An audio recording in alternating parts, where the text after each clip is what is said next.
Hooah! Hello, gang. Welcome to the stream for October the 5th. Is this our first October stream? I think it is. I think we are kicking off the month of October with some Castlevania here. And that's, yeah, kind of what I'd like to introduce to you guys today is, yeah, I've set a new challenge for myself to kind of, in keeping with the theme, it's the spooky month, the Halloween month, and really the only vaguely horror-themed series of games that I like or care about at all is Castlevania. We're going to be playing a lot of Castlevania this month. Or I guess I like Resident Evil these days. I didn't think of it. I guess I like Resident Evil now too, but fuck it, we'll play Castlevania. Yeah, hello, Remiko, Mr. Yeah, so what is this? The basic idea is I'm going to try to clear as many of the classic-style Castlevanias as I can this month. By classic, I mean like pre-Symphony of the Night, before they switched to the Metroidvania, open map format of games like Symphony of the Night, Aria of Sorrow. We're not going to be playing those. We're going to be playing the classic Castlevanias. That means NES, Super Nintendo, Sega Genesis, the ones with the stiff jumping controls where you have no mid-air control, the good Castlevanias. Those are the ones that we're going to be playing. Now, there's not that many of those, and so it's not much of a challenge if I just, play the games and beat them all. So the real challenge is actually going to be that I'm not actually going to... none of this is going to disrupt the regular Wednesday, Thursday, Friday streams. I am not going to play any Castlevania during the regularly scheduled weekly streams, is the plan. So we're still going to be doing Fire Emblem Radiant Dawn. We're still going to be doing Baba Is You, and we're going to be starting up Sekiro. And yeah, those are the games we're going to continue to focus on this month during the regularly scheduled streams. So the real challenge is going to be finding time and getting properly motivated to do more evening streams on work nights, and try to get into the habit of streaming more often on days outside of the regularly scheduled 3 days a week we've been doing lately. I've been sick the last several days, so I have not even been going to work or streaming much. Or actually, I was at work yesterday and today, so this will be the first kind of after-work stream that I've done for this challenge. So, hey, Vince, welcome. So, yeah, as far as the games that this challenge applies to, my basic goal, like the first level goal, is to beat all of the pre-Symphony console Castlevanias. That means Castlevania 1, 2, 3 on the NES, Castlevania 4 on the Super Nintendo, Dracula X, Rondo of Blood, Bloodlines, and the one on PlayStation, Castlevania Chronicles.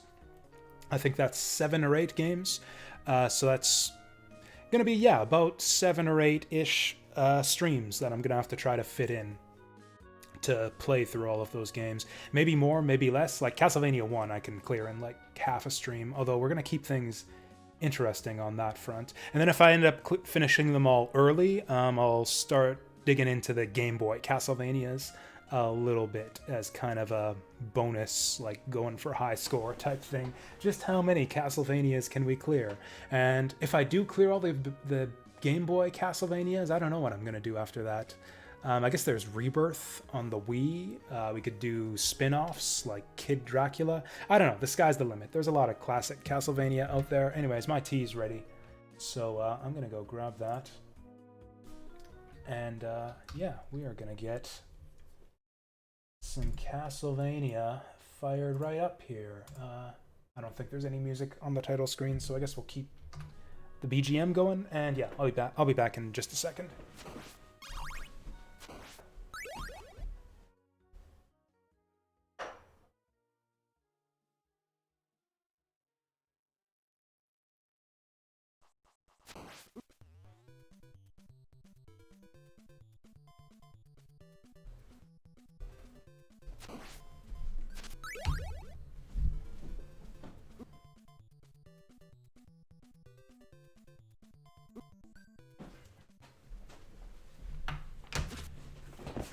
So, I beat this game, Castlevania, on stream not too long ago, and I don't know, I didn't think it would be that interesting to just go through and beat it again. So what I was thinking I would do is try the impossible thing that we experimented a bit with on the last stream, and if you'll remember, or if you were here for that stream, I actually made a save state after we cleared the game. Save state. Do I actually have this loaded up? I checked this before the stream.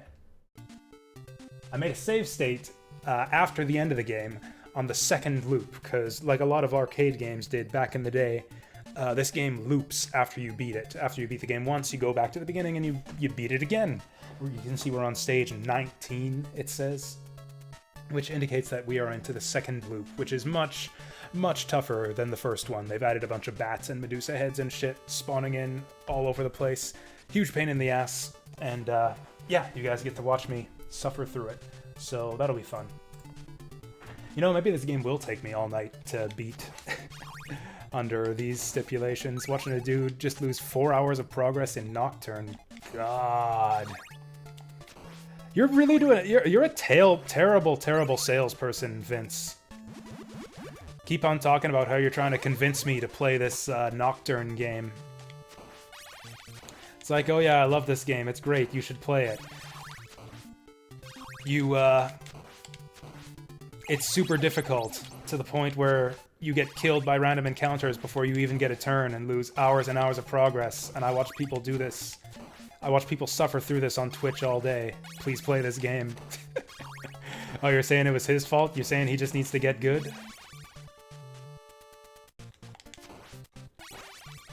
What kind of RPG has 4-hour fucking dungeons in the first place? Or did he like not even save between towns? That happens to be sometimes in JRPGs, actually, where I'll just completely forget to save. Just like for, you know, more than a dungeon or a couple towns or something.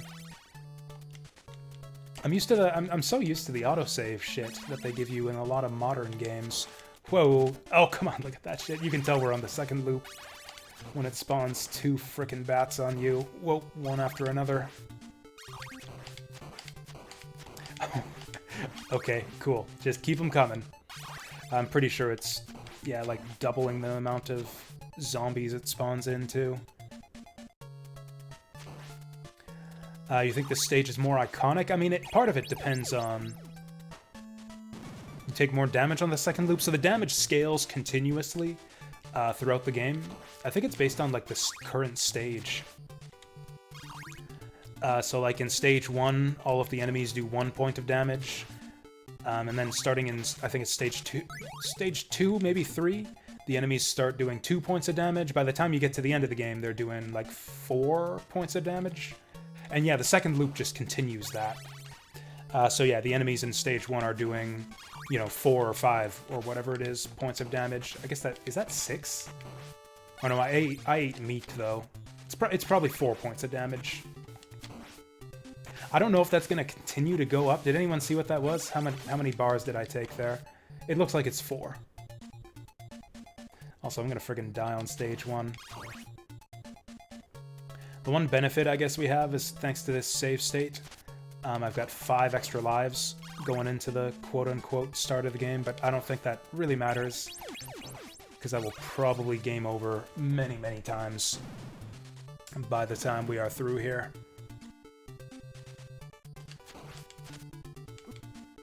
Okay, these bats are gonna drive me crazy. I think it's like this in just every stage, too. Just like bats everywhere forever. We have entered Bat Country now. Oh no, wait, that's right. It's gonna be Medusa heads starting on stage 2. So we got that to look forward to. I was actually kind of inspired. I remember... So back when we first unlocked this, back when I beat this game on stream, we touched on this second loop a little bit. I was kind of skeptical that I'd ever even want to do it, just because it seemed like total bullshit. Just as far as the ridiculous number of enemies. Oof. I never really learned how to fight this first boss properly. Oh, you can't do the trick in this game that I think works in some later games. Where you, like, switch directions in midair.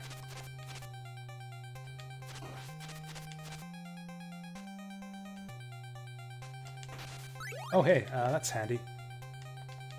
Yeah, whatever, just use up all those hearts. We're gonna lose them anyways if I die. Oh, how did I do this? I'm just holding down the button. I didn't think you had rapid fire in this game. Am I burnt out on Fire Emblem? No. I'm intending to burn myself out on Fire Emblem this week. I think I might play nothing but Fire Emblem this week. I stopped Fire Emblem to Blitz Neo because we were really close to the end of Neo. And I don't know, I just felt like I really wanted to finish that game and didn't want to get distracted from it again. So yeah, we just went really hard on Neo until I finished it. But yeah, I'm intending to get back to Fire Emblem. Or I think the tentative schedule for the week that I had planned out was we were going to do Fire Emblem all day Wednesday. We were going to do Baba Is You for the Thursday stream, which is like the half stream where I've got card game night. And then we'll just do Fire Emblem all day Friday as well. Okay, cool. Spawning 2 Medusa heads at a time.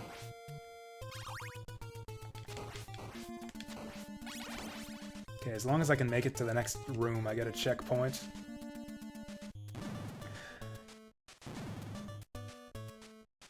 I remember there being some questionable meat placement in this game in a couple places. Where it's like, oh, why would they give you chicken this early in the stage? Fuck. Oh, I'm gonna lose my whip. Oh! Okay, they still give you another one. I gotta get good at dealing with these Medusa heads. You gotta be fucking kidding me. She like phased right through the whip. Okay.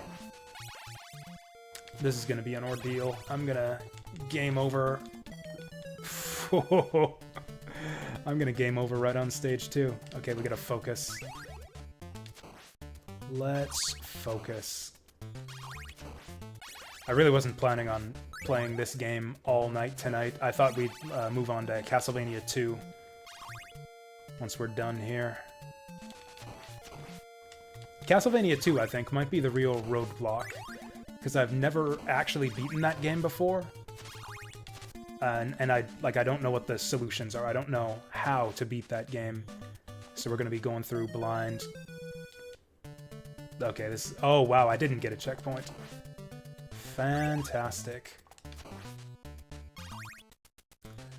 This is... Maybe I made a terrible mistake. I don't know if I have it in me to beat this. We're already down, like, 4 lives in stage 2. If I didn't have those 2 extra lives from... like, beating and looping the game the first time around, we would be game over already. Oh yeah, so... Right, I was talking about how I thought this was basically impossible bullshit when we tried out this second loop on the last stream. I was reading an article, it was an interview with... okay, that's some knockback. It's not gonna be, like... It's not gonna be vanilla Castlevania 2.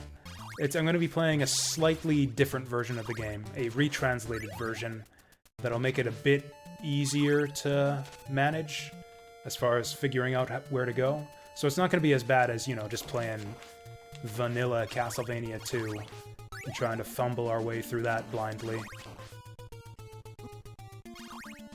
It's actually interesting. There was a site I saw that basically went down every single text box in Castlevania 2 and just went like line by line comparing the English translation to the original Japanese and basically did a breakdown of like what information was lost in each text box, like what did the translators take out.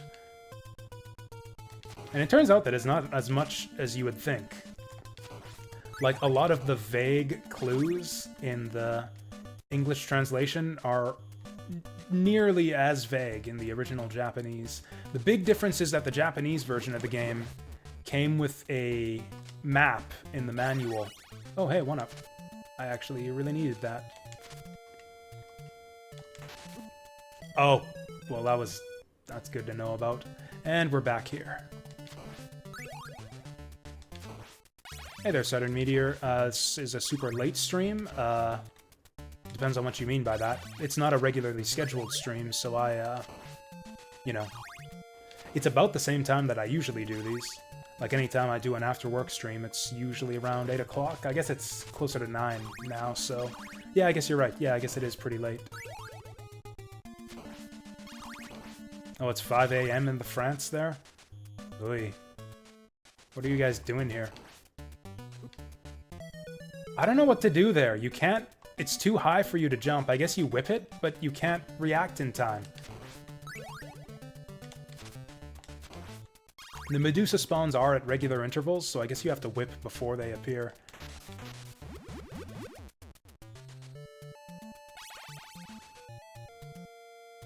Anyways, as I was trying to say, the remake of the original Castlevania, Castlevania Chronicles on the PS1, and then in the version they released before that, it was Castlevania for the X68000.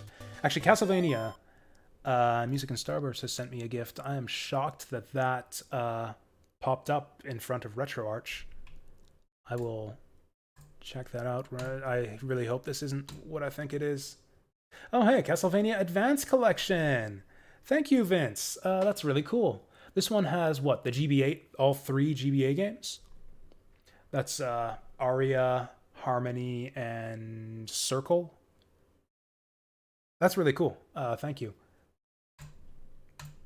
These aren't really on the agenda for the Octoberthon challenge thing that I'm doing here, but we might be able to fit them in, depending on how quickly I clear the classic games. I guess this is just more incentive for me to do more streams and finish these games faster. Oh yeah, that's right. That's right. I forgot about that. I saw that it has Dracula X also. Because I noticed there were a bunch of people streaming Dracula X on Twitch a while back. Actually, just recently, like even up till now, you'll see people streaming Dracula X all of a sudden, which is a game I follow on Twitch. It's a good game to follow if you're looking for just like streamers who play interesting, kind of lesser known titles. And then just all of a sudden, a bunch of people streaming Dracula X. And I had no idea why. And then I saw that, oh, they actually included this game in the Game Boy Advance Anniversary Collection for some reason. Which is fine, you know. Dracula X is a bit of a lesser-known game. It's not one of the best entries in the classic Castlevania series. Arguably, it's the worst. Probably it's the worst. Even I would agree that it's probably the worst Castlevania. But it's still good. I like it. So it's cool that people get to experience it. Experience the horror of, Oh, we can just jump this shit. Fuck. Oh, I don't know what to do when it throws the double Medusa at you.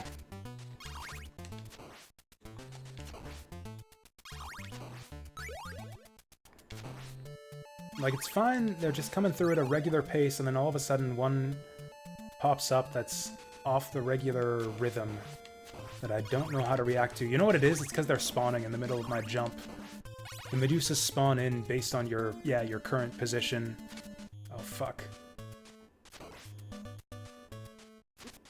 Okay, so you can't whip them at all. I'm gonna be stuck here forever. This whole second loop thing was a horrible mistake. I am not even gonna be able to beat the second stage, let alone the whole second loop. And I still haven't gotten around to my point. So I saw an interview with the developers of the remake of this game, of Castlevania 1.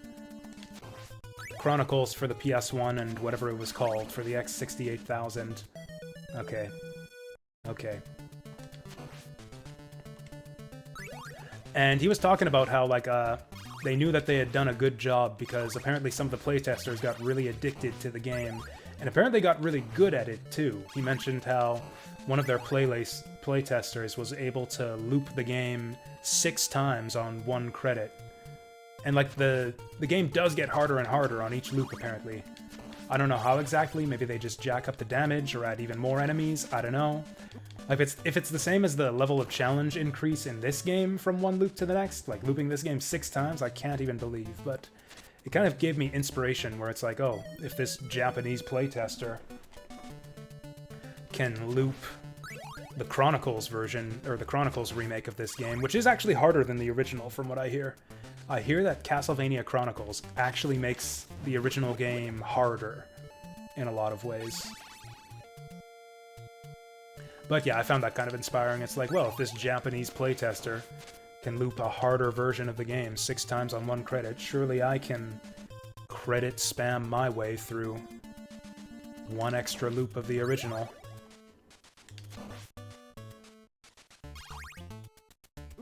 What the fuck? Since when do bats just go straight at you without hovering up and down?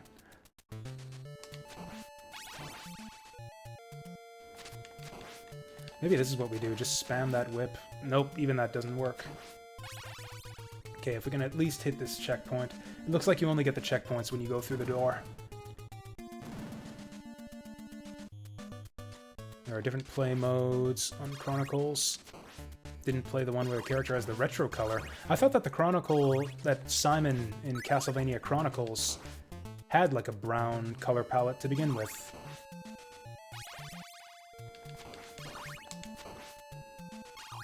Okay, we gotta be really keeping an eye on the side of the screen. I'm gonna die if I go there. Okay, let's do this. Jump this fucker. Jump this fucker.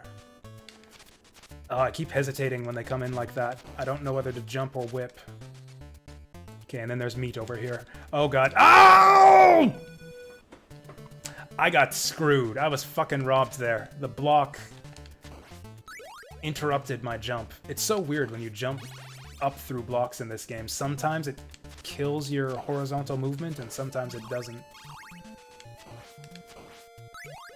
It's an even bigger problem in Castlevania 3, where you do jumps like that a lot.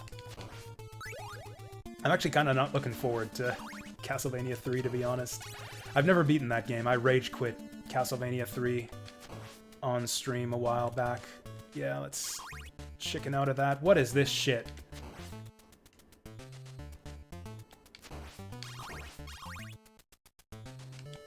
Okay, we made it. We made it. I thought there was meat here. Oh no, the meat's up here. There we go. That guy turned around fast. Oh, you know what? I forgot about the skip. Okay, I'll take that. That's right, you can just damage boost up through this whole room. I totally forgot. Okay, I'm actually gonna pop that. You know what? Maybe the second loop will be the time when the stopwatch actually becomes useful. Because yeah, that's an excellent way to get around Bat and Medusa spam.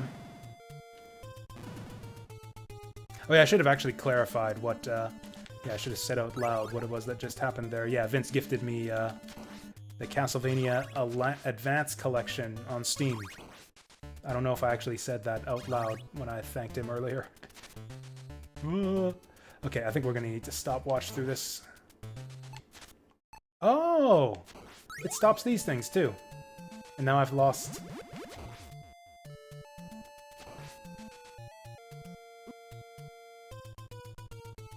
And we lost the 1-up. It's over, bros. We lost the 1-up. I never knew that 1-up was there. Can we get this guy? Oh, we got him! I think. Did that even... Whatever, we don't need to holy water that guy. Got the double item, got the triple item. Can we hold them until the boss is the question. Oh, I got 2 gifts? Well, it didn't give me a pop-up for the second one, I'm sorry. Oh, Steam is doing this fucking thing. So Steam has this weird thing it does sometimes.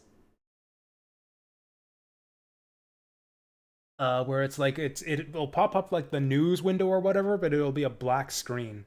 Like, it'll just be a black window with nothing in it. That's what's happened to me right now with your second gift. Sorry, Vince, I didn't see the second one. I saw like a black window behind the first one. So it's like I thought it was just like the gift received thing. Like I thought it was just confirmation for the last gift. But yeah, I've got a window that says I received a gift, but it's just a black window with nothing in it. Is there a way for me to fix this? So usually it fixes itself if I just wait. But yeah, it does this sometimes with the news windows. There it is. Oh, okay. The Castlevania Anniversary Collection too. That's the one that actually has the games that I'm playing in this challenge in it. That's cool. Yeah, thanks again, Vince. That's very generous and kind of perfect for this anniversary or this October challenge thing. Hey there, Tiger Eye. Vasil, welcome. Out of curiosity, what's all in the Castlevania Anniversary Collection? I never actually looked into that one because, like, I pretty much always just emulate these games, so I didn't even look to see what was in them.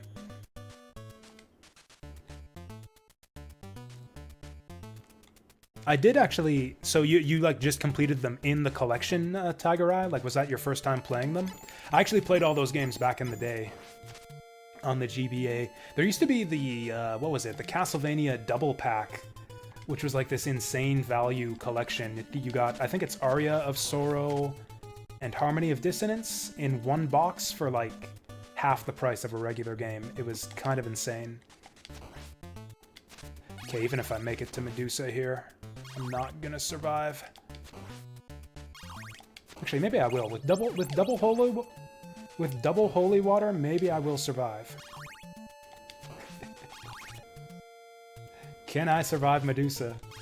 At first I was afraid, I was petrified. We're doing it! We're doing it, lads! Oh, that was close. Stage 2. Down. Okay, so this is all that's in that Castlevania Anniversary Collection. Castlevania 1, 2, 3,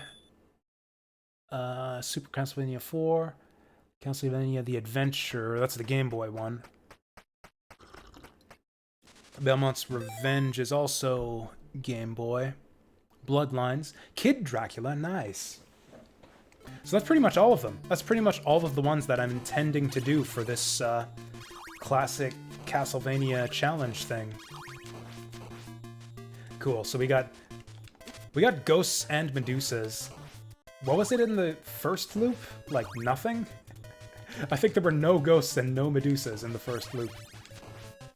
Now we just got all the bullshit. I remember criticizing that meat on the first loop. Like, why do I need meat this early in the stage? There's nothing but 2 flea men here. That's why you need meat there, is for loop 2.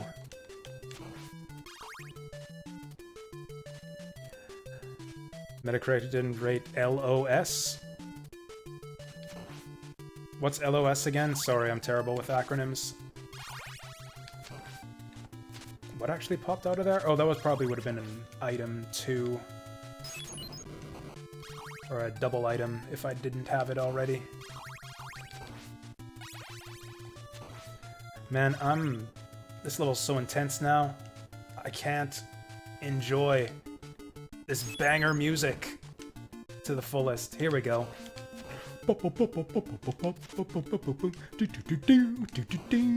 Best music ever. Best music in Castlevania history. Even including, like, Symphony in that.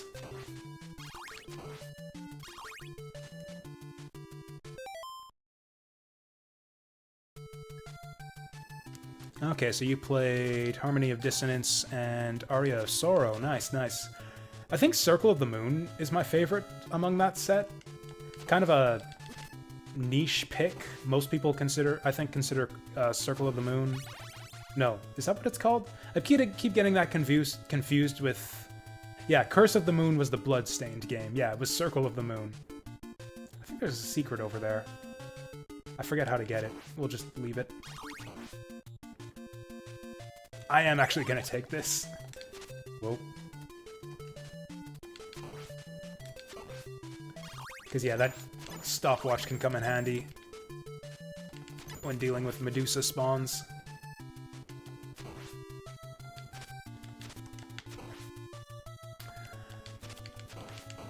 It's almost no... Okay, fireball just goes through my whip. How many lives do we have? Okay, we're still on basically a full stock of lives. -1. Is it just me or were these Medusas? Oh, we went back a full screen. Okay. Skeleton's kicking off the walls and shit. It's a ninja skeleton. Fuck. Okay, this should make this guy a little bit... This... Okay, he's like a high-speed ninja skeleton. Whatever, just leave him down there. Not worth the trouble. Fuck.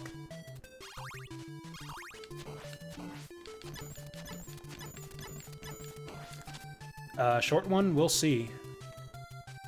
So the basic idea, for those of you who missed the intro to the stream, I've kind of set a challenge for myself for the month of October. I'm going to be attempting to clear as many of the classic Castlevania games as I can. So that's like the pre-Symphony style, so Castlevania 1, 2, 3, 4 on the Super Nintendo, Bloodlines, Chronicles on the PlayStation, and whatever other ones I'm forgetting, and then the GBA ones if we have time for them. I'm not going to be playing them on the regular Wednesday, Thursday, Friday streams, though. I will be attempting to do enough, like, evening after work streams, and enough workday streams to actually clear, you know, as many Castlevania games as I can. Try to see see what my high score is at the end. Yeah, I was actually thinking about Kid Dracula before anyways. But yeah, we could go for that. That's pretty ambitious. Like, my initial goal is to just do all of them up to Chronicles. Oh yeah, Rondo of Blood. I'd like to do Rondo of Blood also. Fuck! Fucking stopwatch doesn't last for shit. Okay, at least we got the... Yeah, so then after I finish all those, I would do the Game Boy games. And then if we finish the Game Boy games, then I would, yeah, I don't know, do Kid Dracula or some shit.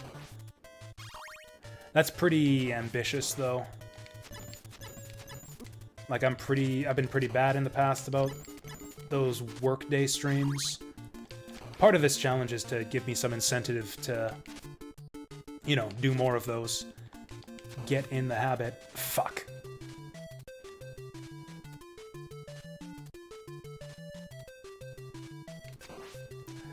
Oh god, this is brutal. Can I get away with just damage boosting through here? Okay, I'm pretty sure there's meat in this boss fight. Oh yeah, it's right up here though, where I can't really get it. Oh yeah, let's just get it now, because that's not even gonna heal me all the way. Redemption? No cussing? Okay, cool. Thanks for that. Okay, we can still sustain. I gotta really remember that no cussing if I die on this fight. Okay. Don't even need cussing. We won. And that's stage 3. Apparently he just whips like a crazy man if you whip while collecting the orb.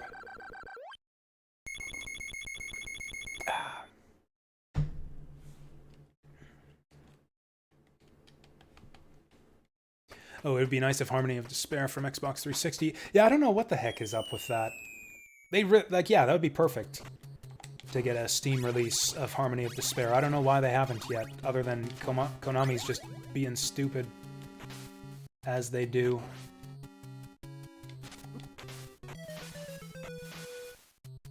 Darn that no cussing redemption.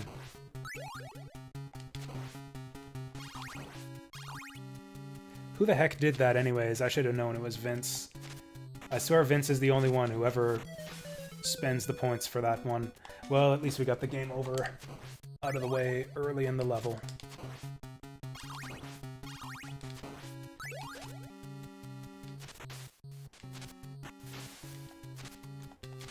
Ooh.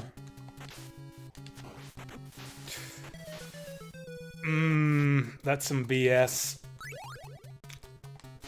That is some hot, smelly BS right there. Did you guys see that? Fishman popped up, like, right underneath me. Yeah, I should have known that wouldn't work. Seems pretty ridiculous. Maybe they're, you know, maybe you're meant to use the stopwatch here. I'm thinking they don't really expect you to be able to dodge. Oh, you can just jump that. Okay. Okay.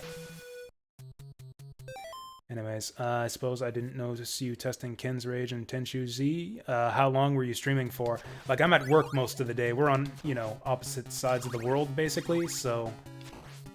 It sounds like when you're streaming, I would be either at work or in bed. What the heck is even this?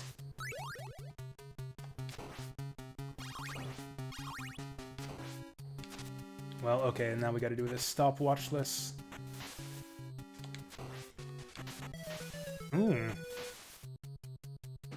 Anyways, possible to download it.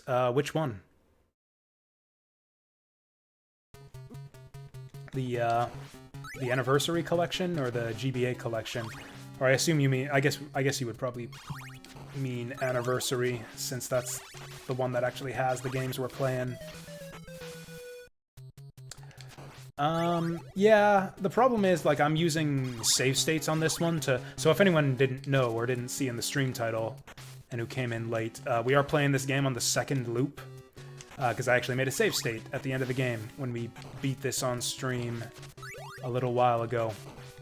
So that way, in case I ever got the craving to play Castlevania 1 again, we could make it a little bit different the next time around and play the second loop. So if you're wondering what's up with all this ridiculous bat and Medusa head placement, it's because this is the second loop of the game, which basically just adds incessant bat and Medusa head spawns everywhere. It's pretty horrible, actually. I would never recommend... Oh yeah, extra Fishman spawns too. Fishmen would never spawn up under you like that in the first loop. So like if I just stop playing this and like start it up in the anniversary collection, like I won't have access to that second loop unless I, you know, unless I beat the game from the beginning again, which maybe we'll end up doing that.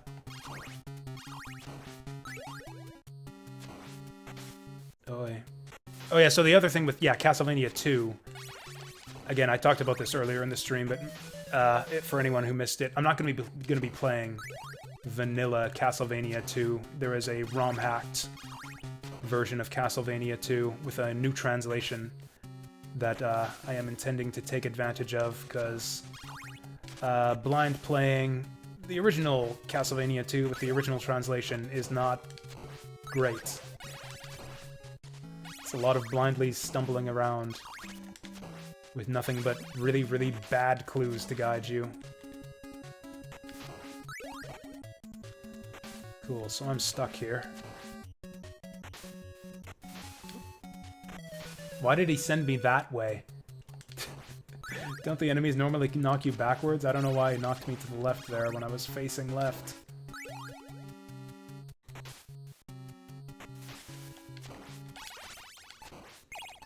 That's what you do. Okay, just one stopwatch in the middle there will do it. I'm upset that I don't have my whip upgrade yet. There she is. Oh, you know what the bad thing is? Yeah, if you game over in this game, you get sent back to the beginning of the level.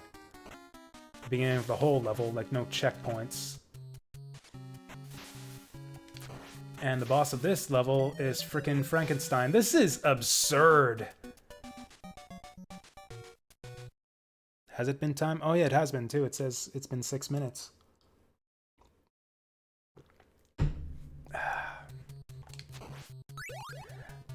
I don't see what the plan is here. I guess we keep using the stopwatch? I guess that's why they give it to you.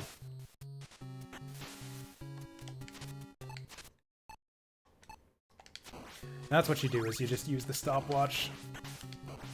Probably do that on every moving platform.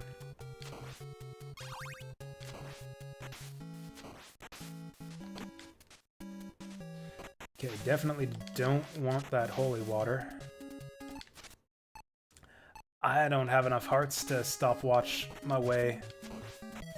I don't know. Okay.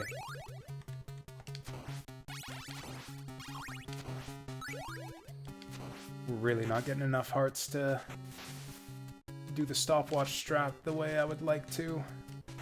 We'll just, yeah, try to get away without it here.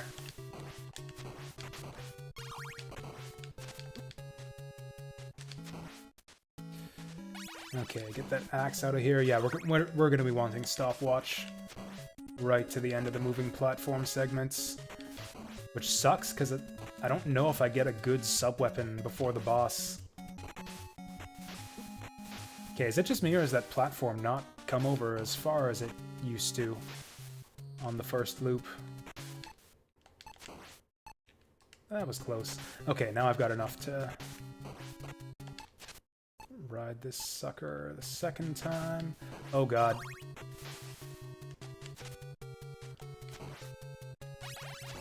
Hey, we made it! Oh, and I got 2 lives to spare. We are actually on a good cycle for lives. Now, okay, yeah, it's gonna be bats and flea men.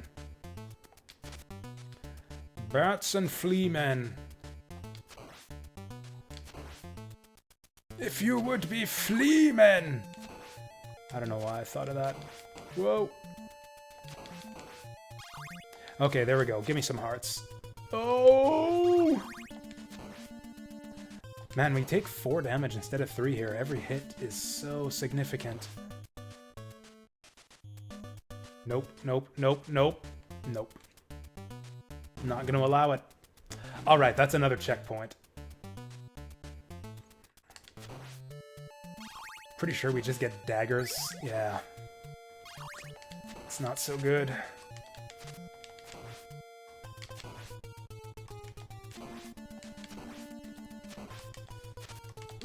That's my bad.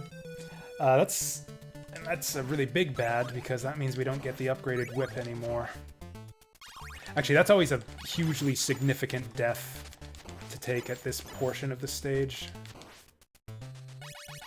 Because that basically means you lose any power-ups you might have built up for the boss. Like, yeah, holy water is really good for this boss fight. Boomerang, just any weapon you can get other than frickin' dagger. Or stopwatch. Ugh. Every hit is significant too. Every hit I take is 1 less hit I get for the boss fight. Don't even get hearts here. Oh, there's a 1 heart. This boss fight is doable without sub-weapon cheese.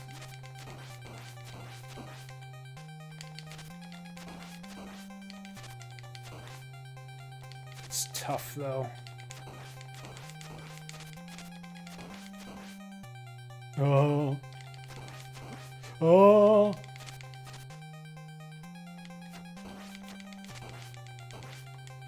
Oh. Ooh, first try, Frankenstein. How about that? I've practiced this boss fight a lot. It's actually really fun. It's a good boss fight. That's part of the reason I like this game so much. And the second loop doesn't interfere with the boss fights at all. You take a bit more damage on the early ones. Like, I think by this point in the first loop, enemies are only hitting you for 3 damage instead of 4. Oh boy. I'm pretty sure these flea men were not here in the first loop.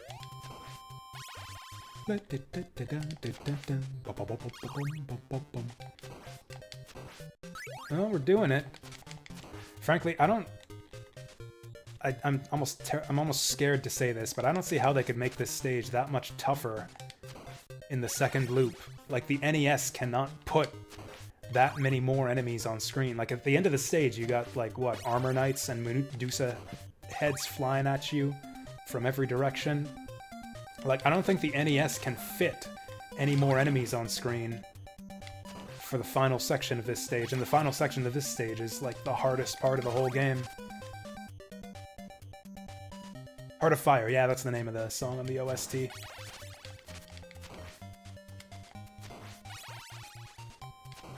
This isn't one that they've really rearranged for a lot of other Castlevania games, have they? A lot of these, a lot of the music from Castlevania 1 has been kind of remixed and rearranged over the years for other Castlevania games, like Vampire Killer and The Beginning come back over and over again in future games.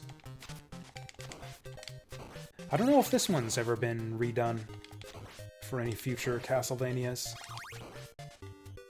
Oh, for the Castlevania Symphonic Suite, like the symphonic arranged album for Castlevania. Yeah, is that what it's called? Symphonic Suite? I don't know. The Castlevania Symphonic Arranged album has an awesome version of this song, like absolutely amazing.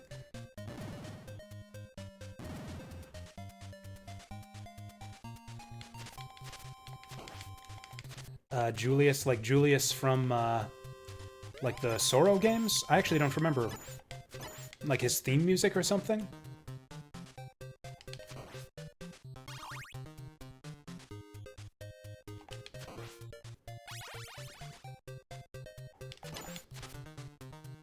Or like from the Julius fight in Dawn of Sorrow. If it's from Dawn of Sorrow, I probably would overlook it, since I've only played Dawn of Sorrow like once.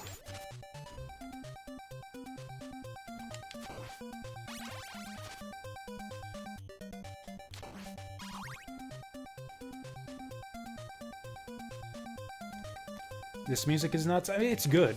It's really good. It's not my favorite. Not my favorite on the OST. That would be...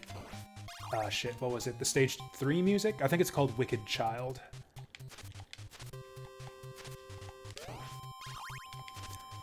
Yeah, this stage is barely any more difficult compared to the first loop.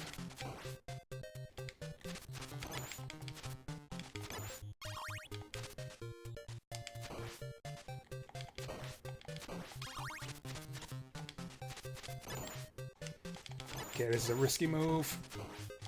Excellent, I knew we would get him in time. You know, it's kind of strange. We're in this weird, like, laboratory in this stage. Like, you can see all these... What is it? It looks like almost like electrical components hooked up to jars in the background. Like, all this science-y stuff. You would expect, like, Frankenstein's monster to make an appearance as the boss of this stage. But no, he was in the previous stage. I guess that he was guarding the entrance to his lab. Or actually, I think this is meant to be, what, the dungeon? The dungeon of Dracula's castle? Oh, God. Fuck. Okay, if we can just make it to this door. Do do do do do do do.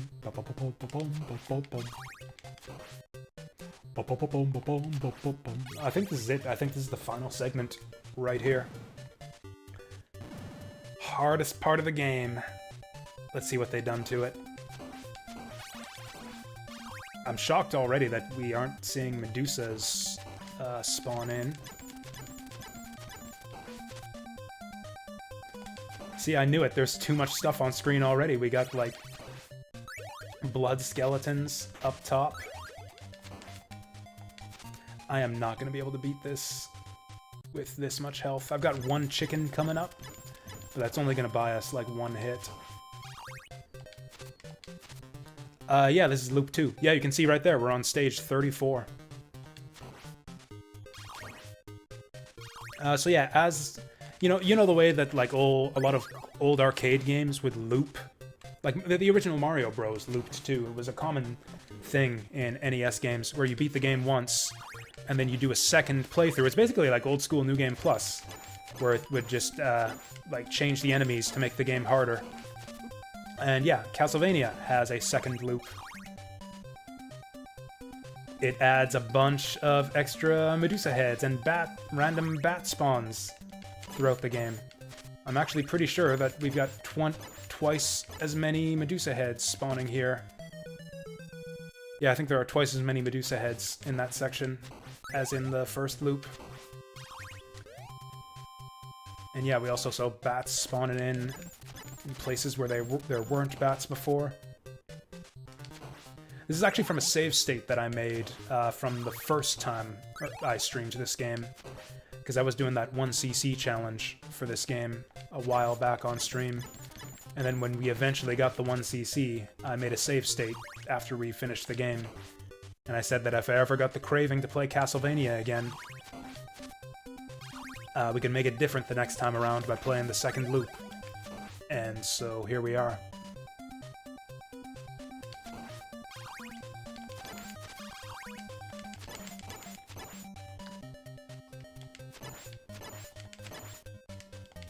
Whew. This section isn't actually that much different. I am pretty sure there are more Medusa heads. But not that many more.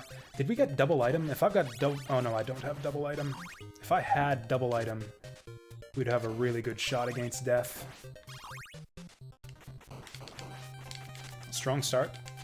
Oh my god, are you kidding? Is this twice as many scythes? Oh no. Oh no.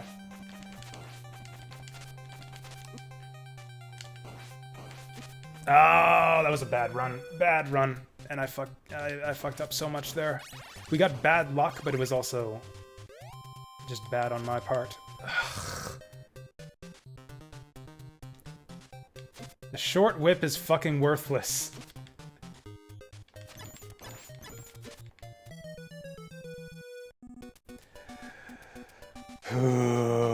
Hey there, Jadis. Yeah, I mean, this is, as I said on Twitter, this is pretty much the only series of vaguely horror-themed games that I am really a fan of at all. Because I don't really play horror games that much. I guess I'm a fan of Resident Evil now that we played those games this year, but I don't know, I didn't think of them. And, you know, we played through a bunch of those just recently anyways.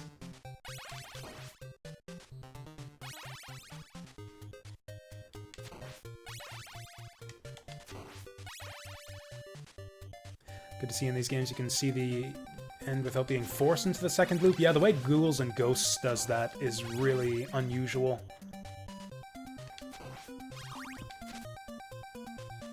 Actually, you know what? I think R-Type 3 kind of forced you into a second loop.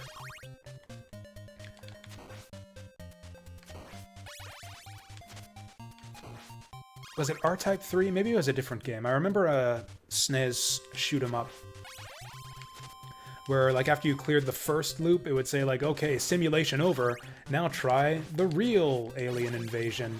So it's like the first loop is like you were just playing in a simulation, and then the second loop is like you fighting the aliens for real. I think it might have been R-Type 3.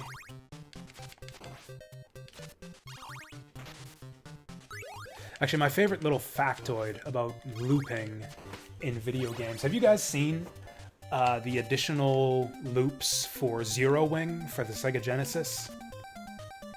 All the crazy shit that was, like, uncovered about that game a while back. So if you loop Zero Wing, you know, you guys know Zero Wing on the Sega Genesis, the game with the kind of infamously badly translated opening, gave birth to the meme, all your base are belong to us. Yeah, Remuko knows the one.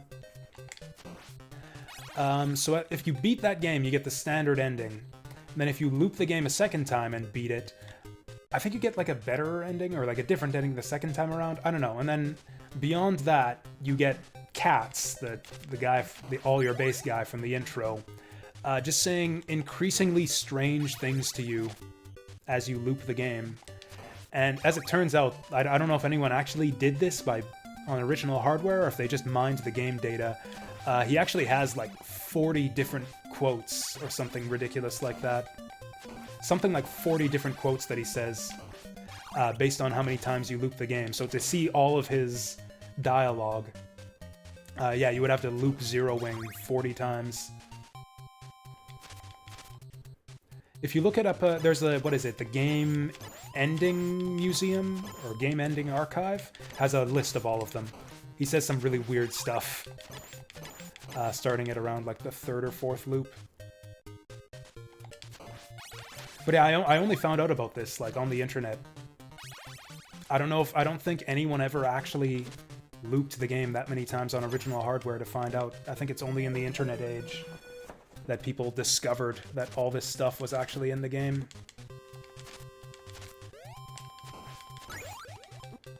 This is bullshit.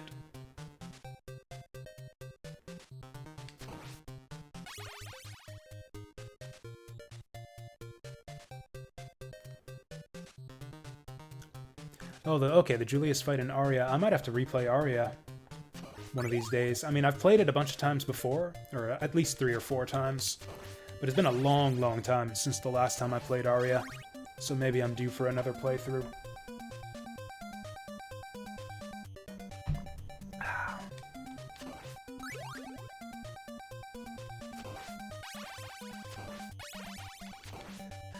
Man, did I just get lucky my first go through this stage?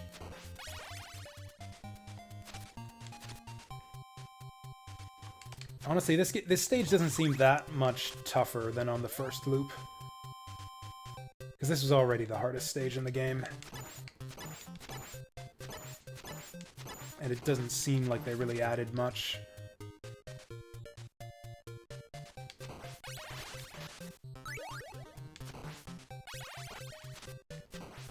Maybe we're taking more damage. You know, I kind of seem to remember that you could sustain more hits on the first loop. So yeah, maybe you actually do take more damage here. Oh boy. Like, if we can...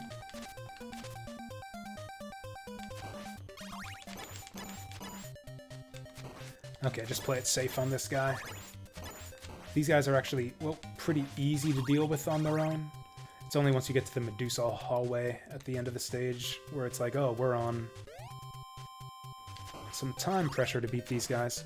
Oh, the first loop you take 4 damage as well? Well then. I guess this level's just hard.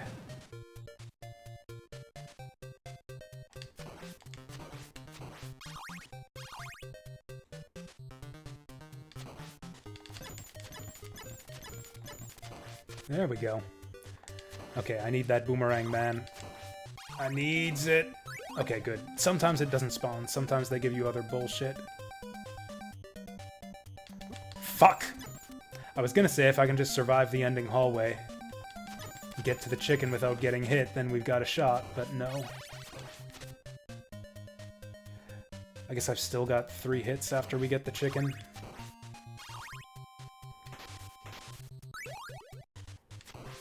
Maybe just 2. Nah, looks like 3. Fuck. What? Oh, the axe. I didn't see the axe. I think we're hosed.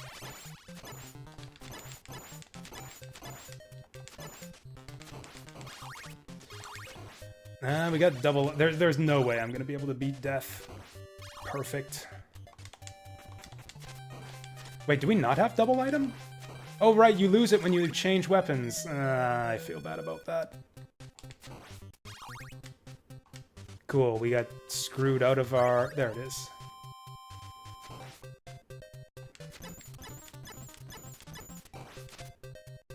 Okay, we got a shot. We got a shot here. Man, I really dislike how you lose the double item when you change weapons. Oh, well.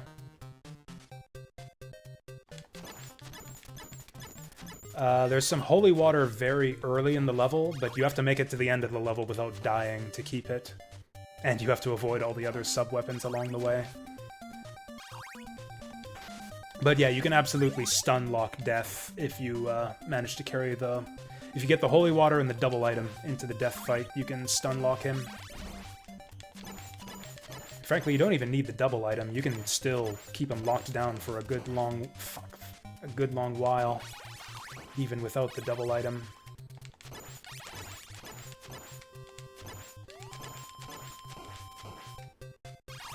Not too bad.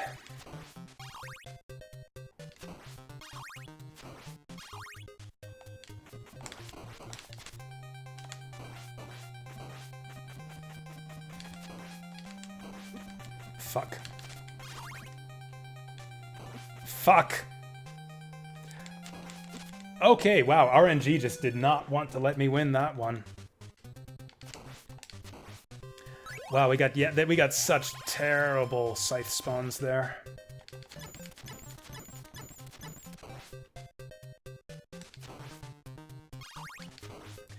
It's like I have a love-hate relationship with the death fight. It's really intense and can be played incredibly skillfully. It is also highly RNG reliant. Which is what makes it so highly skill-based. It's all, like, improvisational and reaction-based. You gotta be fucking kidding me with this shit. I have never seen the two skeletons both hang out up there at the same time. How did I do that? There we go. I guess I could have just let one hit me. Oh, you found the cat's lines? Yeah. I know, right? There's, yes, what is it? Our cat's operation is Basugasu Bakuhatsu? Yeah, that's a good one, too.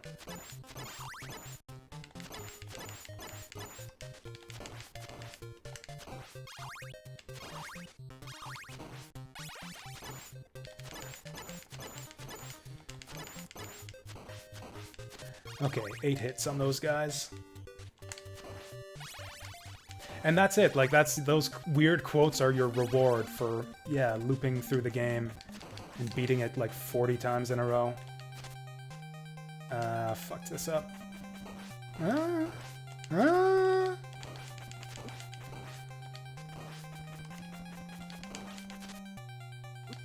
Oh! You gotta be kidding me.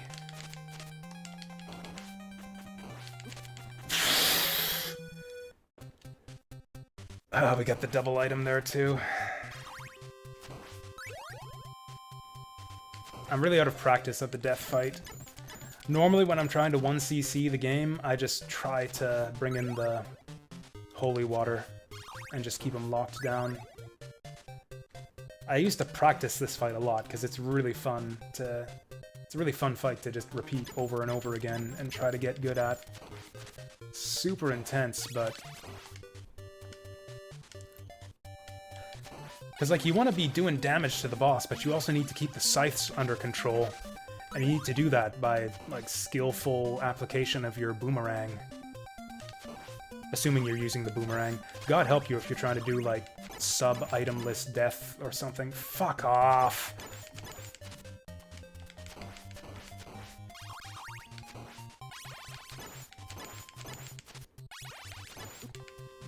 Okay. Okay! Cool, so that's it. This is our last attempt at death for this credit. Gotta perfect this fight.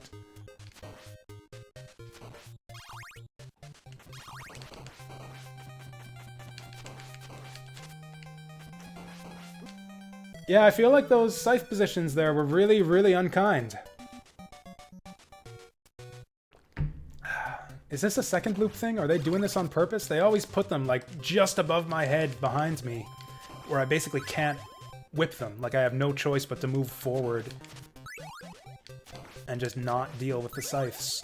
Okay, so there's our holy water. If we can get to the end of the stage without dying, which at this point basically means don't take another hit.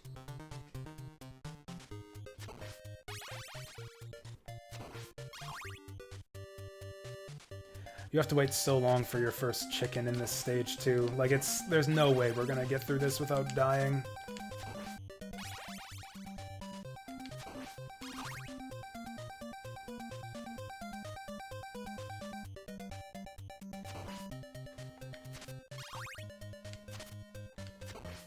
Where is there chicken in this stage anyways? Surely there's not just the one at the end of the stage. Oh yeah, that's right, there's one at the end of this hallway.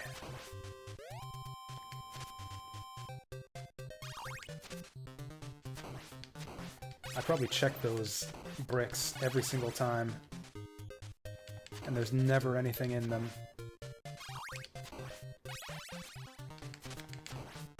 This is still kind of possible. The Holy Water Dream is still kind of alive. If I can get to the end of the stage without taking more than one hit, we might have a shot.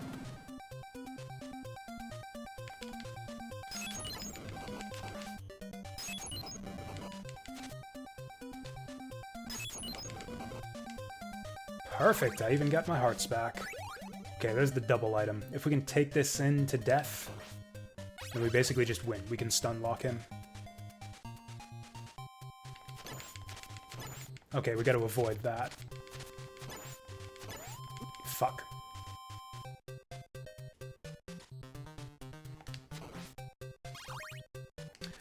Okay, I'd say we basically have to beat the rest of the stage flawlessly to have a shot at bringing this holy water into death.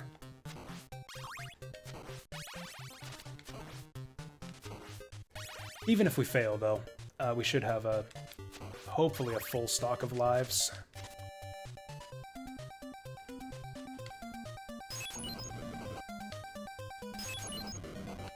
Oh, that was close. There's the triple. Still got that triple. Oh. Why is that? Oh, that's probably a triple item. Did I despawn an armor knight somehow? I think I did.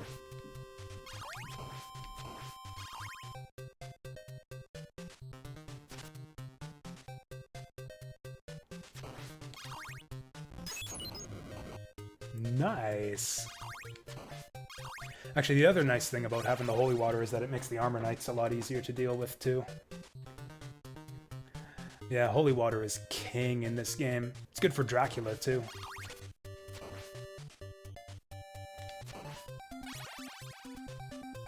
I don't know, maybe Boomerang's better for Dracula. Holy water is definitely better for his second form.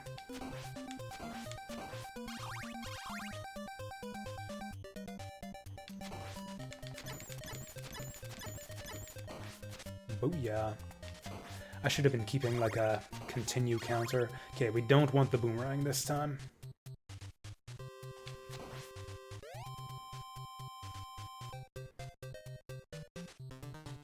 I feel really uneasy about that skeleton being there. Okay, we're good. Okay, this is basically the equivalent of a perfect run through the stage, because after we get this chicken, I think I'll be able to take 4 hits. Not quite. We're 1 hit down.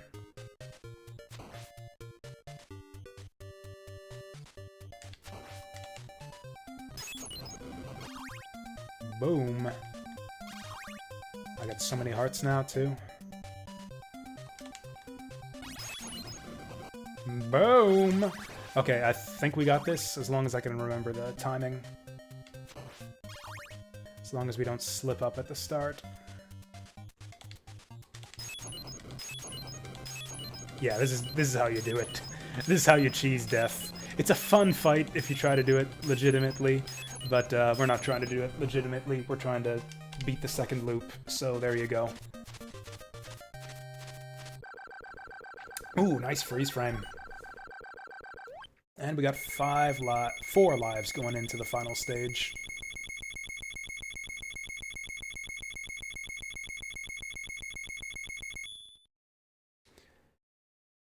You know, maybe the final stage is the hardest part of the game. I don't know. I really hate... There's a lot of... Now, with the previous stage, it's like ridiculously hard to the point where you wonder what else can they do to make it harder, because there's just so many enemies all over the place. And it turns out they didn't really do much. Loop 2 stage... What is that? Stage 5? Whatever. Second last stage on the second loop is not that much harder than the first loop. In this level, there's actually a lot of room for them to fill in some extra bullshit here. A lot of room for them to do some nasty shit. Add some extra enemies. No, they didn't add anything here. Aw. So far, this is just the exact same as regular run through the final stage.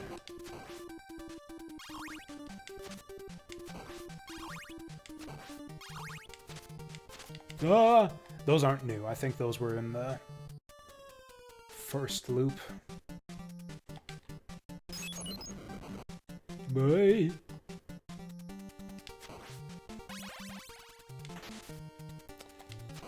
I think that's a double item in there. I don't think it's chicken, but I can't afford to not check. I thought it was going down the hole there. Fuck! God damn it!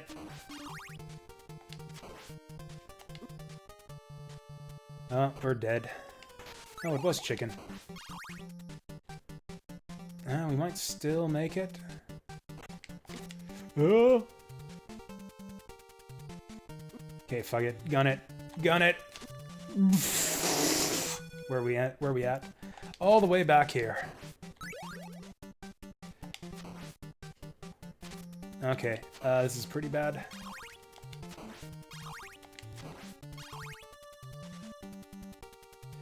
I don't have a sub-weapon.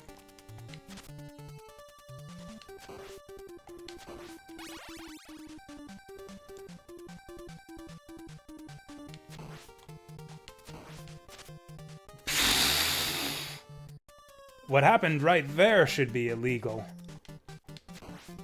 Okay, normally we get another one right away, but we don't. Okay, whatever. At least I have chicken. Cool, Flea Man just phasing through the walls here! And through the floors, and through every other fucking place. I mean, the nice thing about this part... We're dead, we're dead. Ugh. I'm pretty am I wrong about this? I think we get a checkpoint at Dracula. Like, I think even if we game over at Dracula, we get this start right at Dracula. I could be wrong about that. I don't remember. Fuck.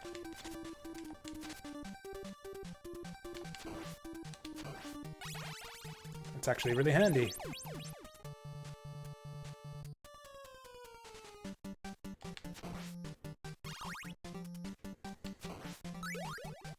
I don't know. On the one hand, stairs are, yeah, can be a pain in the ass. On the other hand, stairs can be awesome, especially in sections like this where you're worried about getting knocked into the pit, because you don't take, like, knockback when you're on the stairs. So that can actually, yeah, like, that would have killed me.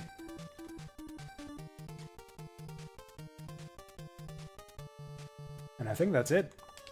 I think we're good now. Oh, I went that whole way without my whip extension. Well, I got 2 lives. What's the secret here? I forget how this... There's secret stuff over there. I don't have enough lives left that I'm willing to... Actually, I'm gonna die to Dracula anyways. Let's just do this. I think it's something like this. Okay, apparently not.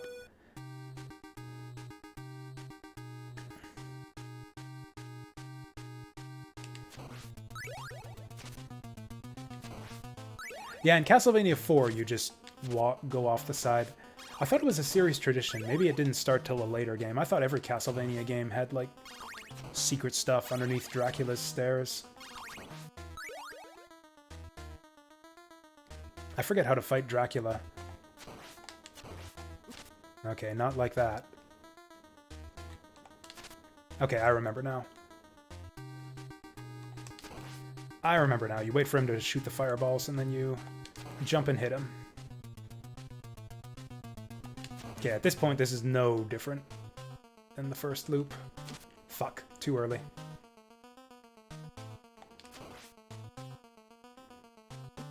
This is actually a really intense fight, even though if it is, like, incredibly simplistic and purely reaction-based.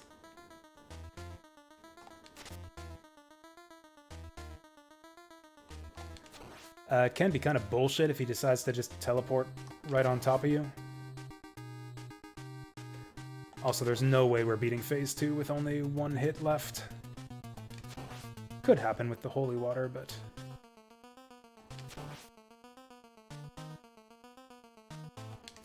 Yeah, we might get to Phase 2. We just might make it.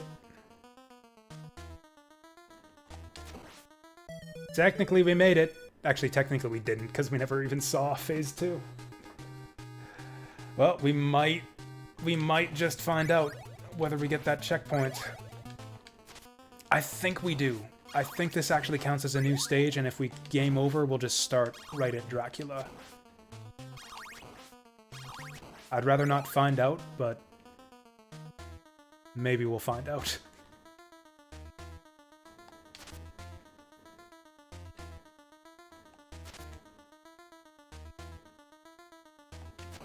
Forgotten how the head is just sent flying. I know, right? What a classic fight this is. And this is Dracula for the rest of the series. The boss fight's so iconic that they repeated it like 20 times over for every single Dracula fight in the rest of the series. I don't know why they thought this was such a good boss fight that it's like, hey, triple fireballs. Teleport and throw triple fireballs over and over again. God, at least in the later games, he doesn't fucking teleport on top of you. Or at least when he does, he gives you enough warning that you can get out of the way of it.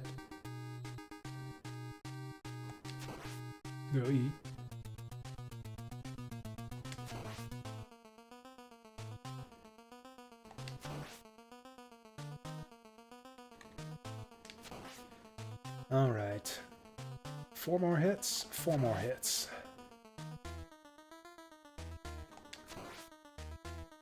What's with that weird pendant he has anyways? I don't think he wears a pendant like that in any of the rest of the games. Okay, here we go.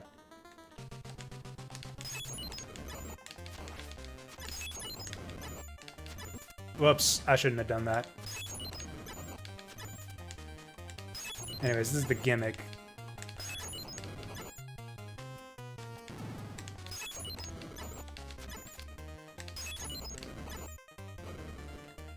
Just stun lock him.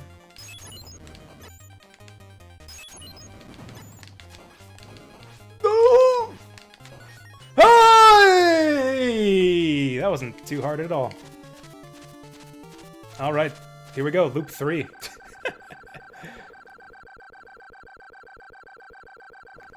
So other than a few specific spots with some bullshit Medusa and bat spawns, especially, oh yeah, fucking stage 4 in loop 2, my goodness. Frickin' stage 4, I think, is the hardest stage in the game now. As of loop 2 with those ridiculous fish and bat spawns. This game was directed by trans fishers. I think these are fake credits.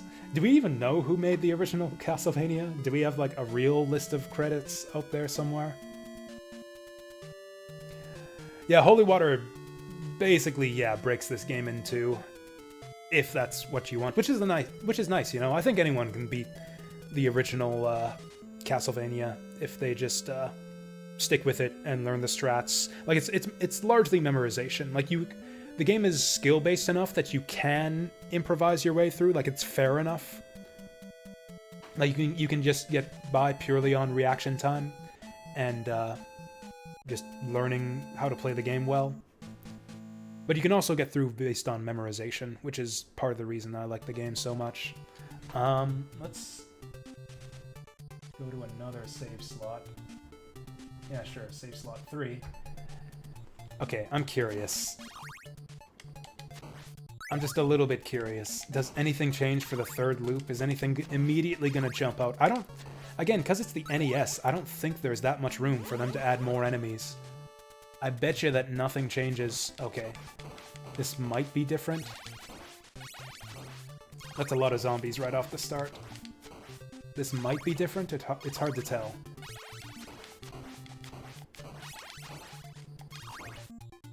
I guess one cheap trick they could do is, like, double the enemy speed.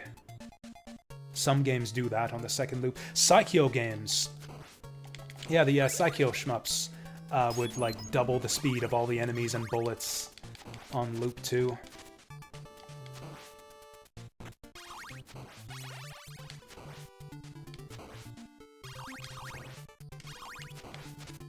Yeah, it looks like not that much is different here. Actually, am I taking more damage? Still 4 hit. Still 4. Well, anyways, that's loop 2. Now the next step of mastery of this game is to 1cc both loop 1 and 2. Is that even possible? Because stage 4 feels like it's just pure RNG. I do feel like I'm a lot better at dealing with random bat spawns now. Of course, a lot of that is just you know, practicing at the game over the course of this run.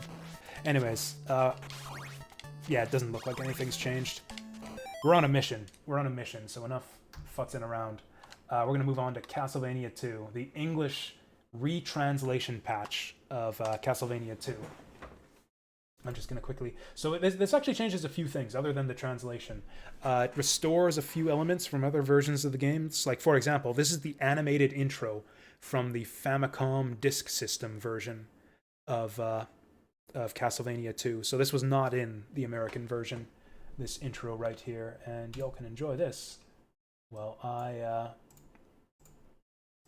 go... First of all, I'm going to find this ROM hack so I can link it for you guys. I should have had this prepared before the stream. And then I'm going to update the stream title.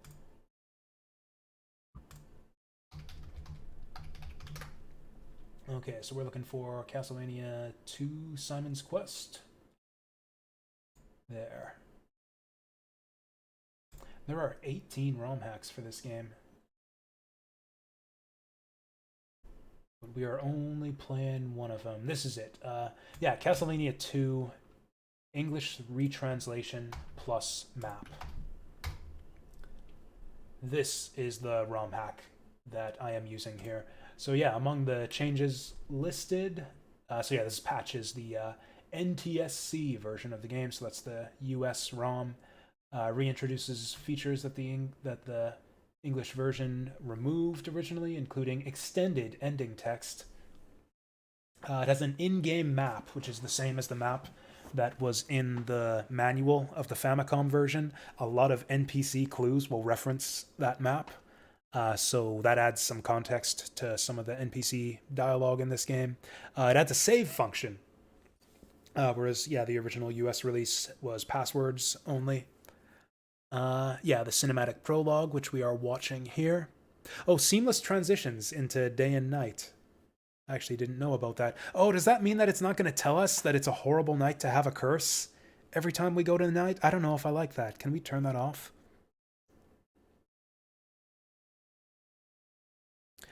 And then quality of life improvements, like Simon blinks when he is hurt. Good stuff. Okay, so we're on to Castlevania 2. Oh, wait, I need that back. What was the name of this ROM hack again? Castlevania 2 English retranslation.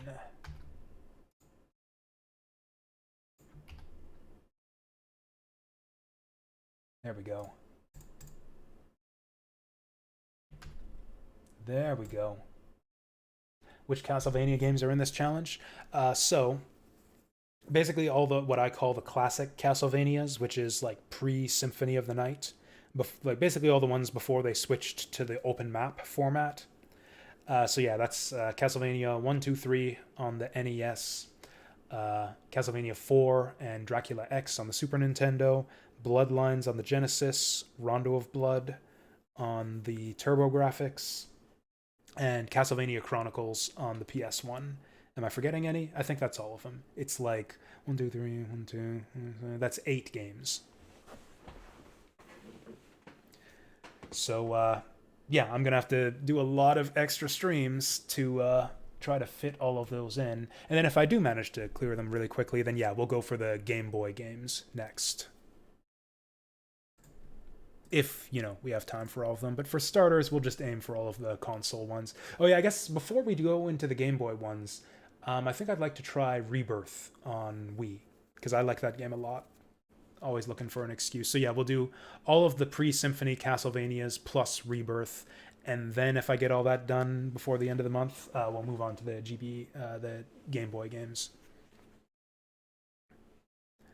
Anyways, so this is there. We are being sent on a quest.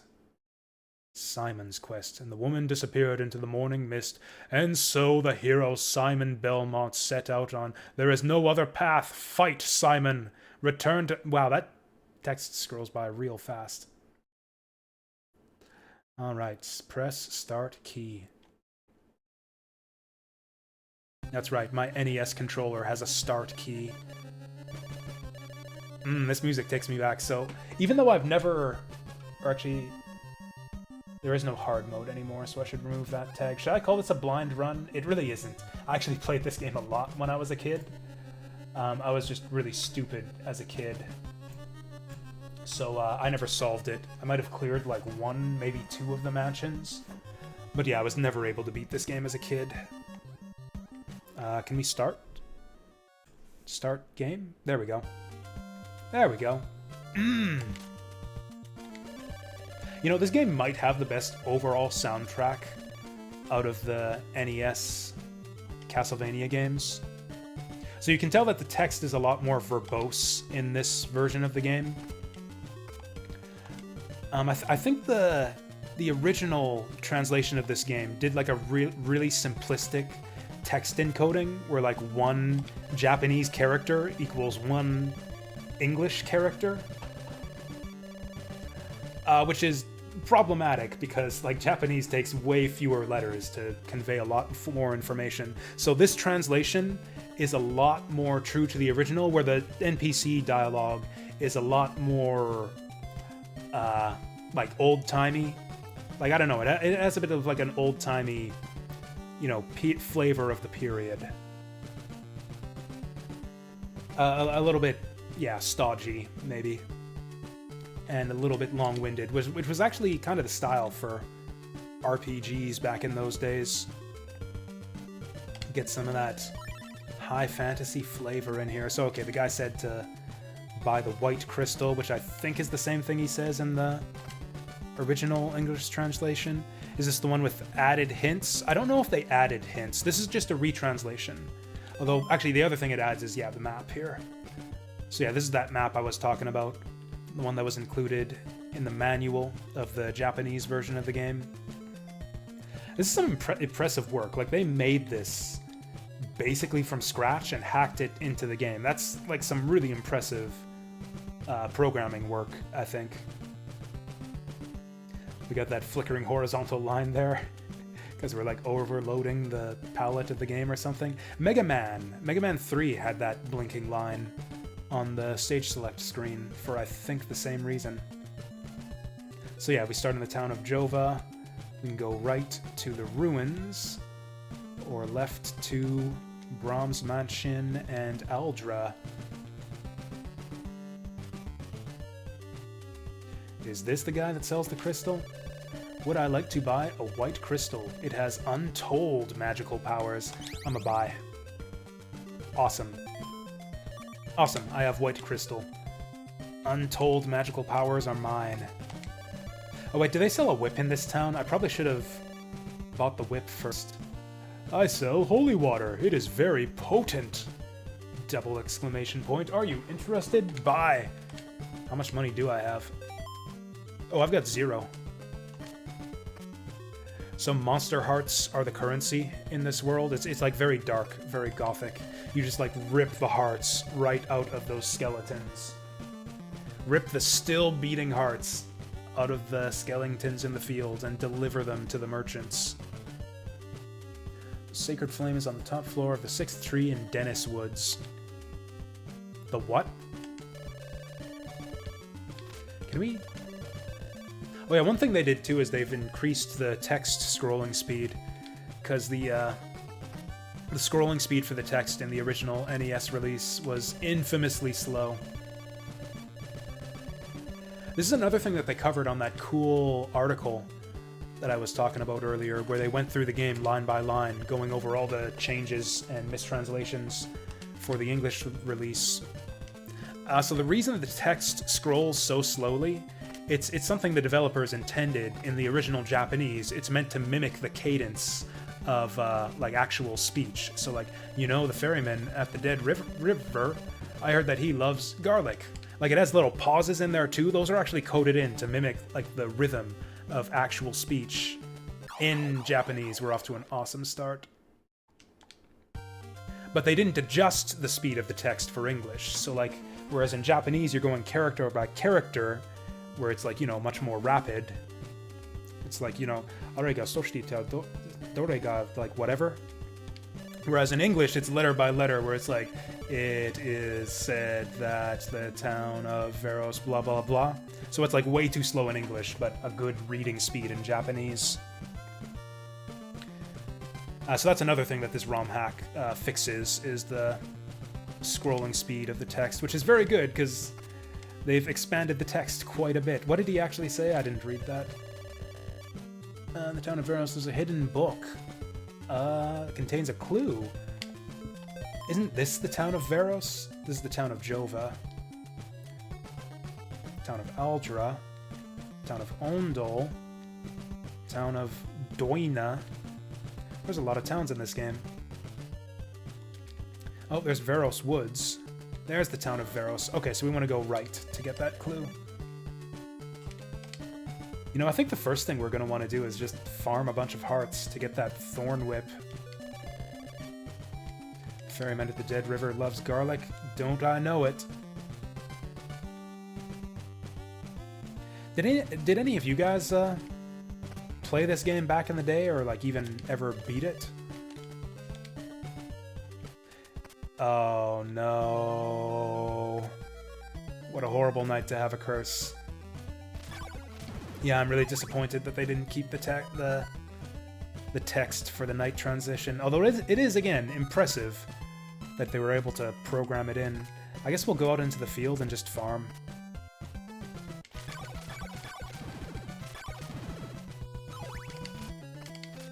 So as far as I remember, all that night really does is make the enemies take extra hits to kill. Maybe they do extra damage too, I don't remember. Yeah, so basically all the enemies are twice as tanky. Yeah, it was the same with me, Jadis. I never really got anywhere in this game. It's like, it's one of those games where I liked it, but I didn't really understand how to play it at all. And, you know, the vague NPC hints didn't really help that at all. Should I try to make progress here? Should we try to go see if we can find the next town? I don't think there's really any point. It's going to be easier in the long run if we just farm up that leather whip and that holy water. Whoa! Wolfman's jumping around.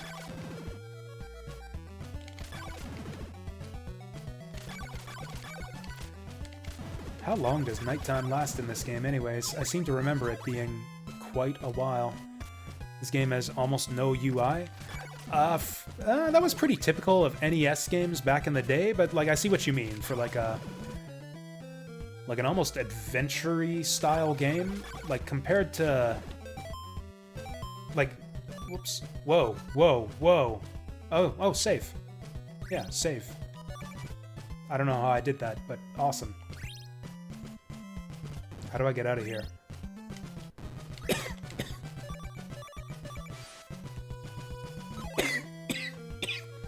Anyways. Like, I guess Zelda 2 has about this much of a menu. There's experience? There is, but I don't know if there's level ups. I don't remember there being level ups. Like, I'm pretty sure there aren't health extensions. And you improve your attack power by upgrading your whip. I don't know what XP actually gets you. Maybe it's just like the same as score, where it's just a number that goes up to make you feel good for killing a lot of monsters. It could be based on 1-ups too, because this game actually does have a lives system. Similar to, you know, the other classic Castlevania games. Okay, so it is just passive stat increases. Fair enough. Does night not advance unless we scroll the screen or something? Like, it changed on us when we were in the town. This is gonna be a bad time if, like, this is gonna happen. We're just gonna be stuck in nighttime forever. Like, it's fine now, because I'm farming anyways. I don't even have enough hearts to get the stuff that I want, so maybe, I guess it's fine that it's still nighttime.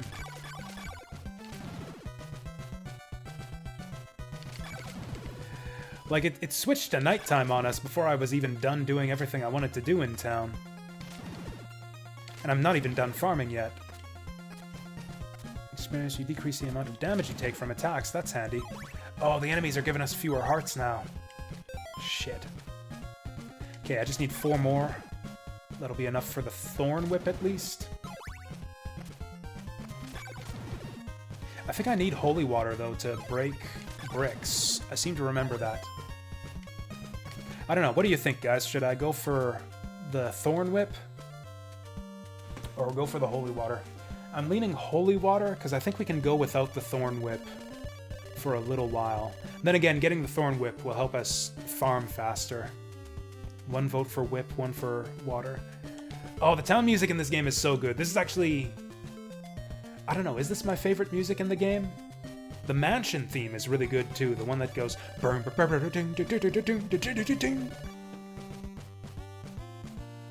Water or whip? The whip will help us farm faster. The water might actually help us make progress, though. And find better farming spaces. Fuck it, I'm gonna go for the whip. No, I'm gonna go for the water. No, I'm gonna... God damn it. Someone else vote. Someone else vote.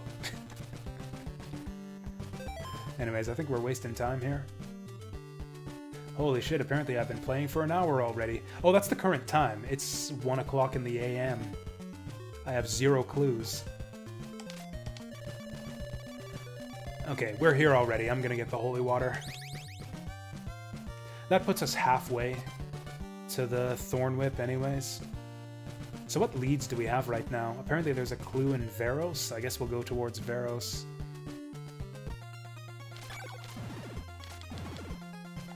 Oh, right, I don't have the holy water equipped.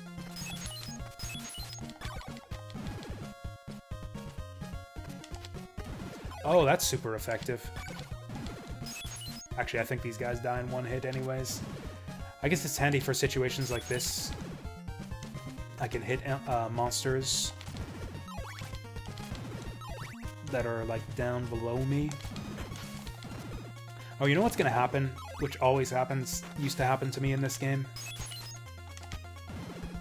Whoa. It's like we're gonna travel during the daytime, because that's when it's safest to travel. We're gonna walk all the way to the next town. And then by the time we get to the next town, it's gonna be nighttime.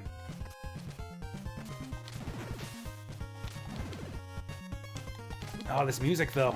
I really do... you know what? I do think that this game has the best overall soundtrack of the NES Castlevanias. Which is, you know, some stiff competition for that award. There we go. Oh, God.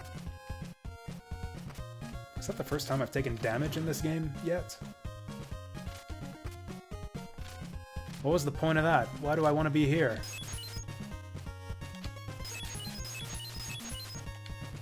Oh, is this one of those kinds of games? Like a Metroid NES kind of game where I've got a holy water... Instead of bombing every single floor block, I've got a holy water every floor block. What was the point of that? Whatever.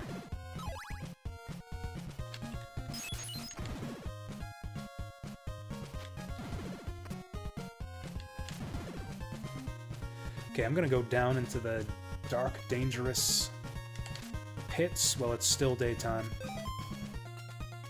Is that the time of day? 1:16. Oh, we made it to a town. The rib of... Stop stuttering, kid. The rib of the Demon King can act as a shield that protects you from the powers of evil. Why do all these towns just have these random dangerous water pools lying out in the open? Oh. Oh, so glad we went for water. Oh, is that days? Oh, okay. Maybe. Awesome daggers for sale! Super cheap! Heck yeah. I'm just... cool. We'll just buy the first thing I see all of the time. Longer range than the whip, at least. How many hearts do I actually have? Like 0 now. Do I even need the daggers for anything? Oh, and if we check the map now... Okay, so yeah, we went over the bridge, because there was a bridge. So presumably if I'd have taken the upper path, we'd have gone to the ruins. A laurel in a pickle makes all your worries go away. I remember reading about this one.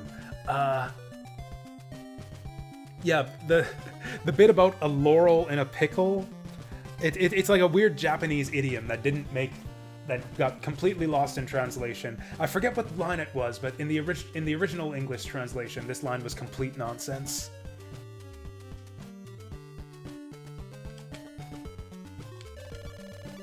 There are clues to Dracula's riddle within Berkeley Mansion. That's a good first lead. Where's Berkeley Mansion? Okay, we could go there next. One of the clues to Dracula's riddle is hidden within the town of Aljaba. Where is Aljaba? Oh, way over to the right. Boy, you are pale, young man. Please rest in a church and refresh your soul. Okay, we can do that. I'm only missing 2 health, but that's fine. That is a bit unusual now that you mention it. Yeah, health empties from the bottom up. There is a friend waiting for you in the town of Aljaba. You must go and meet him. Fuck. I kind of regret not going for the whip upgrade now. I guess we're just gonna sit here and farm for a while.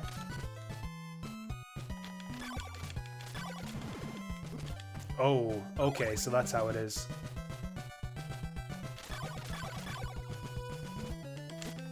Okay, so that's how it is. That guy did 2 damage. I mean, is there really anything for us to do but sit here and farm? I forgot what these games used to be like. I was on kind of like a... what do you call this? What would you guys call this genre of game? Like 2D action adventure? Because there was like a whole genre of these back in the day on the NES. Like Zelda 2, Battle for Olympus, Faxanadu, which I actually played on stream a while back. I think the dagger's actually stronger than our whip. Oh, it pierces too. Oh, there's the level up. And we get a free heal. You know what? I think I was right not to take the Thorn Whip. This dagger's doing all the work I need. If only the pendant wasn't bugged in Faxanadu. Was there a bugged pendant in that game? I actually don't remember. I enjoyed the game well enough, bugged, pendant, or otherwise. I actually really liked Faxanadu. I was surprised how good that game was. I was under the impression that it was not well regarded among NES heads in general.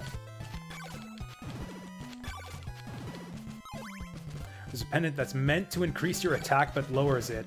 That's a big frickin' screw up. Maybe I just missed that pendant?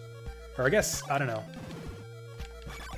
I think that the amount of damage you deal to enemies in that game isn't shown to you. Like, there's no damage numbers or health meters, so even if that is what that pendant does, I probably wouldn't even notice. Maybe I just missed that pendant, or probably I just didn't even notice. Whatever, we beat that game anyways. Even with gimped attack power, we beat that game. But yeah, I was on kind of a kick for a while, because yeah, we played Zelda 2, and then went right into Faxanadu, and I kind of got it in my head that I was going to play a few of these types of games. Battle for Olympus is one that I never played back in the day. Ooh, we got 100 hearts.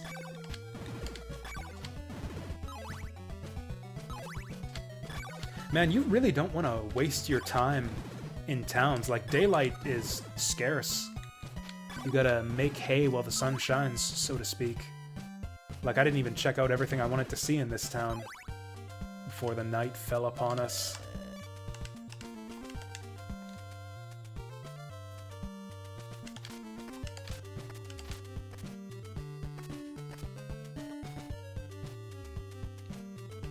Oh, anyways, Jadis, you would just call them adventure. I don't know, adventure is already a genre, though. Like, I think adventure, and I'm thinking, like, point-and-click adventure games on the PC. What is the point of this place? hidden stairs, maybe? Well, that pisses me off. There was all that stuff to buy in the last town, and there's nothing to buy here. I guess we'll just travel during the day. Oh, boy.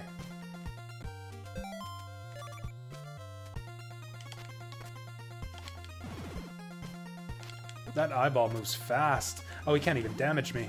Fuck, fuck, goddamn. Alright, we got him.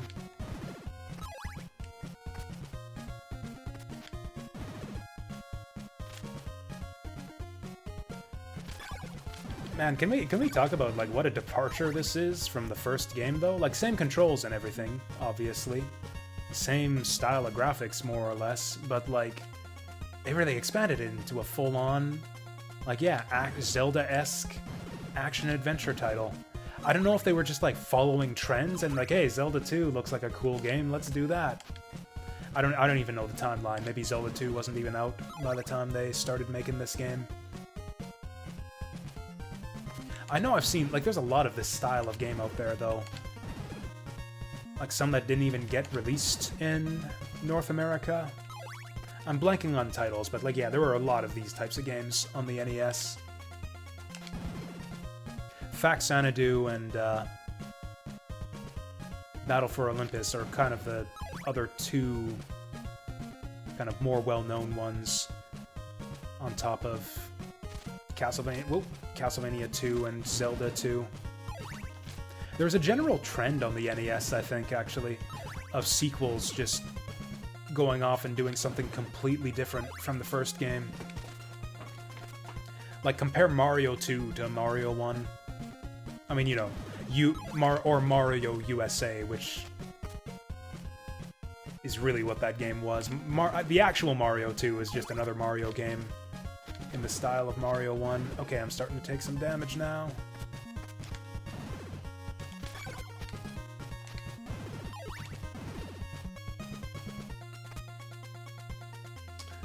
There's the mansion. Can we do anything productive here yet? This has got to be Berkeley Mansion. Yeah.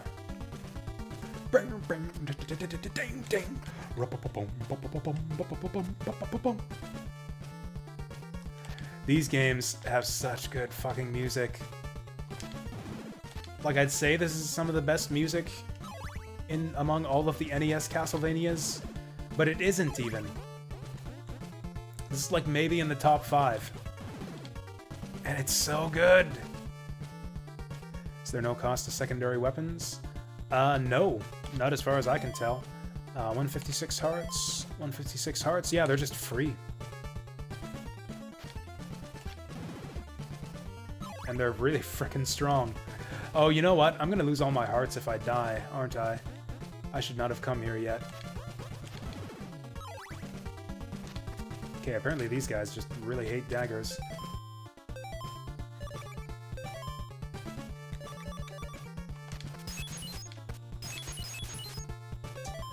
Okay.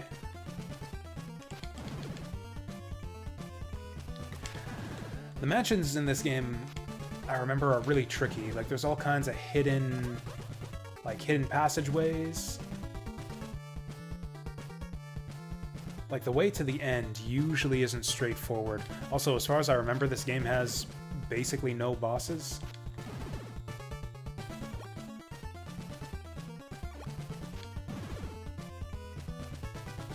I don't know if... Whoa... Okay, they better not do that again.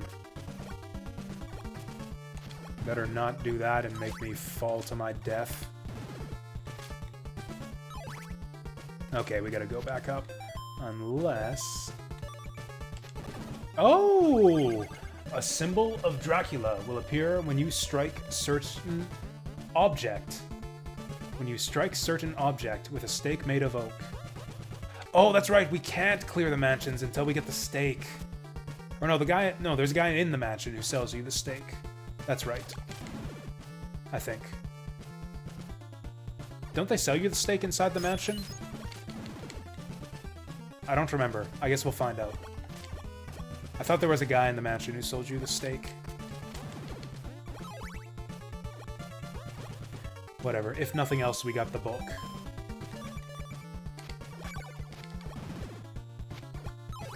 You'd think skeletons would fear the holy water a lot more than daggers, but, well... But man, do these daggers do a number on those skeletons. Okay, let's not fall down the same stupid fake floor again. Is there any hint as to which blocks are fake or not? Also, does anyone else see this? Are those dollar signs on the blocks here? I always used to see dollar signs on the bricks in the mansions in this game. Is that just me? Fuck! Am I meant to be able to make that jump? This is like Scrooge McDuck's mansion here. We've been really lucky not to get hit by those slimes so far.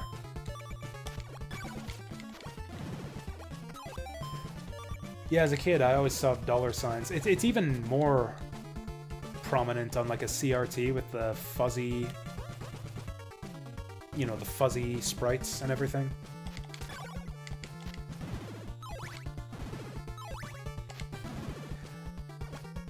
It's fascinating to me seeing all the fuss about CRTs and authentic retro gaming online. One thing I've come to appreciate though is that like everyone gamed on a different type of TV. So like what's the authentic retro experience will be different for different people depending on like what their CRT looked like.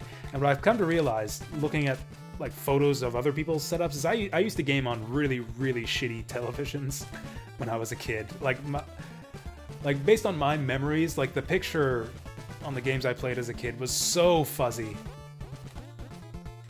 to the point where like I was like it was difficult to interpret sprites a lot of the time. I was always like mistaking things for other things. Yeah, I think that guy down there sells steaks.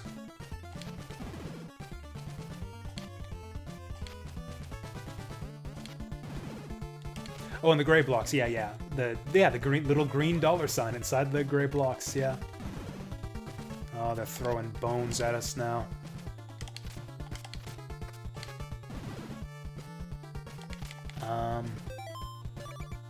They wouldn't let me do this, would they? No.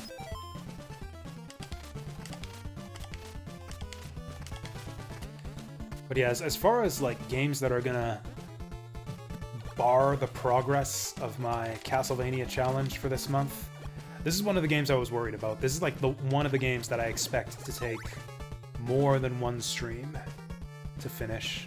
Hopefully not more than 2, but we'll see. Would you like to invest in an oak steak? Buy! Oh! The road to Brahms's mansion will be heralded by dispelling the curse of the river. Whatever that means. Is Brahms's mansion like in a location on the map? Hey there, Deep Fry. Or Curse on the Lake, Lake of Yuba, Rover Mansion. It's a town. Joma Swamp. Carmilla Cemetery, Laruba Mansion.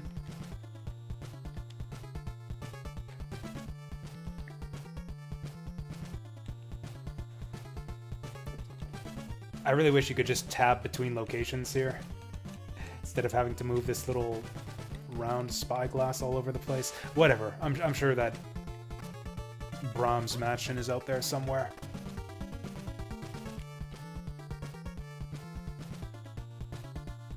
So anyways, Deep Fry, how's it going? Do you know this game? Can you help me? Actually, I don't need any help just yet. We're still just feeling things out here. I'm pretty sure I made it at least this far when even today the sacred flame rests in a realm hidden from sunlight. Should I be writing these down? I don't know if we can ever get that clue back. Oh. Oh, is that new? Was this in the original game where you could revisit your clues? If so, I probably didn't know about it. I would have never like, gone into the menu to read clues when I was a kid. To be honest, I could barely even read when I, like, as young as I was when I started playing these games. Actually, that's not even true. I was able to read at a pretty early age.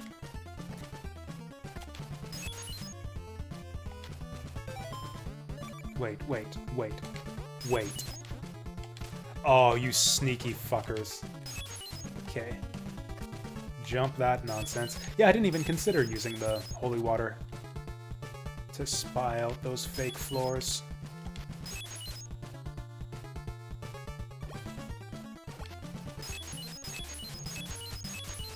There's the thing. Okay, be sure to aim that stake correctly, because if you miss, you gotta go buy another one. Whack! And we got Dracula's rib. Nice. And that gets us this little shield, which I don't know what it's actually good for. But we got it. And I think that's it. I don't know if there's anything else we need in this mansion. Like, holy shit, we actually did something productive. Whoa! I can't duck because I'm on stairs. Help! Oh, so the plot of this game, or I guess you saw it. Maybe you saw it in the intro. Oh. Okay, I'm gonna grab that. Is there something down there? Yeah, so like apparently when Dracula died, he put a curse on Simon or something. And so apparently the only way to... Dracula was a sneaky bastard. Apparently the only way to lift the curse is to revive Dracula and, like, kill him right. I mean, you know, it's not like Dracula's alive or anything.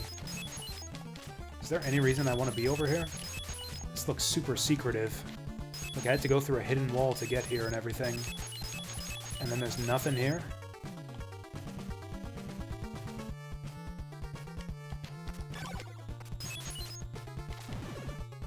Whatever.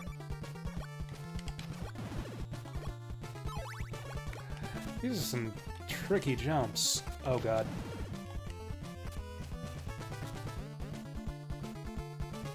Okay, so there's these guys. I'm in a bad spot. Slowdowns help. Ow! Okay, I've got to... Oh, did I die at some point? Fuck! God damn it. I'm trying to use the sub-weapon. Okay, so it's... I think when you game over, you lose all of your hearts.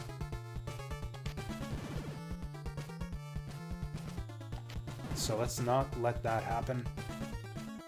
No idea for this game? Fair enough. I guess I'll just have to solve it myself. Anyways, this is what we're doing for the month of October. I am challenging myself to beat as many classic Castlevania games as I can. And I'm challenging myself to do it outside of the regular Wednesday, Thursday, Friday streams. Which is the real challenge, is, yeah, trying to get in the habit of streaming after work more often. Okay, this is the entrance.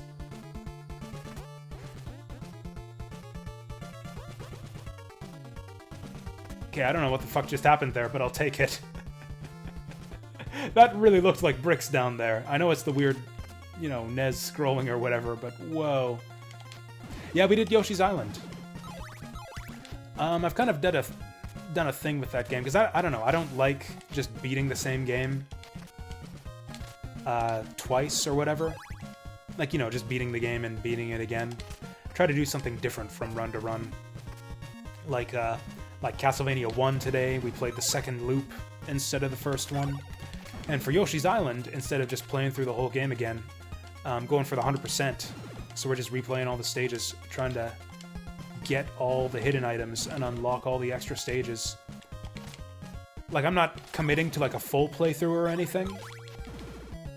It's just, like, basically anytime I feel like playing Yoshi's Island.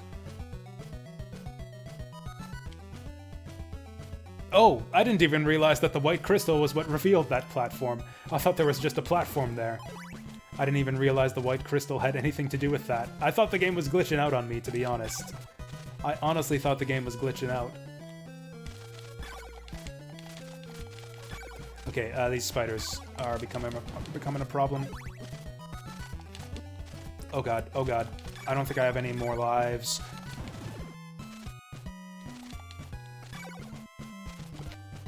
Oh god, the skeletons keep respawning. Okay, that's one down.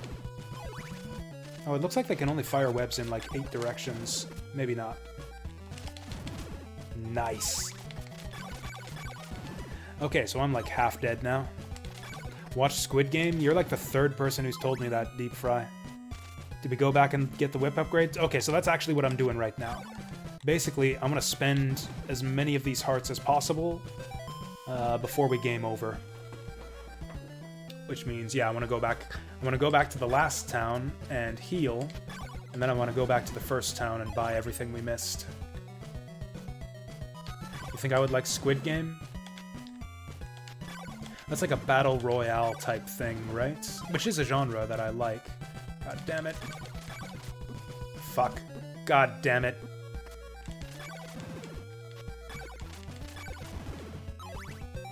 Oh, we're in a bad spot. We're in a bad spot. Anyways, actually, don't tell me about Squid Game, because one of my IRL friends strongly recommended it to me, and he said to, yeah, just go in totally blind. Try to know as little about the show as possible going into it. And, you know, so far so good, because I have never even really heard of it other than a couple people saying, go watch Squid Game. I think we're fucked. Man, these eyeballs are very, very nastily positioned. Fucking stairs!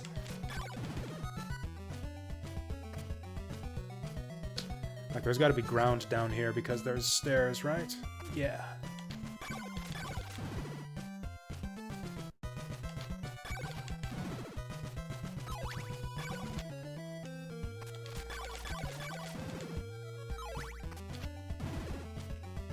I think the town's like right here. Oh yeah, that's right. I'm terrified of that crow. Can we still go to the church? Fuck you, fuck you, fuck you. Fuck you, crow. Can we still go to the church at night? God, I hope so. Hey! The morning sun has vanquished the horrible night. Rest here for a while? Yeah, you better fucking let me rest, motherfucker. I will flog you so bad. So I bought everything I could in this town, so I guess we'll see if I can travel back to the last town before night. Actually, is there another town over this way? Let's check the map. So, Pharos Woods, Berkeley Mansion.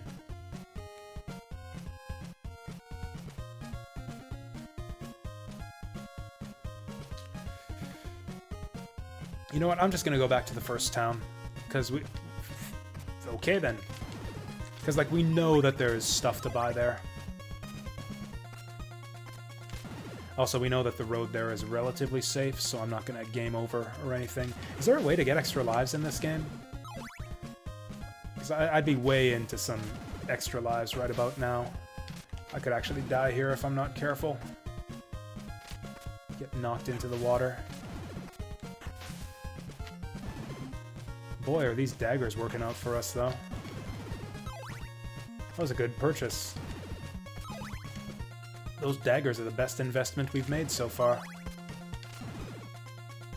I kind of feel like I don't even need the Thorn Whip since I got these daggers, but we'll go for it anyways.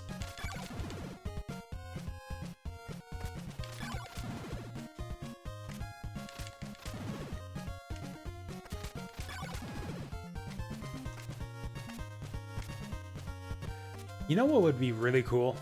A Castlevania 2 remake. This is one of the games I think could really benefit from just like a full-on remake.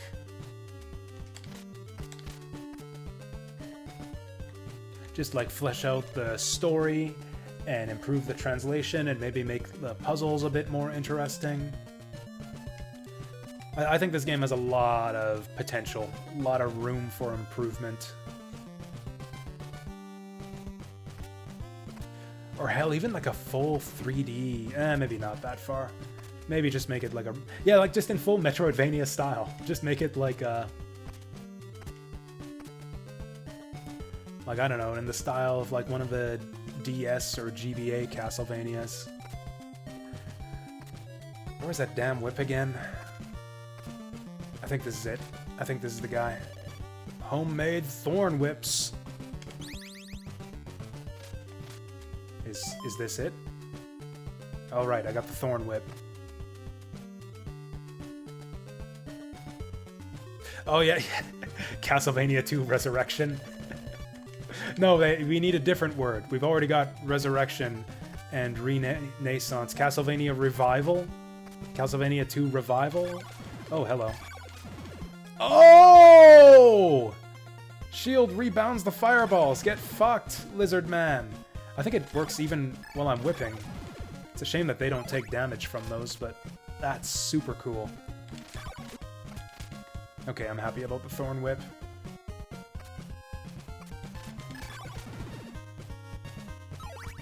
Oh god, oh god. Should I be doing this? I don't think we're meant to come this way yet. What was it? Like Silk Bag and Laurels or something? You know, maybe I should just reread all the clues from the townspeople. Reincarnation? Yeah, that could... yeah, Castlevania 2 Reincarnated.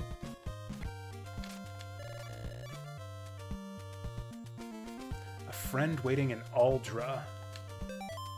Where's... Aldra's this place, isn't it? I don't know, I can't really get over there until I clear the swamp. Do I just keep traveling, or do I wait until the night clears up? I'm gonna try to visit the church anyways. We took a lot of damage in that swamp.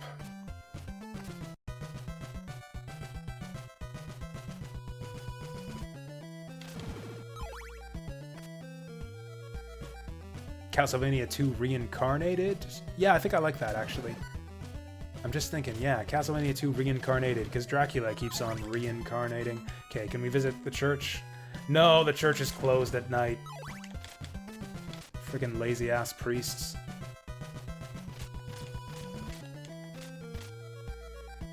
Can I find a safe spot and just wait out the timer? I don't really need the money right now. And I kind of want to go make some tea. Yeah, we should be safe up here. Yeah, I'm just gonna...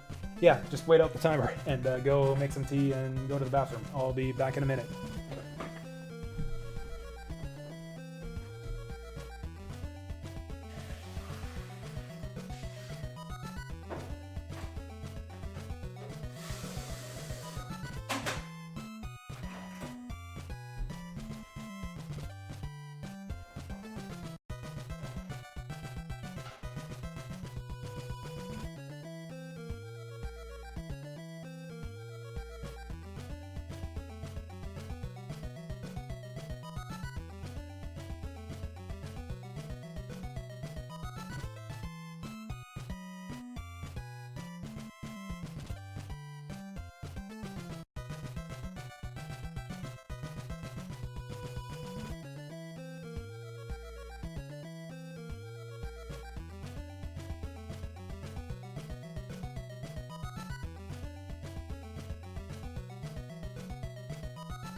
Oh shit, the morning sun has vanquished the horrible night.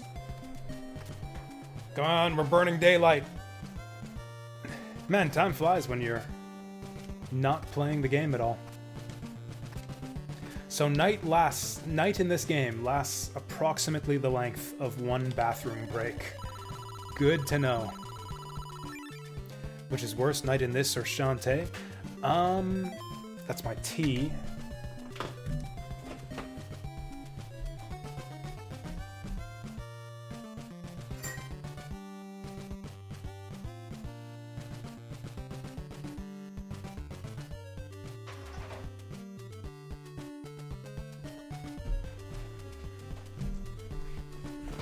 So, like, it's been a long, long, long time since I played Shantae. But, like, nighttime in Shantae didn't prevent you from doing anything, right? You could still go to town and, like, visit buildings and stuff. Like, you weren't locked out from progressing through the game because it was nighttime. So I think Castlevania 2 oh, the shops were closed? Seriously? Ugh.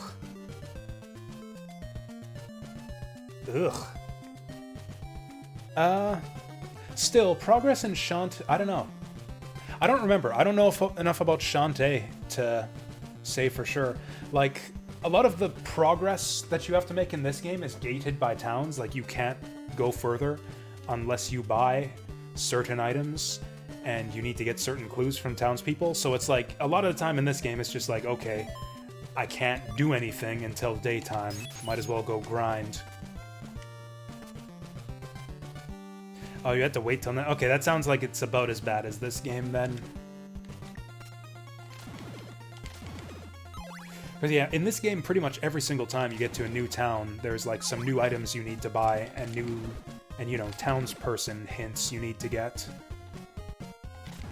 And if night happens to pop up, then you're just stuck farming zombies for... Does anyone actually know how long the day-night cycles last in this game? It seemed like it was pretty short, like probably no more than like a few minutes.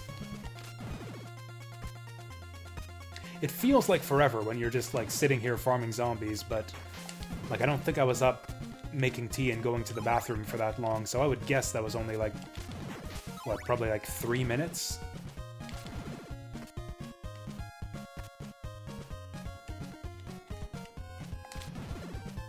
I was gonna go talk to all the people back in that first town, just to make sure I didn't miss out on any valuable hints, but I'm sure we'll be back to that town eventually.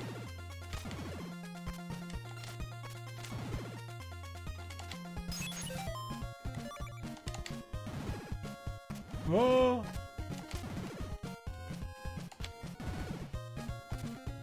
Alright, what do we got this way?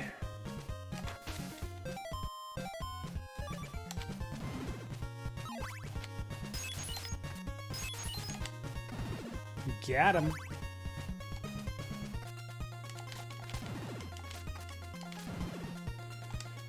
It was what, ruins over in this direction? Do we go here? We're probably not ready. Alright, there's that. Wait, this is the same place, isn't it? This is the same mansion, just from a different direction. I guess there's an easier way to check that. Yeah, it's just Berkeley Mansion from the other direction, so yeah, we just looped.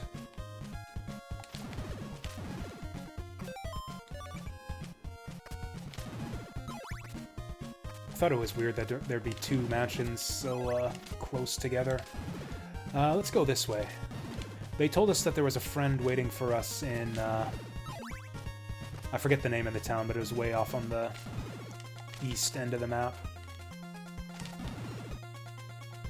Okay, that Thorn Whip was a good investment.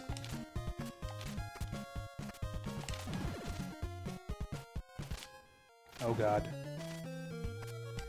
And just watch, the town's gonna be like right over here. Oh wait, oh okay, I remember this now. Yeah, this is that same screen. The spiders from before. Do I have to get to the other side of that grate, or is that just background decoration? Oh, nice! It does expand your health when you level up. That's handy.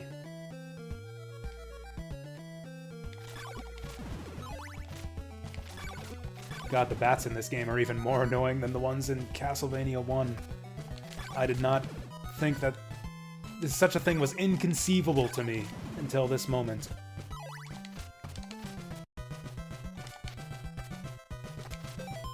Can we get on the other side there? Oh, there it is. Tanky bats. Actually, that would be the other way that they could make things tougher without adding more enemies on the second loop of Castlevania 1. Is just make the enemies take more hits. Obtained the Sacred Flame! One of the townspeople told us what we can do with that, but I forget what it was. Oh, nice. I mean, that's holy water. I don't know why they didn't just make... Oh yeah, we have holy water already.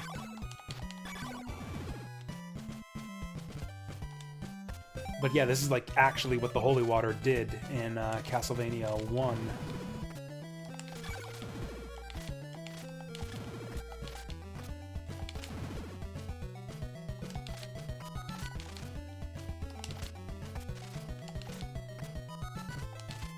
I really wish you could switch directions in midair. Not like move in midair, but just change your facing.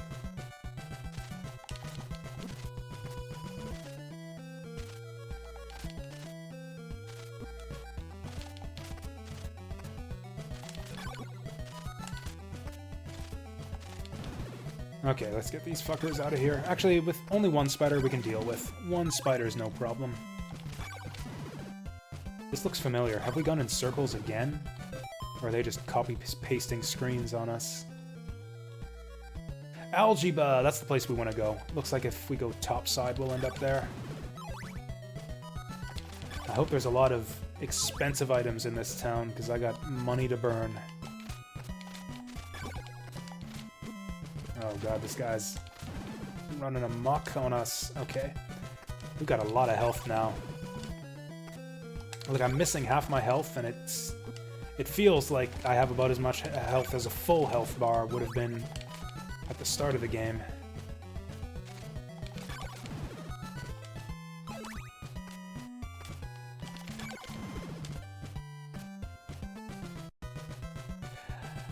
I'm terrified that something's gonna knock me in the water if I move up here.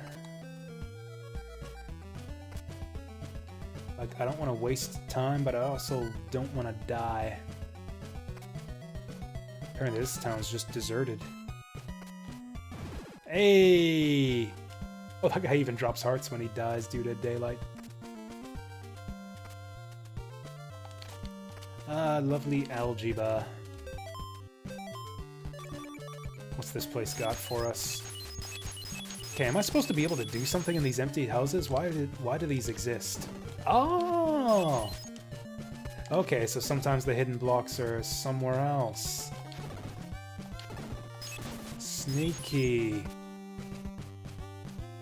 Man, there was one of these dead-end houses in one of the previous towns, too. I'm gonna have to go back there. Garlic! Get your best quality garlic here while supplies last! Oh, garlic's cheap as hell. Heck yeah, I'll buy some garlic. Okay, so they told us that the ferryman wants that. So we're ready for him. Oh, I should probably find a church before night falls again. Oh, I should also probably save my game. How did I do that? Ah, that's how you do.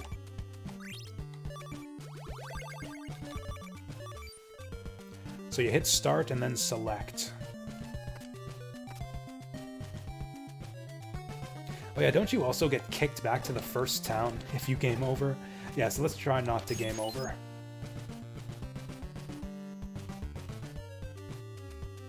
This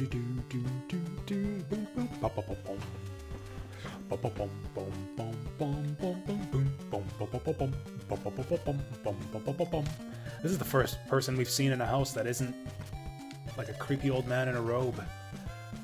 A thing cursed away from sight can be seen as a reflection in Dracula's eyeball. Nice pro tip. I mean, it's good to know, but it's not like we weren't gonna get Dracula's eyeball anyways, and it's not like she told us where to go to find it. That was my T beeping just now.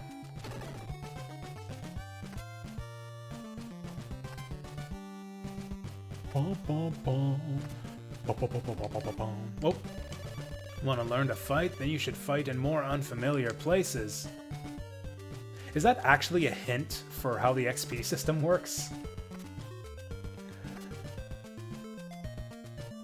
Because yeah, I was told earlier that like there's an XP cap for each zone.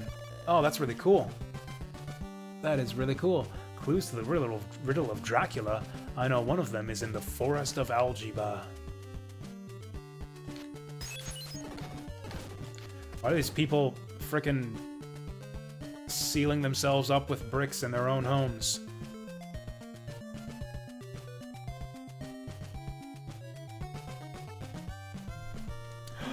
A robed man, maybe he sells something.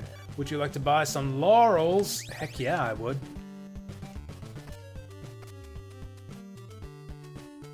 Oh yeah, what was it? Laurels? Something about pickled laurels? I don't remember. I commented on how it was one of the mistranslated clues from the original game, but I don't remember what he actually said.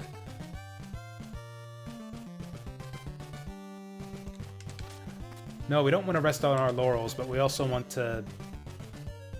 But we do want to rest on them if we are in a pickle or something. I don't know. Search the mansions for clues. You don't say. Is there no church in this town? Are these people a bunch of godless heathens? Plan to trek through a swamp. Eat laurels. It neutralizes the poison. Ah. The accursed dead river. A river that still awaits the one. Freeze it from the curse. Priests don't pray at night. That's why the forests are full of demons. That's pretty terrible.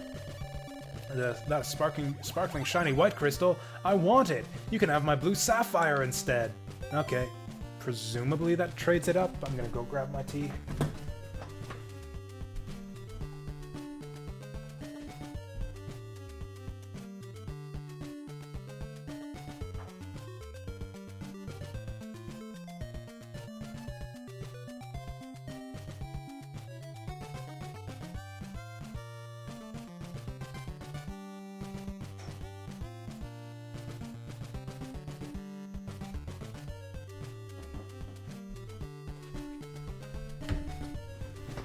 Okay, so the laurels are the anti-poison item. Oh, we have a limited number.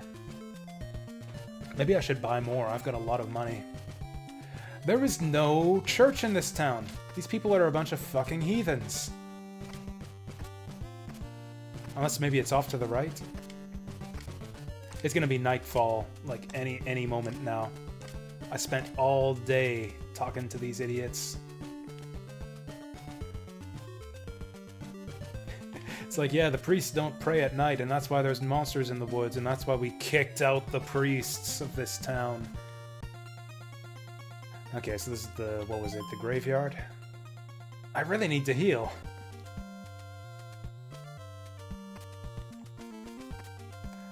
I guess we'll go back to the previous town? Okay, there's a good chance that we're gonna game over at this rate. I think I'll buy more garlic and more laurels.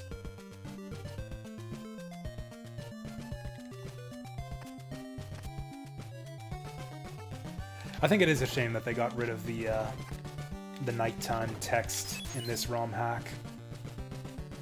I get that it's a quality of life thing.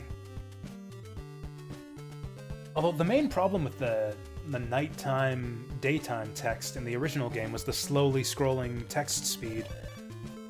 I feel the ability to advance the text quickly would have solved that problem. Like, that was an iconic line. The morning sun has vanquished the terrible night, or whatever it was, and what a horrible night to have a curse.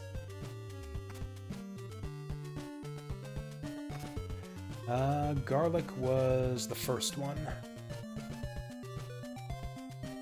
Please let it not be nighttime by the time we get to the garlic.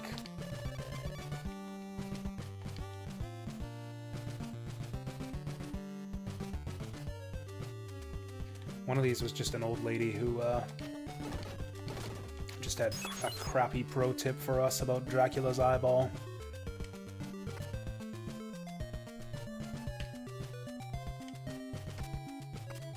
So what's everyone's favorite Castlevania game out of the ones that I listed, like pre-Symphony of the Night, before Symphony of the Night? What is everyone's favorite Castlevania game? Oh, maybe the first house was the Garlic Man. Like, for me, it's Rondo of Blood, easily. I know not everyone's played that game, because it's on a console that not a lot of people owned. I mean, the first time that I really experienced Rondo of Blood was through the Dracula X Chronicles collection on PSP. Or I guess it wasn't really a collection, it was like a remake. It was a remake of Rondo of Blood that also included ports of Symphony of the Night and the original Rondo of Blood.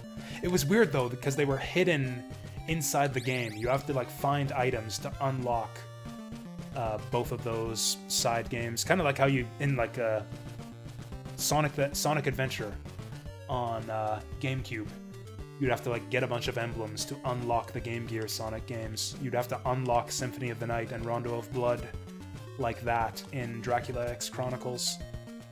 It was kind of stupid, but they were solid ports. Also, that was the port of Symphony of the Night they used in that version actually included a bunch of cut content from the Japanese version.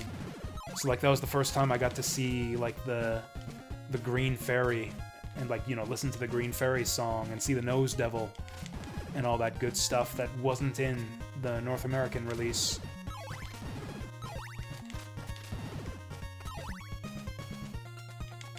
When you finally played Bloodstained, it'll be the... Oh, when you finally play Bloodstained. Bloodstained is a good one to start with. You're talking Ritual of the Night, like the full 3D Metroidvania one, or like the 8-bit style one, Curse of the Moon? Curse of the Moon is really good. Like, if you're looking to get into classic style Castlevania-esque games, Curse of the Moon is actually really good. Oh, it is challenging, though. Rather challenging, though, so that might not be your style. Ritual of the Night, though, the big one, yeah, is really good, though. I think you'll probably enjoy it. You get to play dress-up with Miriam, too. Give her a bunch of different hairstyles and hair colors and clothes and stuff. So you might get a kick out of that. I know I did. You can also get ludicrously overpowered in that game. Like, the power curve in Bloodstained Ritual of the Night might be just, like, the sharpest in any, like, Metroidvania game I've played.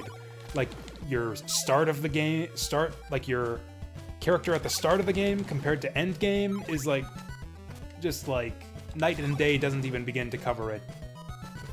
You end up growing, like, light years beyond your starting strength, where you're, like, zipping around at crazy speeds. Yeah, you get so overpowered by the time you get to the end of Bloodstained. It's really fun to just tear ass around the castle.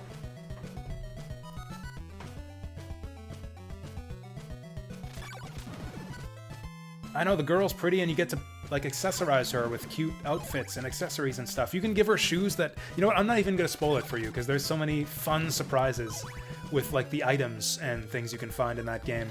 So, I won't even spoil the surprise for you. There's just so many cool things. So many cool things in Bloodstained Ritual of the Night. It's like I was discussing earlier, like, what, apparently... Someone mentioned to me that Konami's getting back into the game-making race. Like, Konami's gonna be making games again. It was like a new Metal Gear or a new Castlevania or something, maybe both, I don't remember. And it's like, I don't even care, because the actual geniuses responsible for those series are off on their own companies now, making better versions of those games. Like, I actually think Bloodstained Ritual of the Night isn't quite the best Castlevania game. Like, it doesn't quite live up to Symphony of the Night for me, just purely on aesthetic grounds. Like, I just don't think the graphics and music in Ritual of the Night are as good as Symphony of the Night. Other than that, though, it at least matches or exceeds Symphony in every other category. There's a Shovel Knight costume. There's a Shovel Knight enemy. And a Shovel Knight weapon, where you can, like, summon a Shovel Knight to your side. I don't know if you can dress her up in Shovel Knight gear. If so, I never found it. That'd be really cool.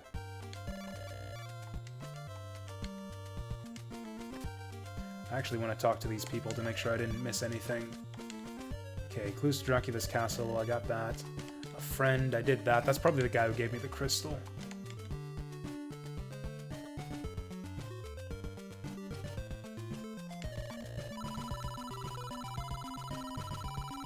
So which way are we going now? Do we go all the way back to the left to try to beat the swamp? Or do we try brave the cemetery? Cemetery takes us to Laruba Mansion. I don't know if there's anything we can do there yet. Apparently we need to break the curse of the lake to get to Rover Mansion. Do we just go all the way back to the left? I'd like to go up here if I could, to the town of Yomi.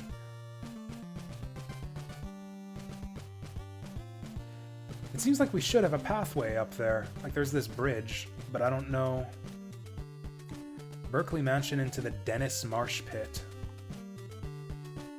Let's go there. Let's try to find our way to the Dennis Marsh Pit. Oh yeah, what was in here? Oh, I think this was that house I couldn't figure out how to break into. No, this is the knife? Yeah. Dropping an EX shovel armor item. Oh shit, I didn't even know that. I never even found that. Oh, there's just so much stuff in Bloodstained. It's crazy. Like, that's one of the things that was great about Symphony of the Night also. But yeah, there's like even more stuff in Bloodstained. Even more stuff than Symphony of the Night. Honestly, for all the things I didn't like about them, that I thought was worse than Symphony of the Night, there's a lot of great stuff in the Game Boy Advance Castlevania games, too. Like, in terms of just being chock full of stuff. Like, yeah, Aria of Sorrow and Dawn of Sorrow are just, like, chock full of stuff for you to find. That's kind of like Igarashi's like signature, I think, as like a game designer. He's just like packing his games full of like cool, just like quirky stuff. Okay, so there's Berkeley Mansion. How do we get to Dennis Marsh Pit?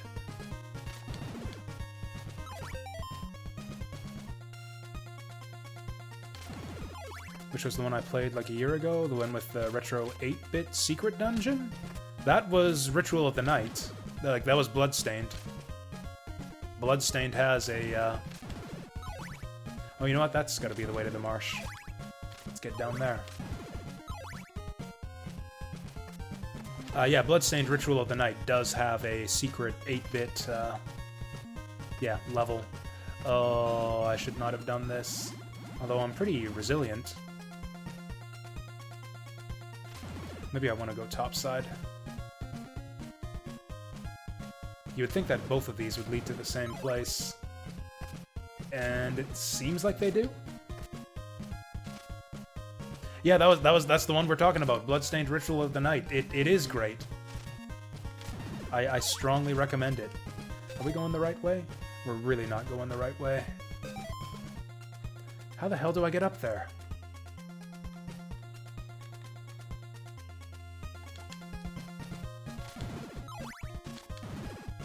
Is this map leading me astray here? It says there should be a bridge somewhere for me to get up to Yomi.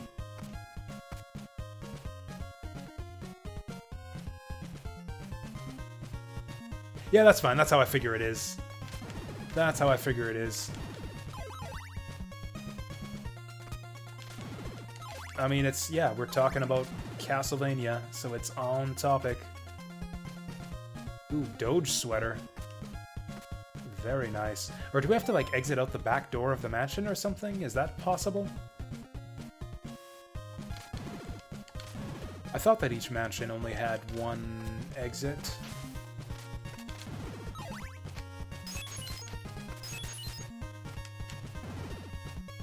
Whatever, we can just take the long way around. Or unless is there like a hidden passage under here or something? I don't want to walk through there though.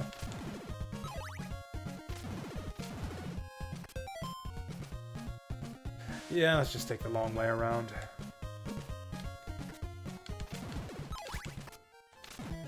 And it's nighttime.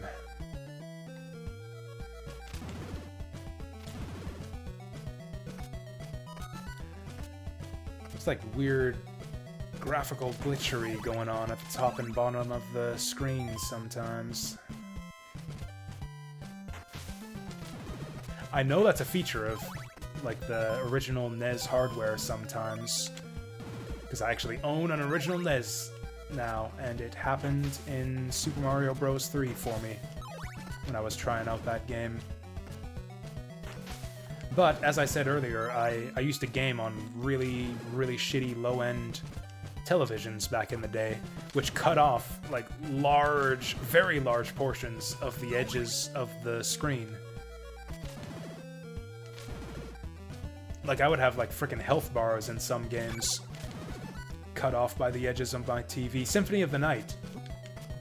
The first boss fight in Symphony of the Night, where you're, like, fighting Dracula in Rondo of Blood style. I never knew that Dracula had 2 health bars. Okay, how the fuck? Whatever, let's just go through the swamp. We got laurels now. And also tons of health. Or do I want to wait to go to the church? I don't know what we want to do.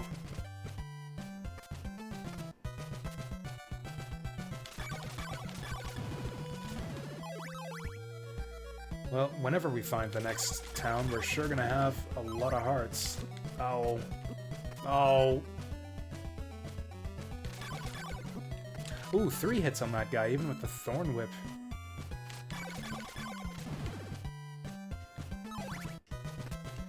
Okay, so how do I use these? How do I use these laurels?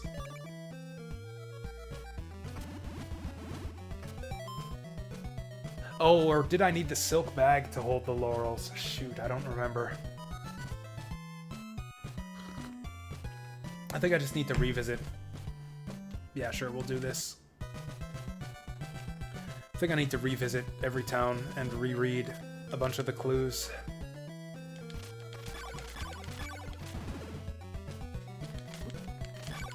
Oh god, I'm gonna die.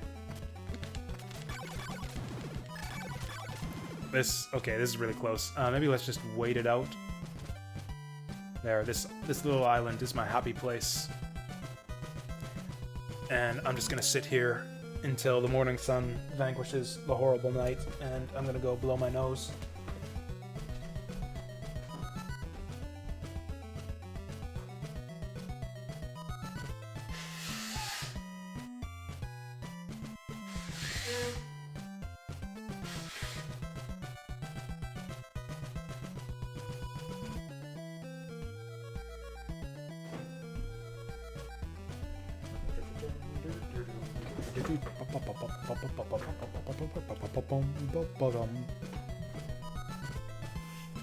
So, like, I've recovered from my sickness that I had over the last week, for the most part. Actually, you know what? I probably should go up and get right in front of the church so I'm not wasting any daylight. Too late.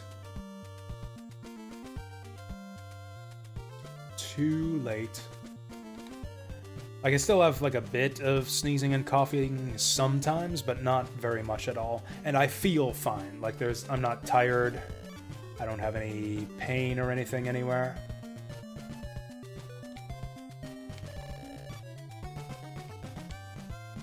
And yeah, so I've been working the last couple days. I'm back to work now.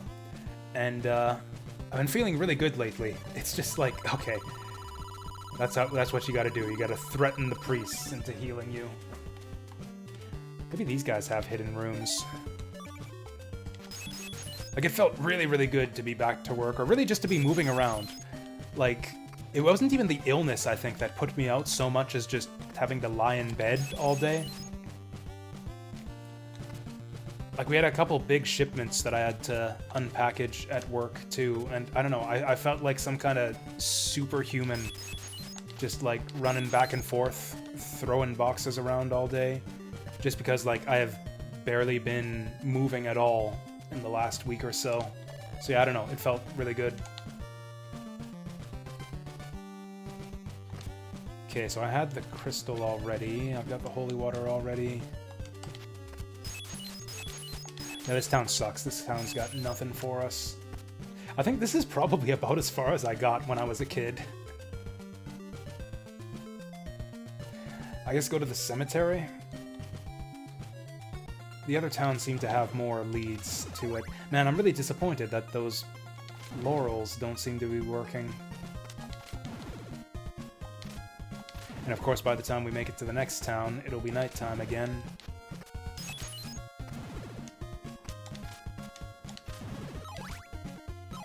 Oh yeah, that's right. I forgot that there's multiple endings in this game.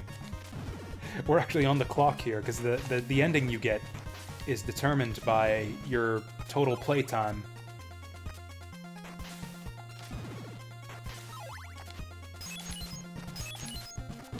Yeah, down I go. Ball.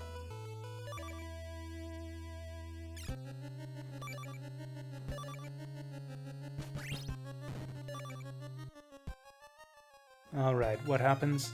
Oh, we revive on the spot? Is that right? Does anyone know this game? Is that what happens when you game over? Okay, we do lose all of our hearts, and our XP goes down to 0. That feels bad.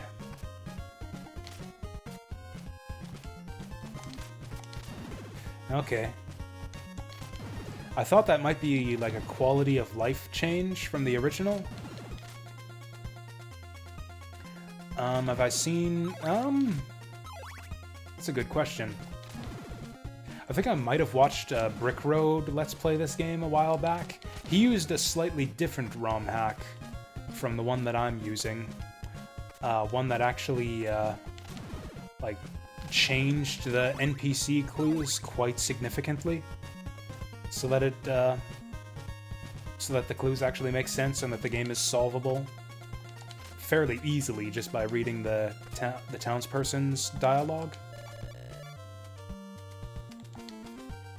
That was a long, long time ago, though, so I don't actually remember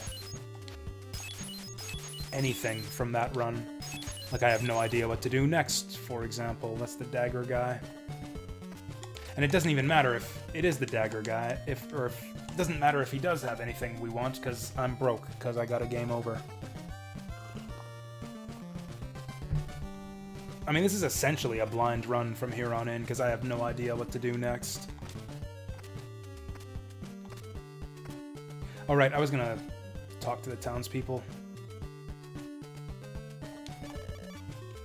Yeah, a laurel and a pickle makes all your worries go away. I don't know what that means. Maybe I'm allowed to die in the swamp while I have laurels? We met the guy in Algebra already.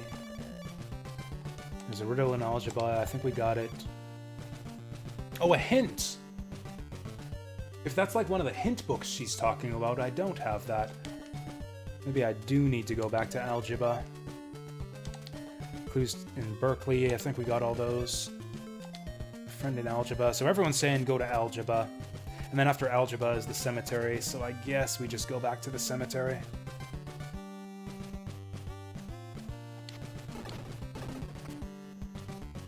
Oh yeah, did I ever go in here? What's this guy's deal? Chain whip! Fuck. If only I'd have found this guy back when I was rich. Well, whatever. We'll be back here on our way to the first town when we go to cross the swamp. Our thorn whip's working out pretty well for us right now. I don't really feel compelled to grind for the chain whip.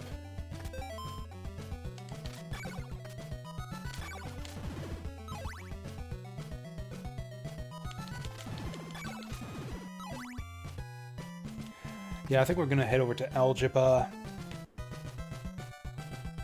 Just go holy water a bunch of the walls there. Looking for that clue they were talking about. Talk to all the NPCs again. See if we missed any hints. And then we'll just go to the cemetery.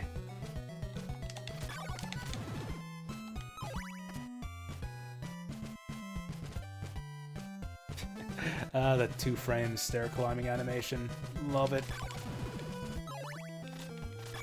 Is that actual level up there? Am I supposed to be able to get up to those stairs, or is that just graphical glitchery?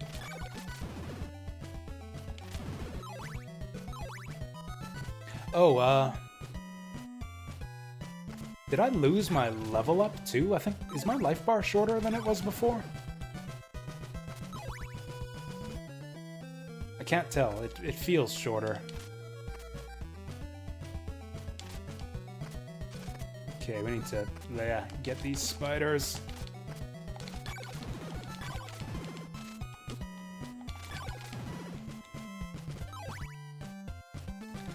That was a lot of damage we took there. Not a fan of that. Get out of here. It's longer than it was when I first started? Okay.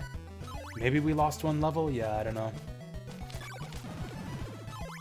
Maybe I'm just used to having a lot of life at this stage in the game.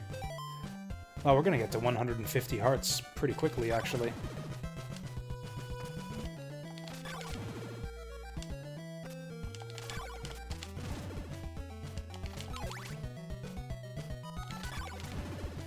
And then we'll farm in town for a little bit.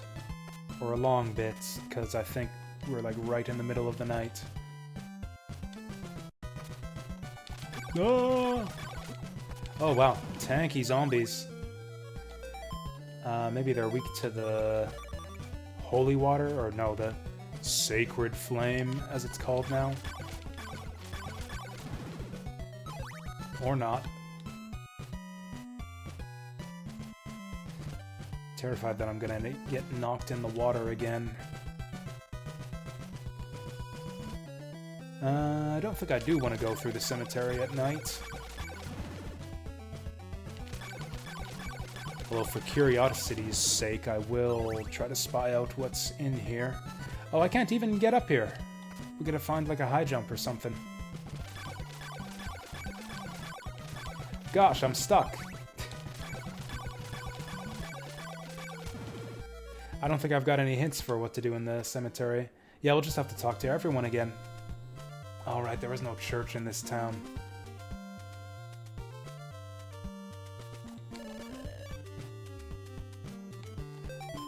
One of them's in the forest of Algebra.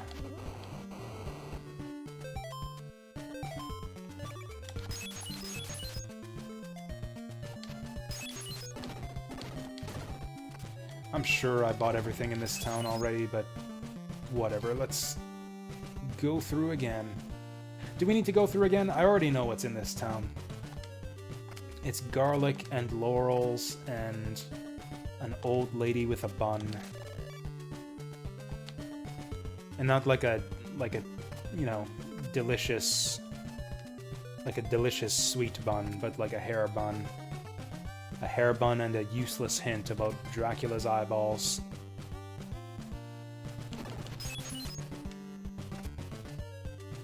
I'd have rather had the bread.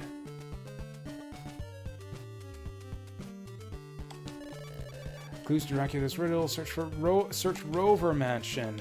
Oh wait, these blocks look weird. Okay, maybe they're just glitched out, or maybe we need to use Sacred Flame, or maybe they're just glitched out.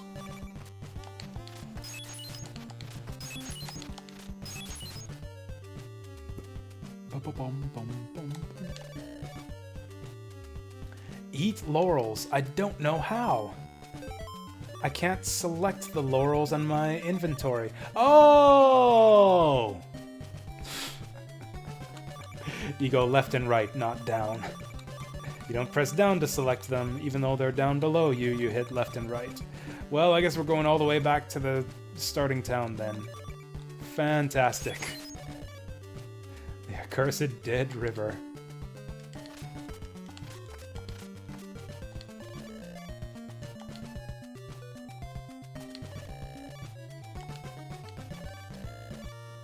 find something more interesting than what you have now, come back and we might barter a bit. I don't know what they meant about that clue to Dracula's riddle. Maybe they did mean Algebra Forest instead of the town? Whatever, I guess we're going all the way back to the left.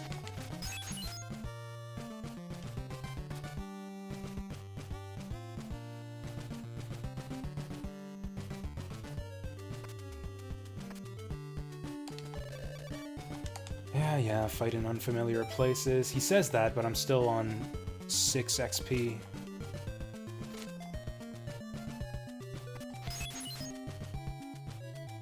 Nah, there's nothing useful. Yeah, they gotta be talking about the Forest of Algebra. Did I find a hint in the forest? Whoops. I don't think I did. Whoops. I meant to just jump straight up there. Ah! Having a bit of trouble here.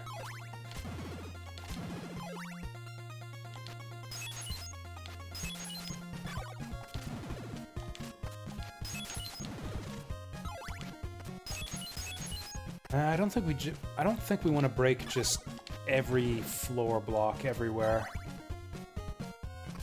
The hidden stuff is usually on suspicious-looking blocks. What was down here again?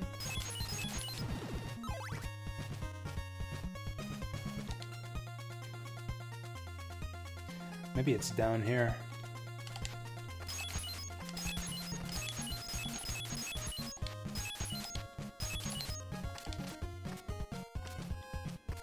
Have I been down here? This actually doesn't look that familiar.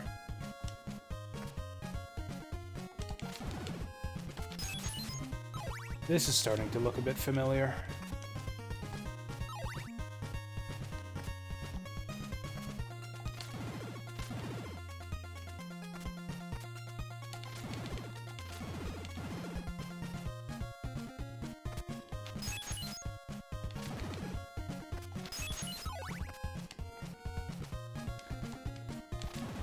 Okay, no, we haven't been down here at all. I think I was about to go this way before, but I chickened out.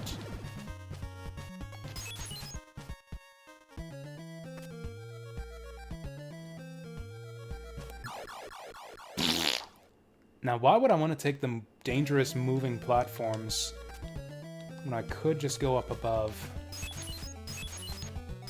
Is there that hint they were talking about here? Doesn't look like it. Looks like you can just take dangerous moving platforms if you want. Okay, then.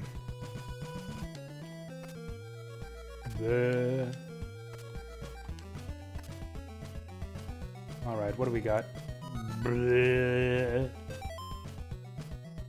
Ah, that's the Lake of Yuba.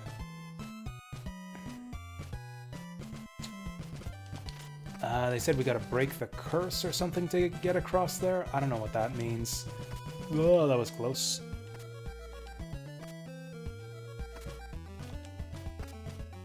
Alright, we don't gotta be scared of moving platforms. They're not nearly as bad as the ones in Castlevania 1. Okay, I think we gotta cross the swamp.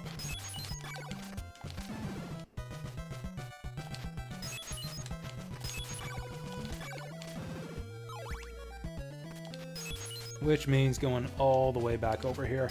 I did not expect that we would clear this game in one stream or anything. I was kind of hoping we'd do it in 2, but at the rate we're going, I don't think we're going to do it in 2.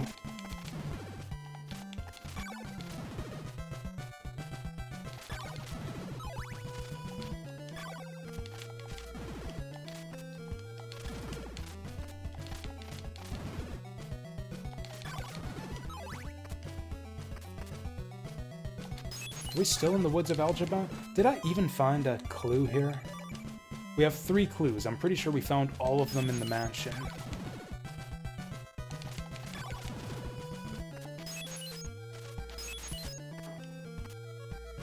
So I don't know, maybe they were talking about the Sacred Flame? Maybe the Sacred Flame was the thing I was supposed to find in Algebra Woods? Is this location considered to be part of Algebra Woods? It's not. It's Dabby's Path. So there's still some kind of secret in the woods that I'm missing.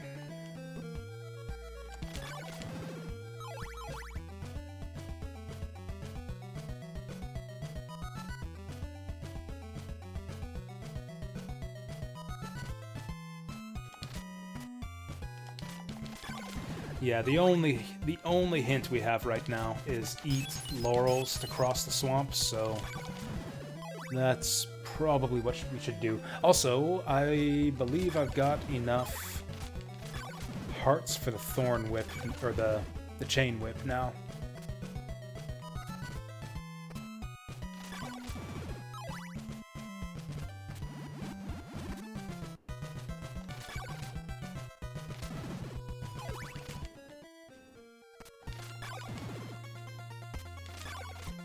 It's a good thing that the soundtrack in this game is so damn good, because there really isn't that much of it, which is probably the main reason I wouldn't say this game has, like, the best music in Castlevania history. There's, like, what, a whole 6 or 7 pieces on the OST? Town theme, mansion theme, Bloody Tears, nighttime theme. Is that it? And then the final boss theme.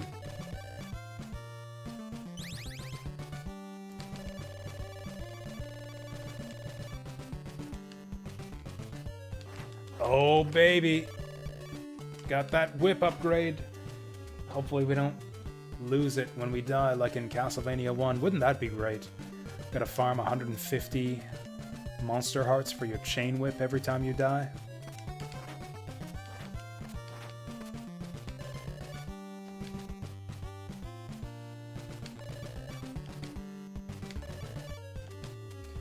I don't think I'm even gonna go to the church. Oh yeah, what did these hints actually say?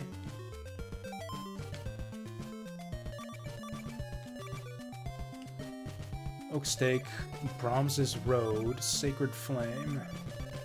Even today, the Sacred Flame rests in a realm hidden from sunlight. That's not a very good clue. That could be, like, basically anywhere, so it's like in a cave, basically. In a cave somewhere. There are many caves in this game so far. The road to Brahms's mansion will be heralded by dispelling the curse of the river. We had several townspeople telling us to dispel the curse of the river already.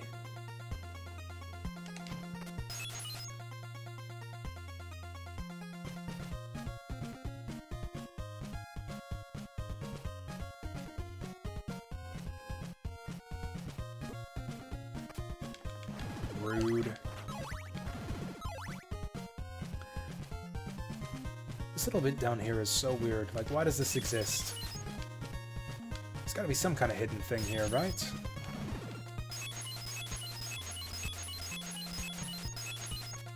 This is it. This is my life now. You know, I said that, hey, maybe the guys who developed this game were big fans of Zelda 2 or something. It's like they liked Zelda 2 so much, they thought, oh, we must make the sequel to Castlevania just like it. I'm starting to think that maybe these guys were big fans of the original Metroid. It's like, oh, I loved bombing every single floor block in Metroid. We must make a game where you do exactly that.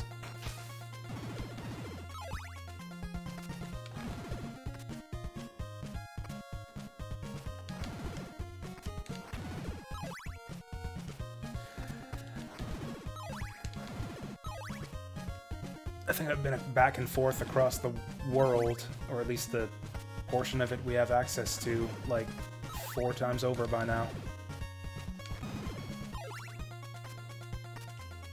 I think in the worst ending to this game, Simon just keels over and dies from Dracula's curse. That's probably the ending that we are headed for.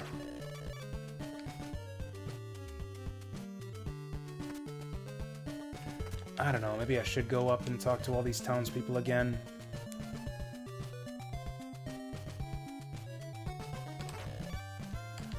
Find the clues and solve the riddle. Good stuff. Glad we had that talk.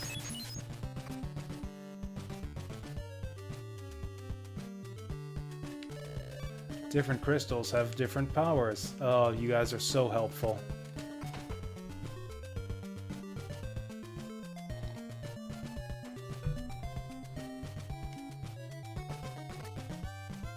That's really not a good idea to jump off ledges like that in town.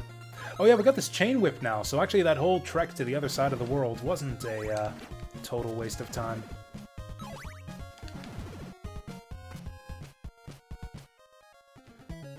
Oh, what a horrible night to have a curse.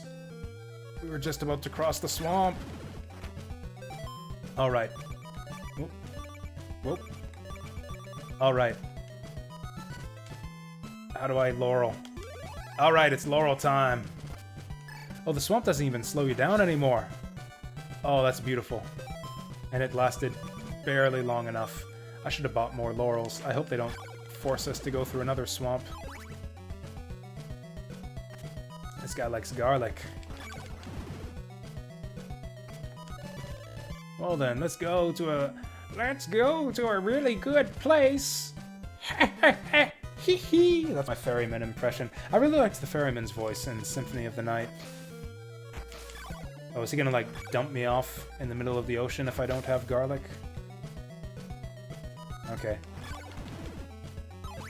I don't know what the clue about ferrymen liking garlic meant then. Where am I? Oh, the town of Uldra! New town! So naturally it's nighttime and we can't do anything here. Whatever, let's farm. I don't have that many hearts.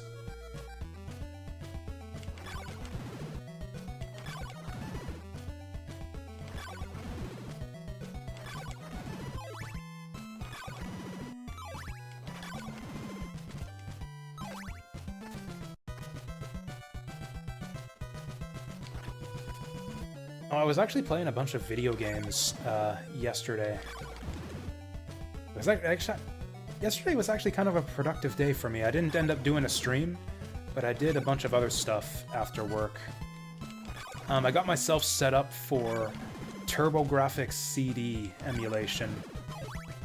I managed to locate the BIOS files for that, and I got a bunch of ROMs for Ys books Ys 1 through 4. I downloaded the translation patch for Ys 4 because that's that one wasn't released in English officially, so I had to get the translation patch. I haven't applied it yet. It's interesting because the big barrier for the Ys series, especially like the Ys Turbo CD games, is that there's a lot of voice acting in them with no subtitles, like no accompanying text. So what the translation patch actually does is they dubbed all of the voices, which is a bit unusual for a fan translation. I guess maybe that was easier than inserting text into the animated scenes. Anyways, I played around with the Ys games a little bit, and it was kind of a trip. Those games are really simple. Like, really, really simple. Like, maybe the simplest possible RPG combat. I know I said that about For the Frog, The Bell Tolls a while back. Which, yeah, it had the simplest combat system imaginable. You just bump into an enemy, and then combat happens automatically. And, like, your frog and the monsters just exchange hits back and forth until one of you dies. It's all automatic. Ys doesn't even do that. You just bump into the monster, and then either it takes damage or you take damage. So it's just like you hold forward until one of you dies. The best versions are on the PC. So I also tried out Ys... What is it? What's the remake? Ys... Chronicles, or whatever it's called? The one on Steam. The versions of Ys 1 and 2 that are on Steam. And that also seemed really good, to be honest. I kind of want to play the originals, like on TurboGrafx, just to get that authentic, like, experience. Not authentic, but, like, you know, see what it was like back in the day. see what all the fuss was about. Because, like, Ys is kind of a long-going series now. Like, they're still making those. The newest one is, what, 9? That just came out this year? Like, surely there's got to be something there, you know, for a series to have become popular enough to keep going for that long. This is good. So, this is another famous, supposedly mistranslated line where it's, yeah, go hit your head on Deborah Cliff, which doesn't do anything. It's just a fake clue that... It's a red herring. There's nothing you can do by hitting your head on Deborah Cliff. Which was true to the original Japanese. The original Japanese one also just tells you, yeah, go hit your head on Deborah Cliff. In this retranslation, they took a bit of liberties here. This is kind of a quality of life improvement where they just changed the dialogue a bit to make it so that she's, like, giving you some sass. It's like, hey, go hit your head on go smash your skull on a cliff and see which one breaks open first.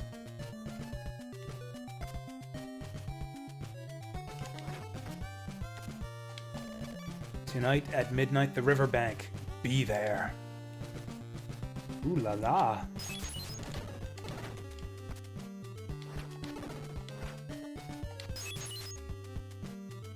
Anyways, so apparently the Ys games are apparently really short, or at least the first couple are. So in all likelihood, I'll probably just play the TurboGrafx version and then also play the like the PC versions, because those games are apparently like only a few hours long. Anyways, so then just trying out the Ys games on TurboGrafx got me thinking about like 80s fantasy anime in general, because the Ys games give off that vibe very strongly of just like classic like 80s and 90s fantasy anime stuff, like I don't know, Lotus Slayers, that kind of stuff. So I got to torrenting a bunch of classic 80s fantasy anime. I tried out a couple of them. I watched, or 80s and 90s, I should say. I sampled a single episode of a couple of them. I watched one episode of Bastard, which I didn't think was very good at all, and I think I'm gonna drop that show after one episode. I don't know, there was just nothing in it that appealed to me at all. If you find the patrolling man at the... This is another famous line from the original English translation. Go talk to the graveyard... What was it? Talk to the graveyard duck to live longer. Which is another supposedly famous mistranslation that's actually accurate to the original translation. In the original Japanese, she tells you to talk to a duck in the graveyard.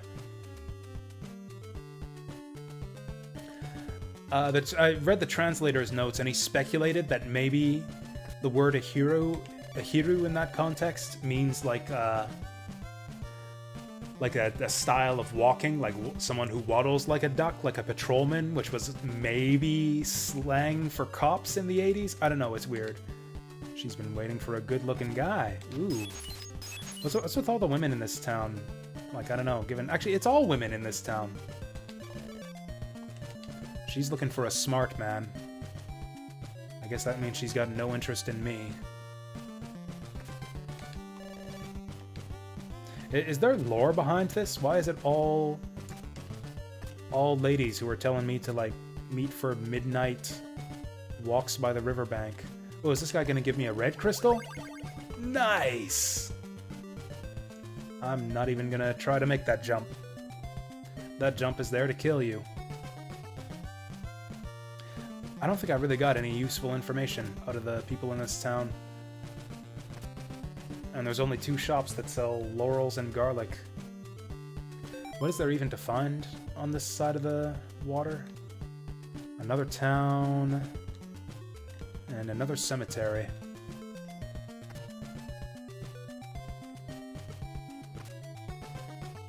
The world of this game is actually pretty big.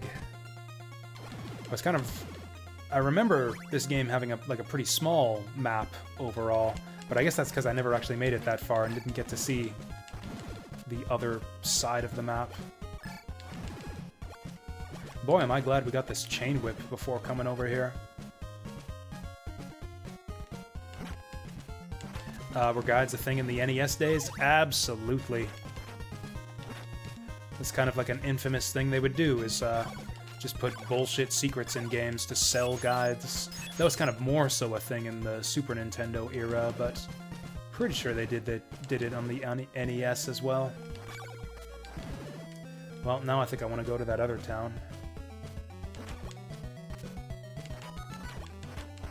Like, the townspeople are supposed to give you clues for all the stuff you're supposed to do.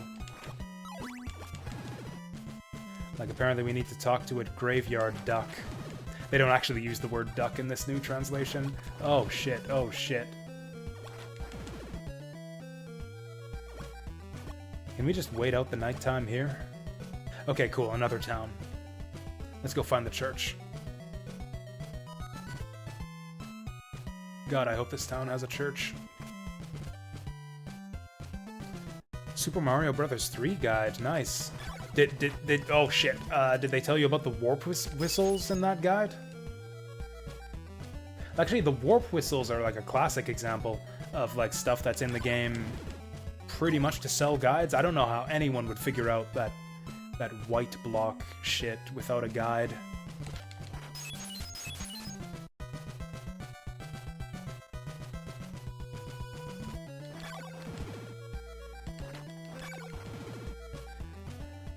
Man, forget the church. Are there even any open doors at all in this town?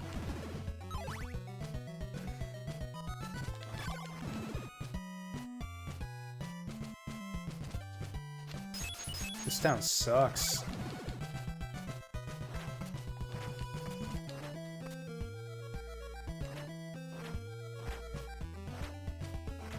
Yeah, that's fair. The one in the fortress is pretty straightforward.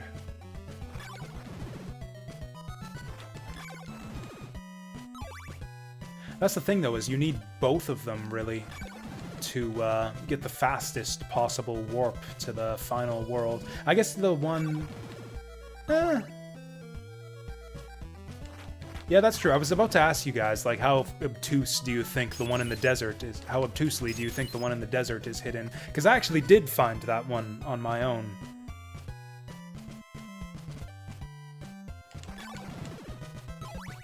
It's, like, somewhat well hidden, but, like, I don't know, the way that block is positioned, like, I don't know, I think people would think to try to use the hammer there. I certainly did.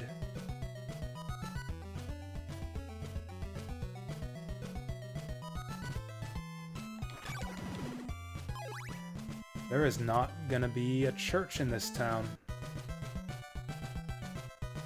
And I'm gonna be really pissed off.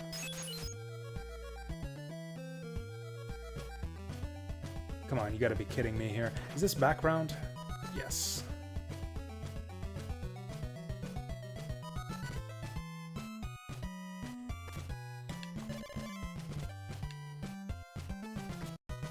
I can't believe there's no fucking church in this town.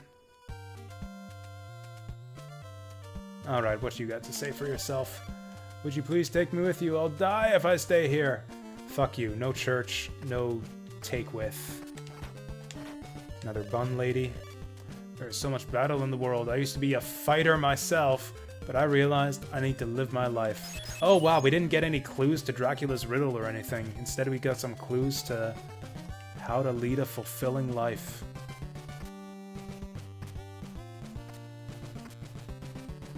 What a prize! Oh god, the stair climbing animation. How many games would it be before they would make that look not ridiculous? Because I think Castlevania 3 uses basically the same animation again. What? How many layers deep are we gonna go with this shit?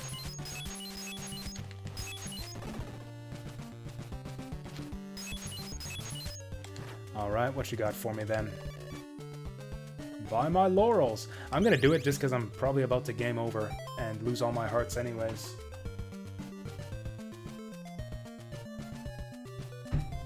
The lady said something about a silk bag. Get a silk bag from the graveyard patrolling man. I guess that means we should go to the graveyard?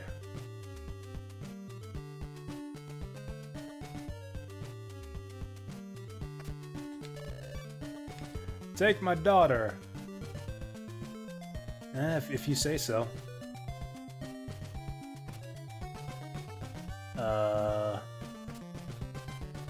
Cool, someone got here before me. I wish it would like remember all of the blocks that you had cleared out in these places so I don't have to break them myself every time. Garlic. Morning Star. Oh. Okay, I really want to get that before I game over and lose all my hearts. We're only 15 short. Man, why did I buy those stupid laurels? Okay, here's what we're gonna do. I'm gonna go outside. We're probably gonna hang around this town for a while anyways. Do you believe in God? I mean, apparently you guys don't. Where is your church?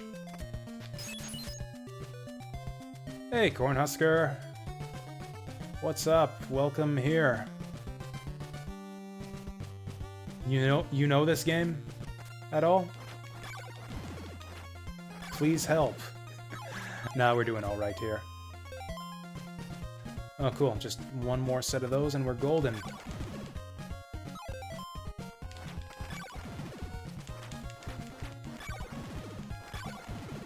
Honestly, I probably don't even need a whip upgrade with how fast these guys are going down.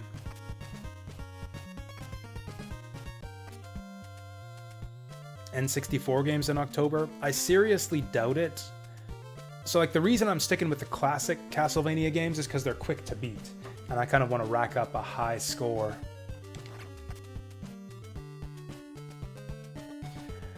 Like, it's not that often that I do streams on work days. Like, what did I say? I've got 8... If we do all of the pre-Symphony Castlevania games, that's 8 different games. Assuming I clear, on average, like 1 game a stream, I've got to find time for 8... like workday streams. So that would be... I guess that's like 2 a week. That's not too bad, but that's a lot more than I normally do. So I don't know. I think it'll be a challenge for me to even meet that benchmark. We'll see.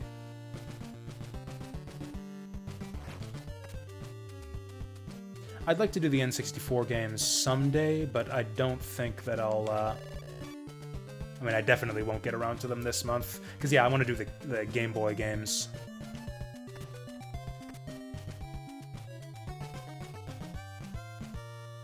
Messing around getting Dragon Quest V going. Nice. Is that, like, the good one? Was that the last one on Super Nintendo? No, 6 was also on Super Nintendo, right? According to a rumor, there's a colossal diamond buried in Strigoi Cemetery. I don't know if that's a real clue or if he's just trolling me. There's a hermit living in a cave who can empower a whip in a peculiar manner.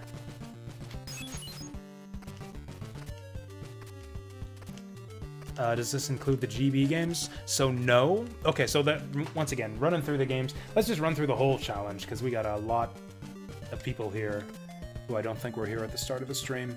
So the basic idea is that, yeah, this is for our spooky October horror game thing. I'm playing through Castlevania, because that's the only series of vaguely horror-themed games that I even like. No, that's fine. I'm happy to go through this. It's not a super complicated thing or anything. So I'm going to be playing the classic Castlevania games. By classic, I mean like pre-Symphony, non-Metroidvania. Son of a bitch. Oh yeah, I guess I can one-shot these guys now that I got my flail whip. But it's not going to interfere with the regularly scheduled streams. So like on the... Like I'm not going to be playing Castlevania Wednesday, Thursday, Friday. I'm still going to be working through the regular stuff we're doing on those days. Like the, yeah, Fire Emblem Radiant Dawn, the Baba Is You. We're going to be starting up Sekiro pretty soon. These guys still die in 2 hits. Oh, it's nighttime and they die in 2 hits. That's good. So I'm only going to be playing Castlevania on work nights. So like on the days where I stream in the evening after work. That's when we're going to get to work on the Castlevania. And so the real challenge is actually do enough streams after work to clear as many Castlevania games as I can.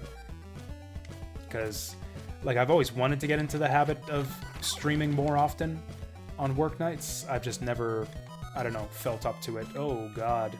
Oh, God, these jumps. Okay, I made it somehow. Oh. Oh, is this Deborah Cliff? This is Deborah Cliff. I'm supposed to hit my head here. There's supposed to be a cemetery around here somewhere. Strugoi Cemetery. Or do I have to... Whatever. I know that hit your head on the cliff is a bullshit clue anyways. Yeah, so I'm we'll get to that in a second. So yeah, that's the basic challenge, is to clear as many classic Castlevania games as I can, doing only after-work streams. That's the basic idea. It's to incentivize me to stream after work. And so we'll see what my score is at the end of the month. See how many of these I can actually get through by only work night streams. So yeah, we did Castlevania 1 earlier today, so that's 1 on the scoreboard. Ouch, that hurt a lot. And so we're doing actually, we cleared the second loop of Castlevania 1 as well, which was even more challenging. For this game, I'm playing a ROM hack of this game. It's got a new English translation that fixes up and clarifies a lot of the townspeople's clues to be more in keeping with the original. It's also got some quality of life changes, such as faster text scrolling speed, save function. Basically a lot of the stuff that was in the Famicom Disk System version of the game. So like if I go start and select, we can save our game. Let's do that now, actually, now that I got my chain whip.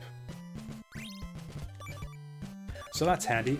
And another thing they added here is, yeah, this full map. This is a map that was actually included in the manual of the Japanese version of the game, which is actually very important because a lot of townspeople reference locations on this map that you don't really know about if you're just playing blindly without the map. Before Sekiro, I'm gonna watch you play Tenchu Z. I don't know. I mean, probably not, to be honest. Like, I'm on the times when I am watching a stream at work. First of all, I just haven't checked. Like, whenever I'm, like, I can at least usually see when you're streaming Saturn Meteor. Like, I'll at least browse through and see that people I follow are streaming, even if I don't necessarily tune in or say hello. I haven't seen you on lately. So far, the only people I've seen on who I follow regularly during the day are Matt to the Future. Actually, I think that might be it. Brick Road's been streaming a lot more lately, too. Hey, level up!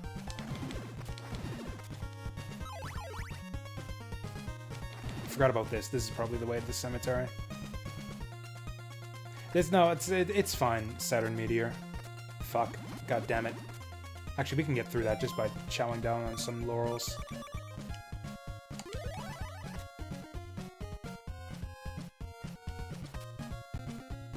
Ah, here's our cemetery. Here we go. Peacock added every single Saw movie for free. Oh, joy. I don't know what Peacock is, but that sounds like a good deal. I mean, free is always a good deal.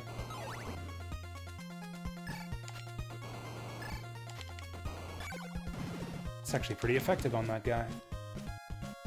So I was supposed to talk to a man on patrol in the graveyard here. Can I not change directions while I'm ducking? Oh, I can. It's just the diagonals on this controller are a mess. Well, then. Maybe the crystal? I should have the crystal equipped all the time, actually, in case there's other hidden stuff.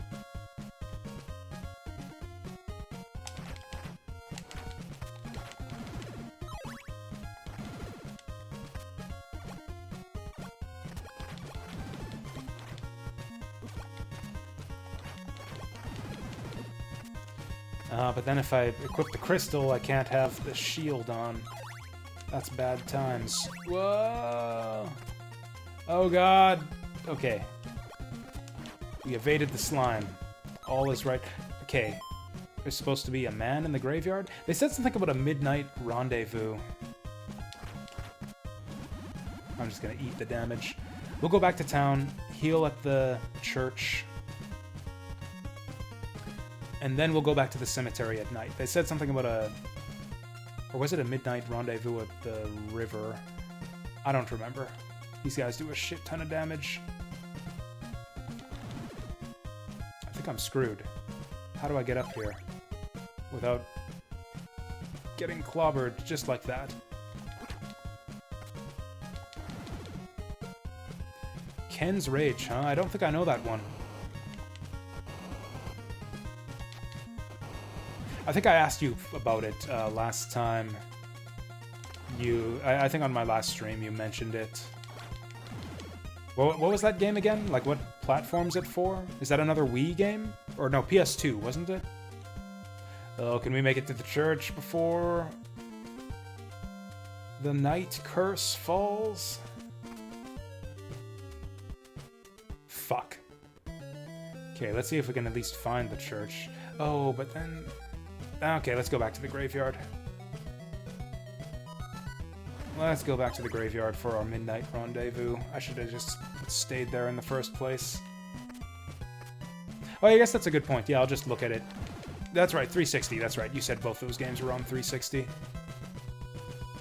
Ah, welcome back, Deep Fry. Okay, let's get the rib on. Ah.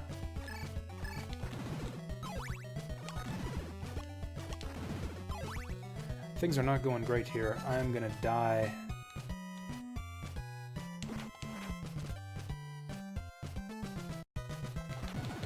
Whew, that was close. Okay, let's see if this duck man is actually hanging out in... Whoa, hello. In the graveyard now. You have never played any Castlevania game. Like, literally any Castlevania game? Not even, like, Symphony of the Night? What have you been doing with your life, then? I don't know, that just seems wild to me. There's so many of them. I guess that's like me, like how the hell did I go this long without playing a Resident Evil game?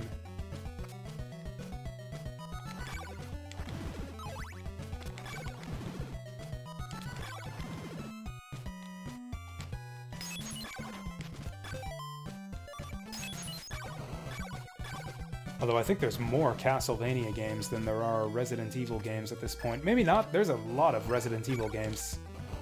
Like a bunch that I apparently didn't even know about, that people were telling me about during the Resident Evil streams.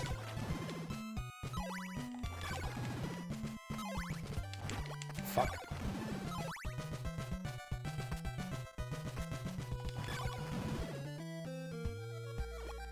I don't get it. Where's the man on patrol? Maybe we need the double jump, if such a thing even exists in this game. God, I'm stuck. Oh, what was that? I think he just glitched through the platform. Was that a thing? Was that a hint for something? I think he just glitched.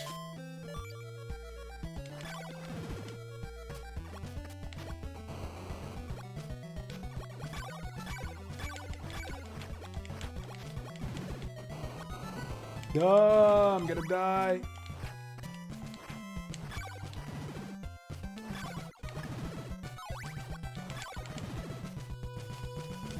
This is intense. I like the action in this game. It actually seems fairly challenging for a like action-adventure title in this style. I guess a lot of these types of games were quite difficult. We'll just buy a bunch of laurels once I get back to town.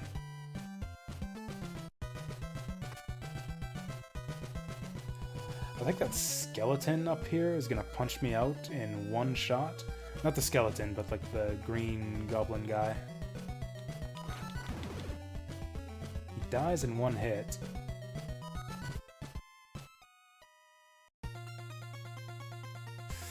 This is a bit awkward. Not what I wanted. Now I'm running out of laurels. Oh, the laurels protect you from everything. You're just fucking invincible while you got laurels. That's amazing. Oh, we gotta buy like 99 laurels. I'm about to game over anyways. I'm gonna go back to town and spend all my money on laurels. Just gonna invest in that, just drive that laurel stock sky high. I don't know anything about investing.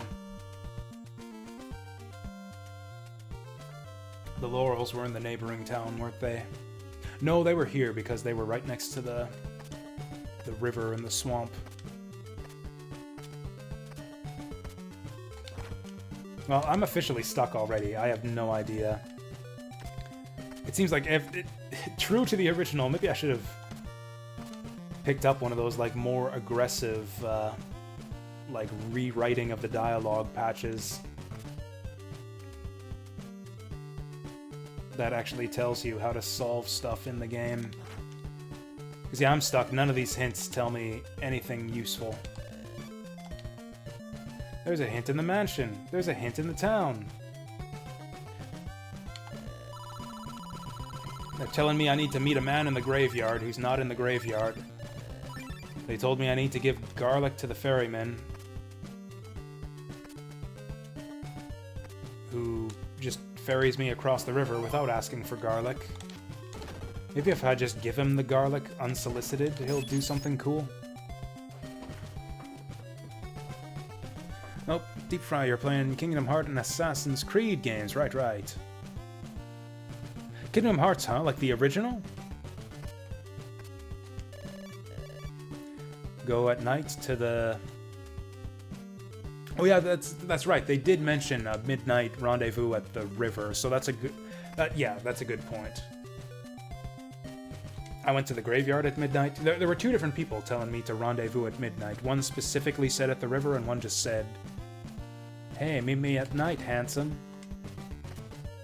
So I thought one of them might have referred to, like, "Hey, maybe we can meet that graveyard duck at midnight."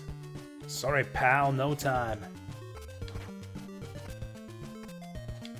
I'm not gonna find this laurel shop before nighttime, am I?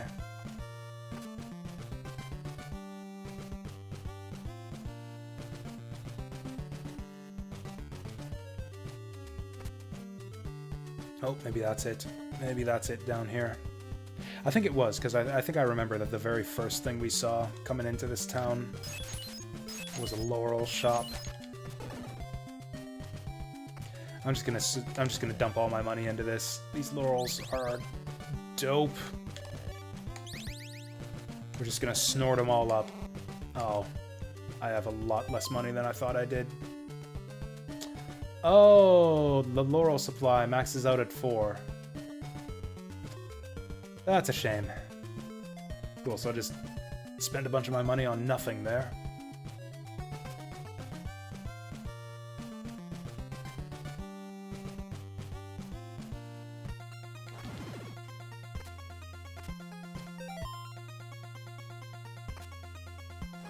Okay, let's wait for nightfall. And then we'll go talk to the fairy guy. Is this guy gonna take away my red crystal? Or no, he gave me the red crystal.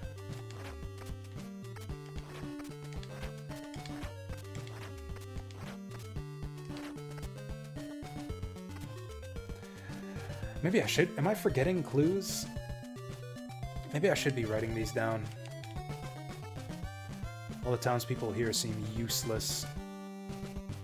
Well, I think it's going to take us a few days to get through this game. Like I said, I don't want... Oh, here it is. If you find the patrolling man at the Strigoi cemetery, ask for a silk bag.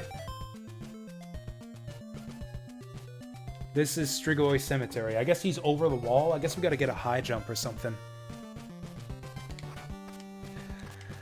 This for Final Fantasy? I have not really played Final Fantasy, at least not to any large extent. I made it past Garland. Actually, I made it past the pirate fight where you get your boat, and that was as far as I made it in Final Fantasy. I don't think that game's good anyways. Okay, let's... Okay. So that's how garlic works. Let's go to a really good place. Heh heh heh. That was close.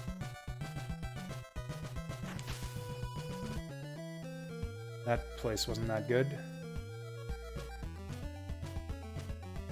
Yeah, I don't know about this guy. What's with this fucking garlic? Well, okay, maybe I have been ferrying for as long as I remember. I can remember it wasn't always called Dead River, you know. You know, you know. Pixel remasters. Those are pretty expensive, aren't they? Like a really expensive? And it might be a long, long time before I get around to them. If you're serious, you might want to wait for a sale on those or something. This guy said something last time. Do I just want to, like, ride around on this guy's boat until he does something?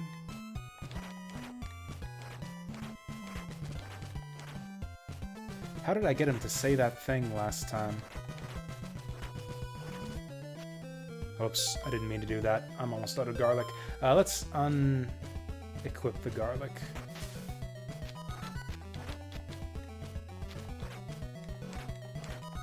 Okay, I give up. Maybe, I think he said that because I got off the boat. He has, like, dialogue for when you get off the boat. Okay, in that case, I have no idea what's going on there.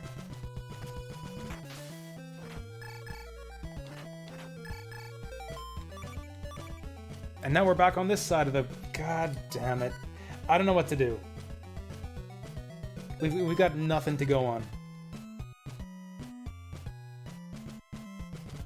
I can't figure out how to get anywhere. Like, I'm stuck... I'm stuck in Deborah Cliffs, although we don't really have a good clue for what to do there, other than hit your head on the cliff. We got a clue for the man on patrol in the graveyard, but I don't know how to make him show up. He could be on this other side of a wall that I can't jump over. The towns didn't have anything good for us. We're blocked off by a wall in Carmilla Cemetery. We're blocked off by a big lake over here. I just can't figure out how to get up to the town of Yomi and the Western Bridge. In fact, this whole area is kind of blocked off to me by something I don't even know.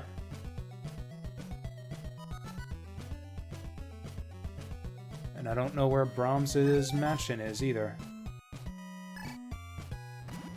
I'm just gonna tank the damage. It's not that bad. It's not that bad. I only lost half my health. Guided up, I'd really rather not. I think that really kind of eliminates a lot of the point of games like this, which are kind of about exploration and, you know, piecing together clues from multiple sources spread across multiple towns.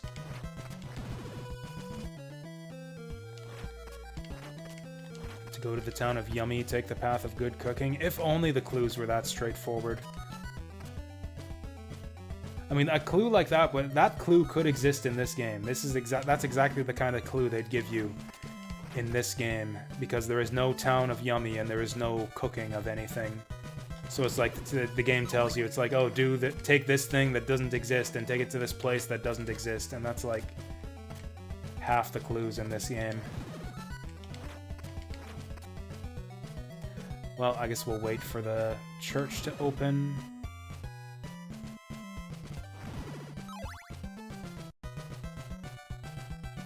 Maybe God damn it.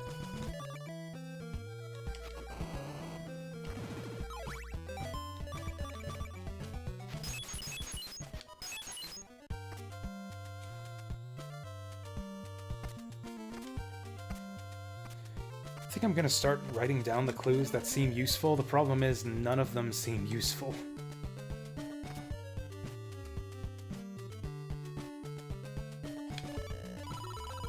Maybe I missed something back in the mansion. We do have that red crystal. I should just have that red crystal out all the time.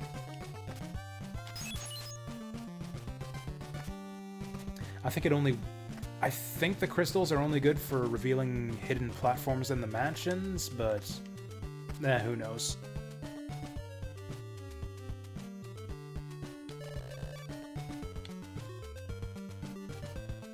And yeah, the people indoors in this town only have items for sale, which I have already. Wait, wear Dracula's ring to become a vampire yourself? Why would you want to do that? I'm not gonna ever put on that fucking ring. Now that he's told me that. The ferryman loves garlic. I don't know what that... I wasn't able to do anything with garlic and the ferryman.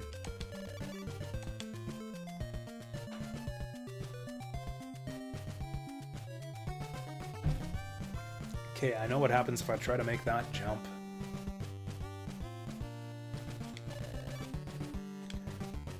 Holy water shatters walls. That's a good clue. That's a really helpful clue. I knew that holy water breaks walls already, but still. That guy's like #1 most helpful townsperson so far. We should give him a medal. Give him a medal. 13 clues. That's kind of helpful. They seem to be making a big deal of these clues. Maybe I should be trying harder to find them. They said there was one in Algebra Woods, or possibly the town.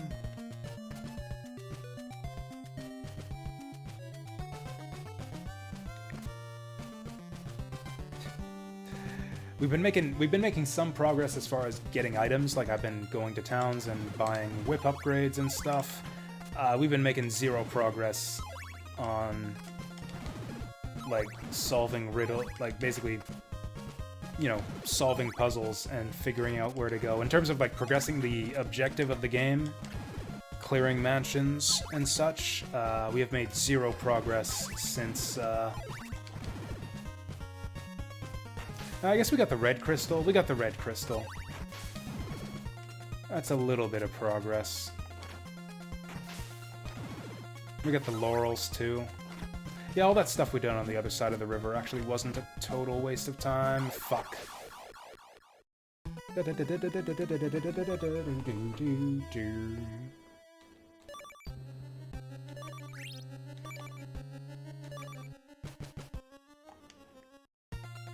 I do like how they revive you on the spot. Yeah, I don't know if that's if that's a quality of life thing with this ROM hack, or if that's if the original game was like that too. Like the real penalty for getting a game over is your experience and hearts are set to 0.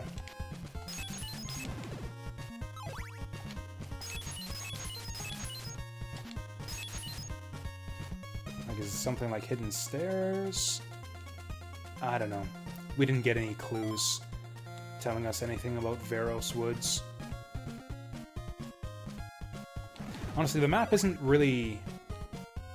I don't think the map is helpful for navigation necessarily, but it is helpful for knowing what area you're in.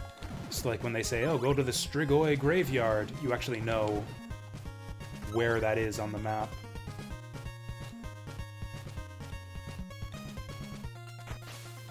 Like you'll actually know when you're there. We're in the Veros Woods still. I want to go to the Dennis Marsh Pit. But I haven't been able to figure out how to get there yet.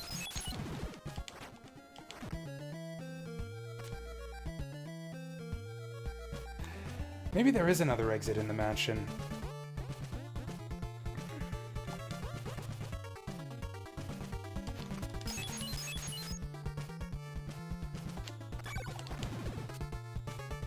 Like, it seems like there's a lot of little nooks and crannies in this place that I never really figured out how to get to. There were also a couple kind of mysterious walls. Like, if there were another exit from this place that led to that marsh, that would solve pretty much all our problems. Like, yeah, this whole area down here was just useless.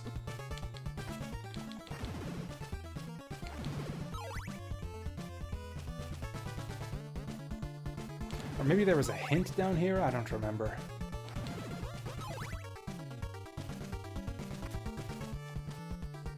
Love that slowdown. Yeah, there was nothing over here. We can go through this hidden wall. Get all the way down here. And there's nothing down here either.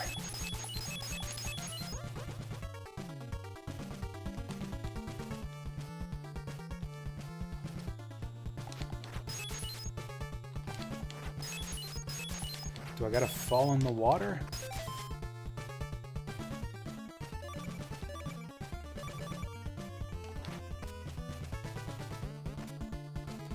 Nah, I don't think there's anything else we can do here. Because, yeah, up there just leads to the crystal with the rib inside. We got that already.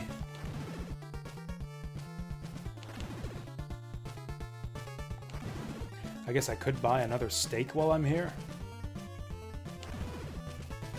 Do I have the money for it? I don't. Oh, no, I probably do. Now let's just get out of here. I think we're done here.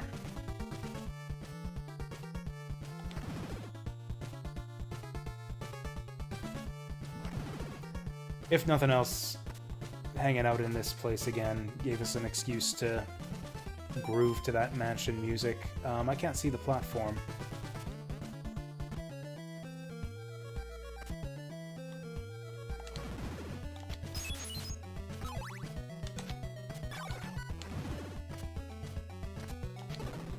Okay, this takes us down here.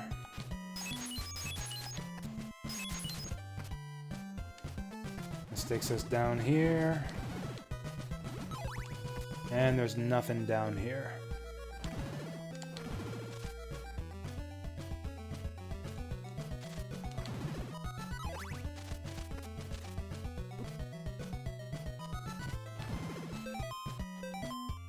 And with that, we've gone past anywhere where the Dennis Marsh pit might possibly be.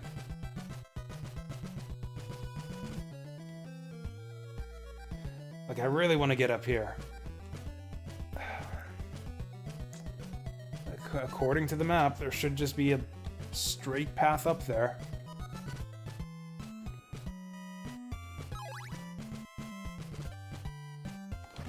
Can we go through these doors somehow? I think they're just background decoration.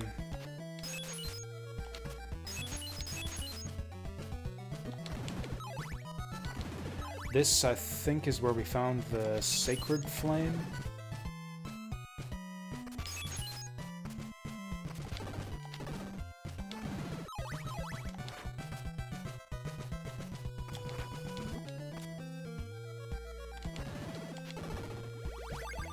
We got the sacred flame again! That's some good programming right there. It doesn't even check to see if I've obtained objects already.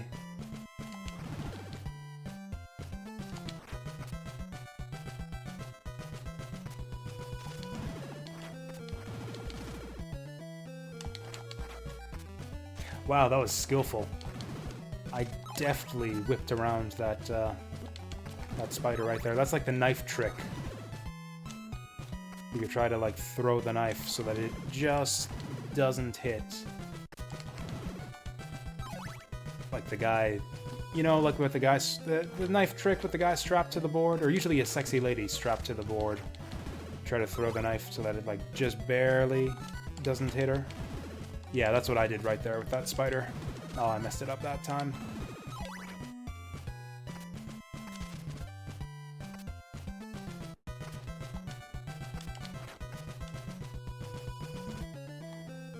So here's this town. I guess we'll just talk to all the people here and buy my laurels and garlic back.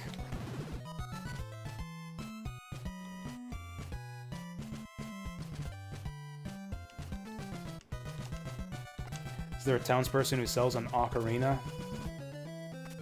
Because I want to play the Song of Sunlight right now.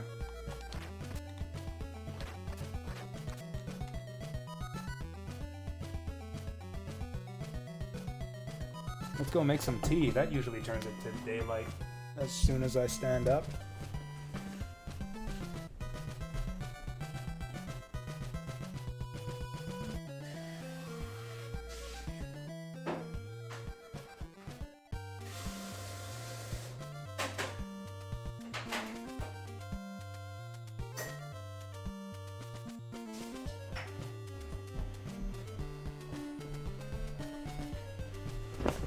Never fails. I stand up for like 10 seconds and it's daytime by the time I sit back down.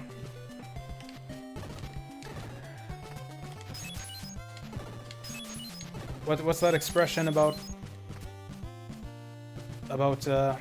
eyeballing a tea kettle? Yeah, a watched sun never rises. Or I guess you can't watch the sun if it hasn't risen yet.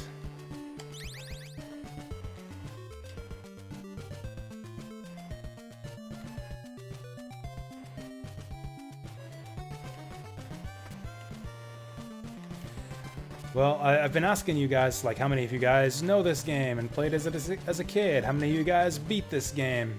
I'm happy that there are no liars out there who are trying to, like, feed me some line of bullshit about how, oh, I beat this game when I was 7 years old without a guide. It's easy. You get those kinds of people coming out a lot for games like this.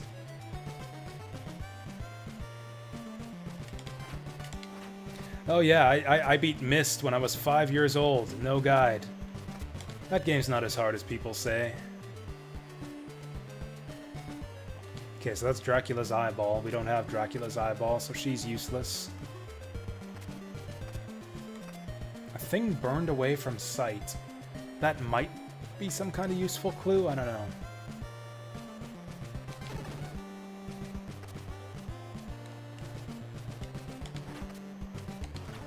There are no people in this town. There's one. There's a people. I'm pretty sure none of the... I remember that none of the people in this town had any useful information. Like, most of them don't even attempt to give useful clues. It's like, oh, fight to gain training. One's in the forest of Algiba, which is off to the... Actually, that's where we just came from, and I still didn't find the clue he's talking about. If there's laurels here, I will buy them. I think there are. Or was this our chain whip? I think this was the chain whip. Ah! Cool, we're all stocked up.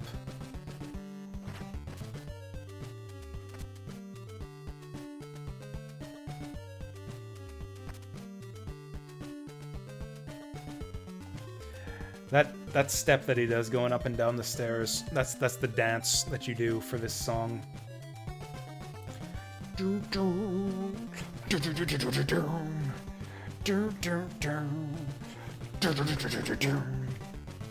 don't know what you would call that. What would you call that? The staircase? The Belmont? Do the Belmont!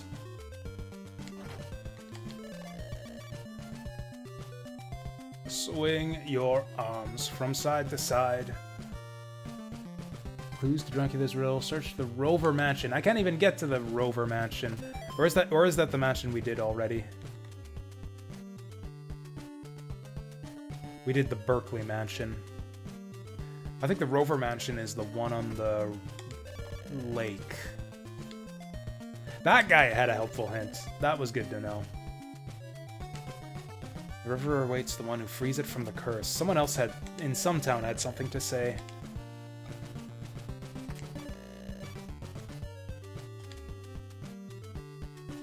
Someone else had something to say about the curse of the lake, but I don't remember what.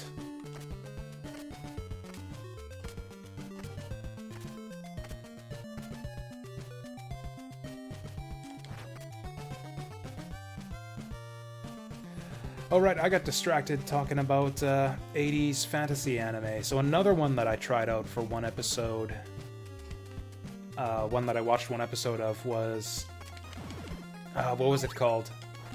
Shit, the heroic legend of Arslan, I think it was. I can't make that jump.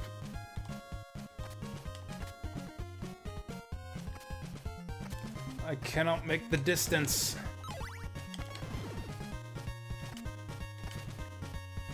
That was an interesting one. It had a very strong first episode, I thought. It was like a fantasy anime with like a bit of, like, kind of sensibly handled political intrigue. And it's like, yeah, about you know, a prince of a country that's getting invaded by a bunch of heathen foreigners or whatever. Like standard, you know, fantasy. It's basically a Fire Emblem story where it's like the prince gets kicked off his throne and has to reconquer his home territory.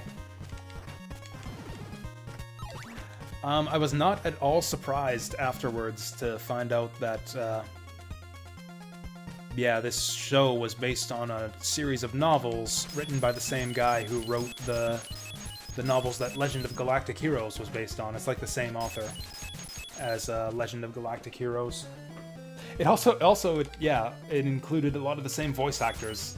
Like, I recognized the guy who played Oberstein, who was like Reinhardt's chief advisor in Legend of Galactic Heroes, and he plays the Prince's advisor guy in Legend of Arslan as well. Apparently there was also a remake of Legend of Arslan that aired like 5 years ago.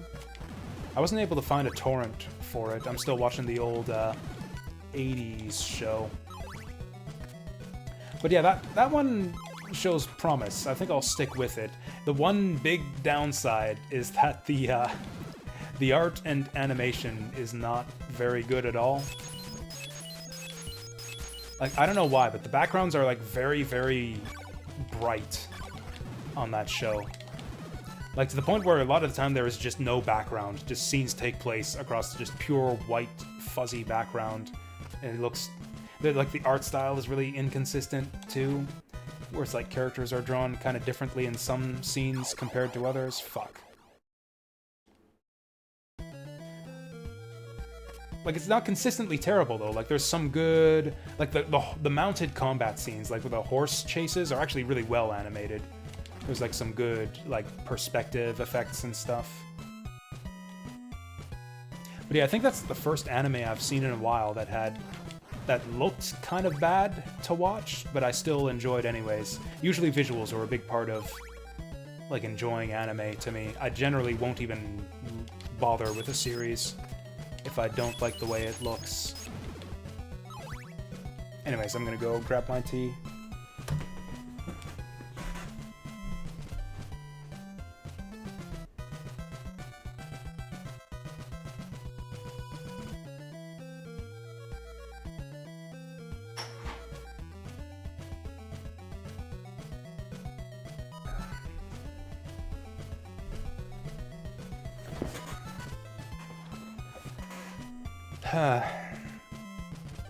Okay, our next... Whoops. That's Algiba Cavern. Like, the next best clue we have is that there's a clue to the riddle in Algiba Forest.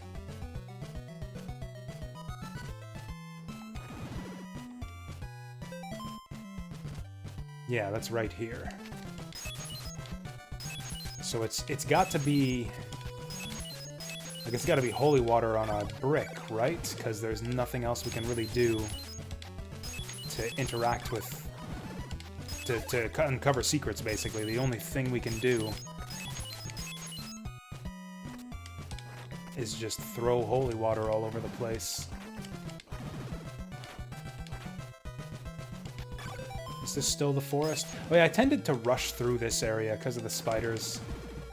Spiders are a big pain to deal with.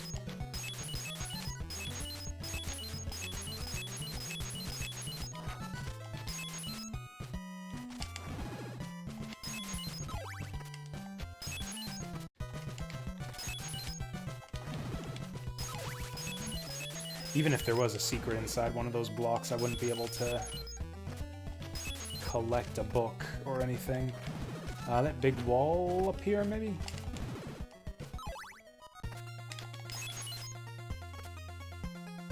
And now we're out of the woods already.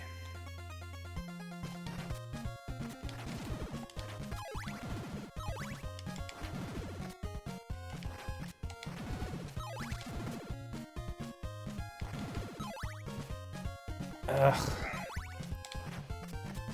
I don't think the new translation really helps things at all with this game. I think the hints given by the townspeople are just as vague and misleading as in the original. Like, where's this supposed clue in Algebra Forest? I have holy watered every frickin' block of this place.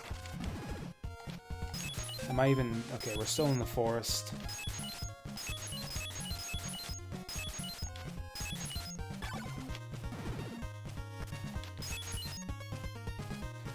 Are hidden stairs a thing in this game?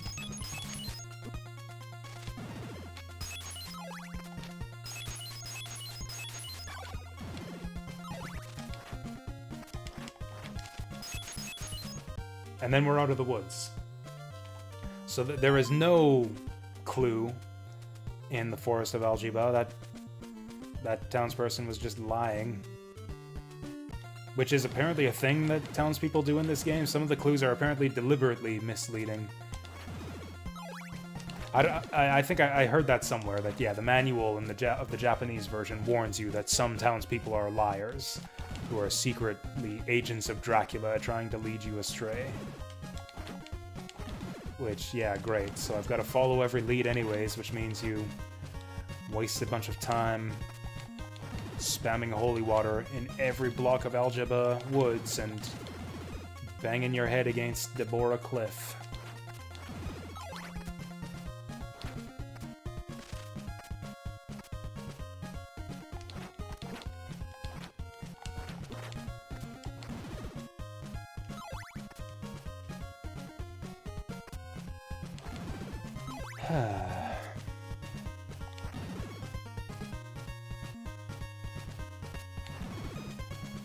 Like, it really seems to me that rather than a puzzle that I'm failing to solve, that probably what I'm missing is something obvious, like just an obvious pathway that'll get me up here. Like, it doesn't look like there's anything special on the map. It's just like, oh, just walk across the marsh onto the bridge, but I can't find the marsh or the bridge. Like, it looks on the map like you should be able to just walk there, but I don't see a path. This is Dennis Forest.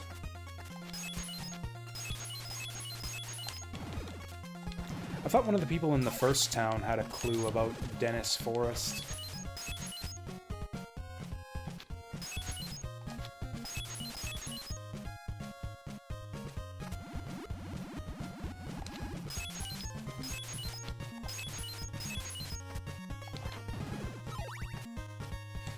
Oh yeah, in terms of secrets in Dennis Forest, yeah, we can break these blocks to get inside here.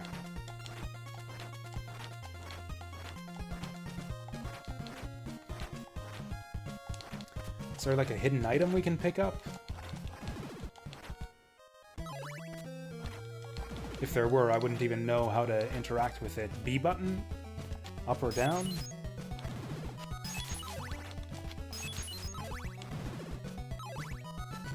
I think this is the mansion over here. Yep.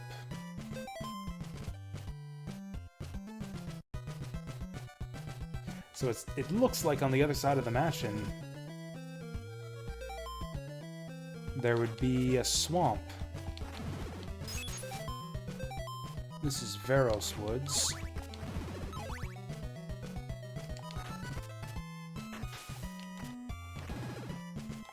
Whoops, I thought that was a block. Wow, those blocks really, really blend in. Look at that, look at that. Try to distinguish those blocks from the rest of the background there. I guess this could be some kind of secret. Nope.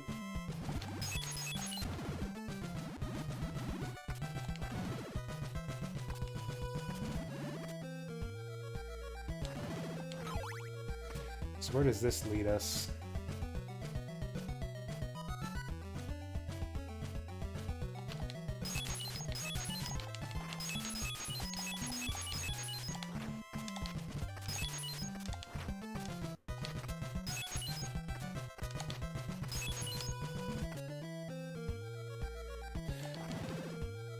Well, it's been a while since we've been to this town. So I guess we could go talking to all these people again.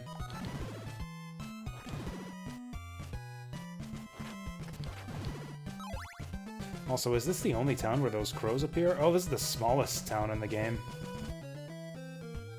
There's like nothing here but a couple open doors and a church.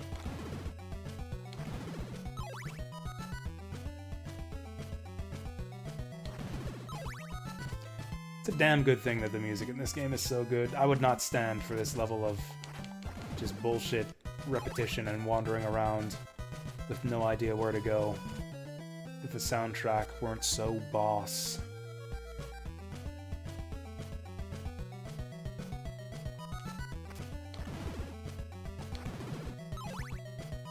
I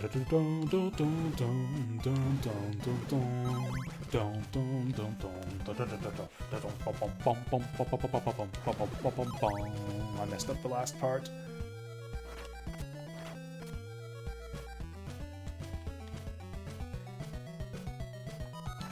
Well, I guess we might as well explore around, see if we missed anything out here. Did we find any kind of secret thing out here?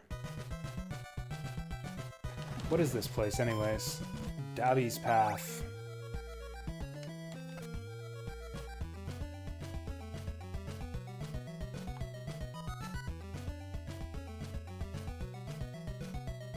I don't know, it feels to me like there should be some kind of secret thing here. Oh well. Does your whip actually loop around to the other side of the screen? Like, you can see how it looks like it does. And it kind of looked for a second like I actually killed an enemy with my wraparound whip. Yeah, look at that. And it kind of looks like I killed an enemy with that a second ago. Anyways, what do we got here?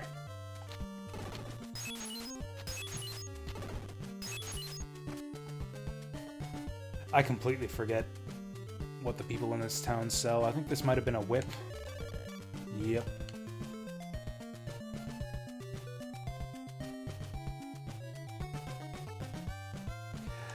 I wasn't planning on streaming for this long, but God, I thought we'd make a lot more progress in, like, what, 3 hours of Castlevania 2? There's a friend waiting for you in Algebra. I'm guessing he means the crystal guy. We did that already.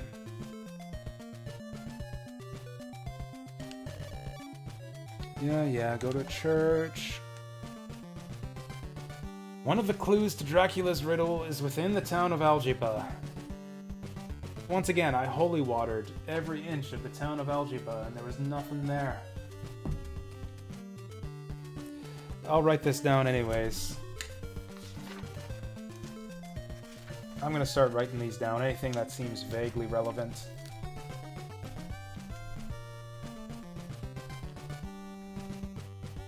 A clue to Dracula's riddle is in Algebra town. Supposedly. I didn't see a clue anywhere. There are clues in Berkeley Mansion. Those are like the only clues we actually got so far.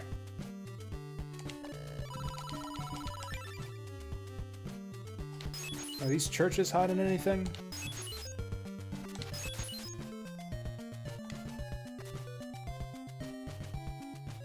Is that the guy who told me about the clues in Berkeley Mansion?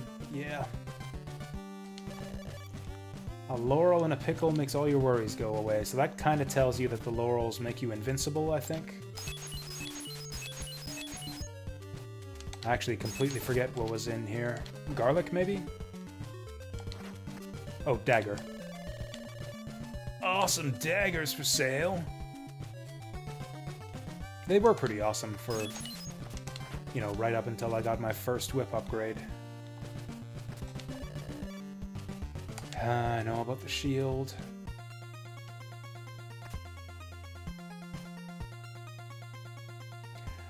Well, okay. we'll just sweep across the map one more time, I guess.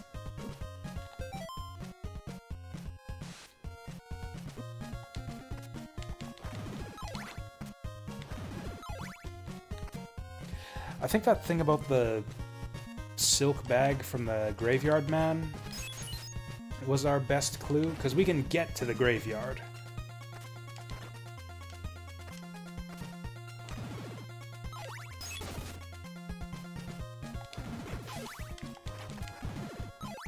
Like, that's the most specific clue that we have, and we can actually get to the place where the clue tells us to go.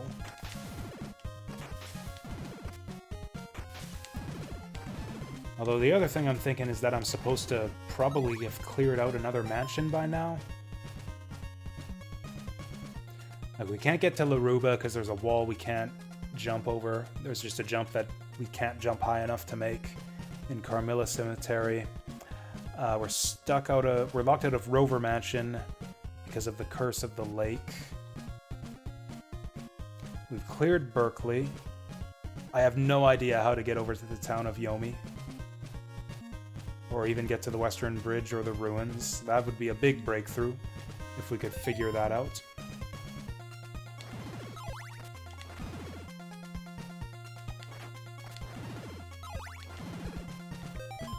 I guess these mountains, maybe these mountains are meant to indicate that you can't get through there. Then again, if we can't get through these mountains either, then we're just locked out of this whole area. This seems like our best lead. Like, why can't we just go from the mansion to the swamp?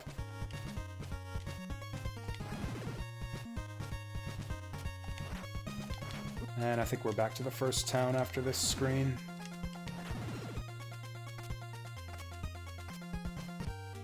Here we go. It's probably nighttime any second now.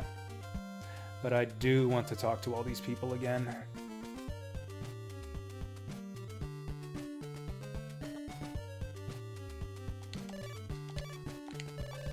Spit it out. Okay, Crystal Salesman.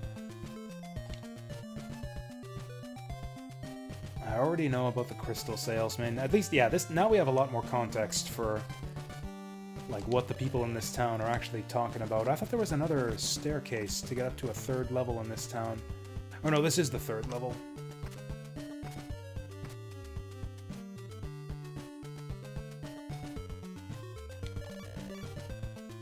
Find one of the 13 hidden clues and a riddle can be solved. Ferryman loves garlic.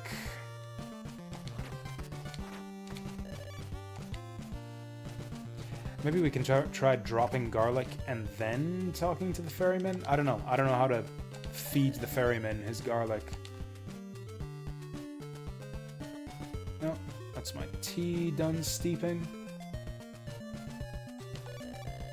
It said that in the town of Veros there is a hidden... Oh! Okay. I think I might have found that one. Okay, whatever. Hidden clue book in Veros town. That's actually helpful, but we just... Maybe, assuming he's telling the truth?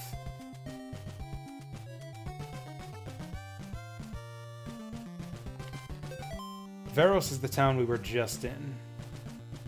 So I would have to go all the way back there. No. I think we're done in this town. Maybe we're not. Whatever, I'm not waiting out the nighttime.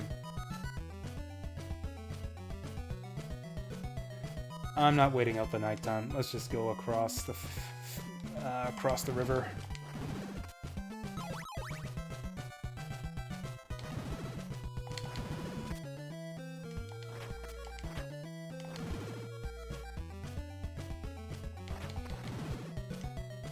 Once again... Whoa.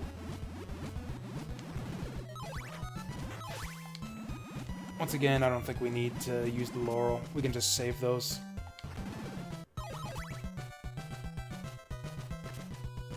Ferryman loves garlic. Maybe this isn't the ferryman? Maybe there's another ferryman somewhere who loves garlic.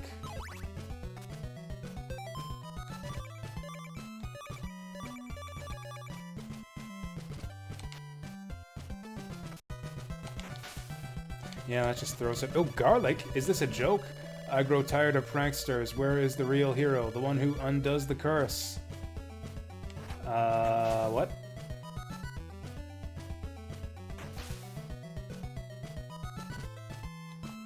Oh, wait. Did he take me to a different place there? Fuck. Damn it. Whatever. I didn't really lose anything there. Oh shit, I didn't refill my garlic. Garlic, is this a joke? Blah blah blah. Where's the real hero? Okay, apparently he doesn't like garlic. So that townsperson was also a liar. Did he take me to somewhere different this time? No, this is still the Dead River. Yeah, we're just here again. Whatever, let's go to the graveyard. Find that man on patrol. I think this was just a town full of useless women anyways. Saddam Woods. Oh yeah, that's this place.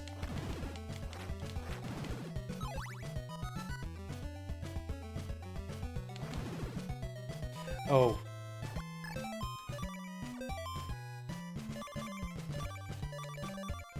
I didn't want the shield equipped.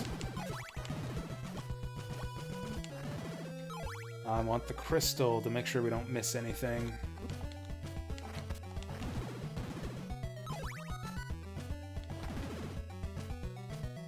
Actually, what was blocking us off over in this direction? Oh yeah, it was Deborah Cliff.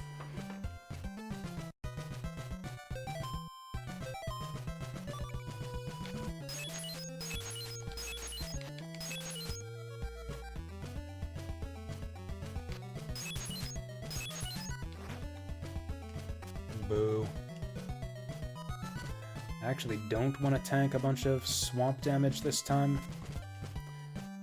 But, you know, maybe we don't have a choice. Maybe this is just my life to just fall into the swamp. Just wallow in the mire all day, every day.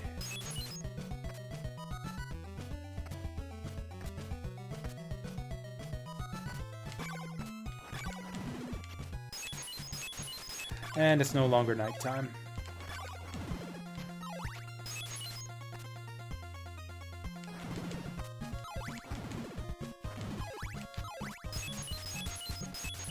Man on patrol in the graveyard.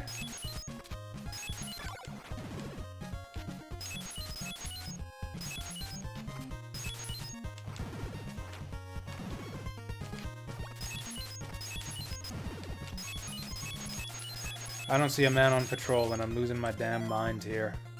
Like, it looks like this might just be the boundary of the world here. Like, we've got no way to get up there. Whatever, let's go back to town or let's go ahead to the next town. Try to talk to some people before nightfall.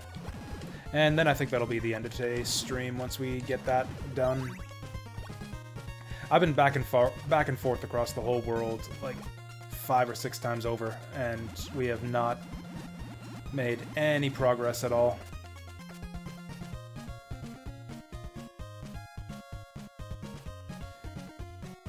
I'm thinking there's got to be something other than holy water to reveal hidden stuff, because I've been using the holy water all over the place, and just nothing's turning up, even in the places where it says to look for stuff.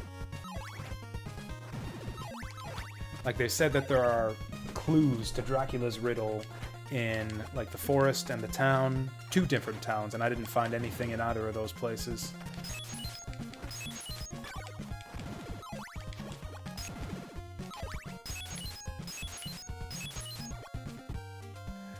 Okay, what do we have here?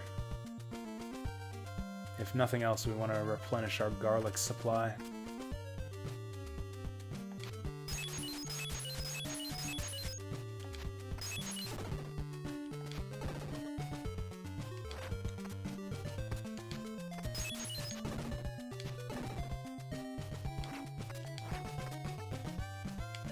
Garlic man, laurel man. I think I've got plenty of laurels. Yep. I don't know. Would they hide another secret in here? No.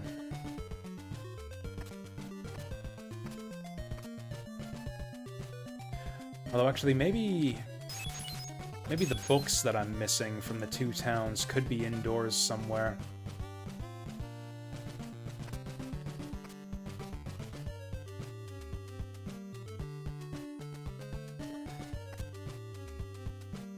Also, apparently every town is just one giant building.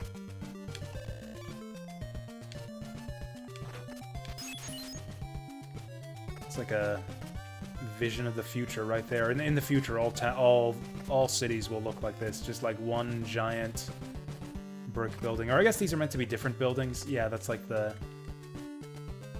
narrow space between them. According to rumor, there's a diamond. Ah. Okay. I don't know if I believe that. It's just a rumor, but okay.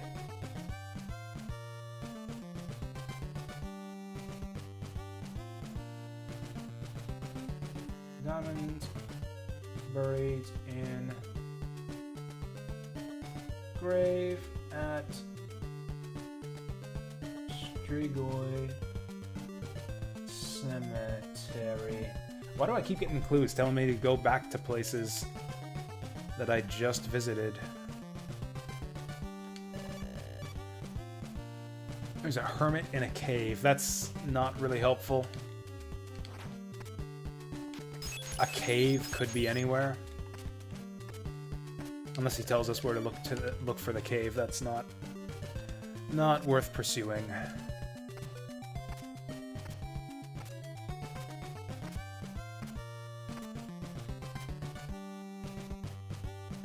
God, please let me talk to all these townspeople before nightfall.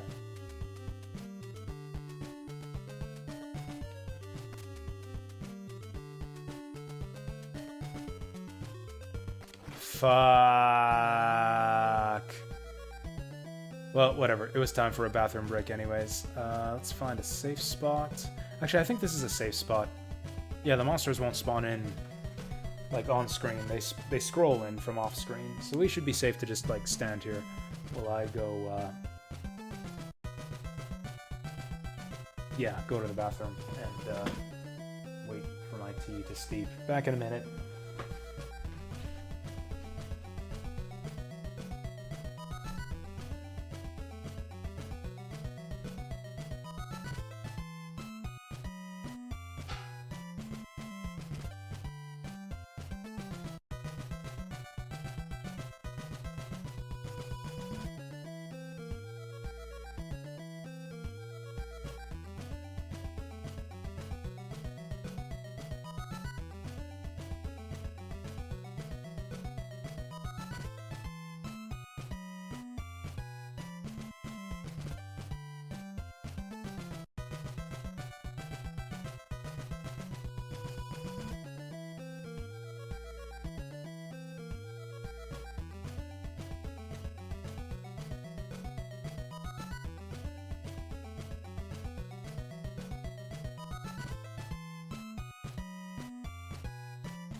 Hey, what do you know? It's still nighttime.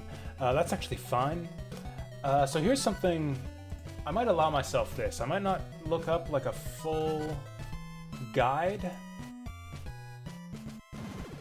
Oh, okay.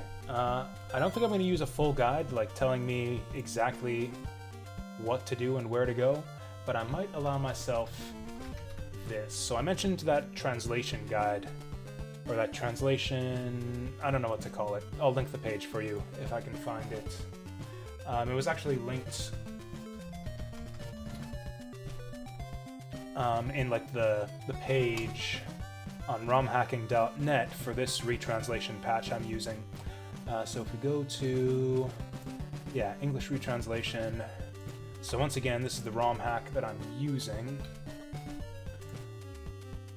So it links, yeah, there's a document that lists in detail all the dialogue in the original and Japanese versions of the game, explains the meaning, and takes educated guesses on why certain lines were translated the way they were. So yeah, this is a cool little like translation guide that explains like all the weird little quirks and foibles of the English translation of this game. At the bottom, there is a cool... Yeah, it goes through the whole game, line by line. It's very detailed. At the very bottom, there's a cool little chart that basically compares the scripts of the game and gives up like a... It's basically like a Castlevania 2 like NPC fact checker, where it like assigns a rating to like all of the things that the townspeople say in this game in each translation of the game, and gives it like a score of like how helpful it is, whether it's a good clue. It goes on a scale of good, vague, cryptic, nonsense, or misleading is the worst one. So I think what I might allow myself is I might just look up on this translation guide. It's like way down at the bottom. It's a truthfulness analysis of the dialogue test, the frickin' Snopes of Castlevania 2. I might just, and then so the cool thing is, yeah, the side by side, it tells you like which clues were good in Japanese and which ones became like vague or cryptic or nonsense in English. Like if you look at the ratings here, there's a lot of good and vague clues in the Japanese version that got downgraded to cryptic and nonsense in the original English translation. So for example, silk bag from the graveyard duck to live longer, which in this translation, it actually doesn't say the new translation. Or I guess the new translation is close to the Japanese original, but it's the one about the man on patrol in the graveyard. Downgraded from vague to cryptic. Let's just look at the false clues. Like which clues are false? Okay. Oops. I dropped my controller and I can't pick it up. Oh, awesome.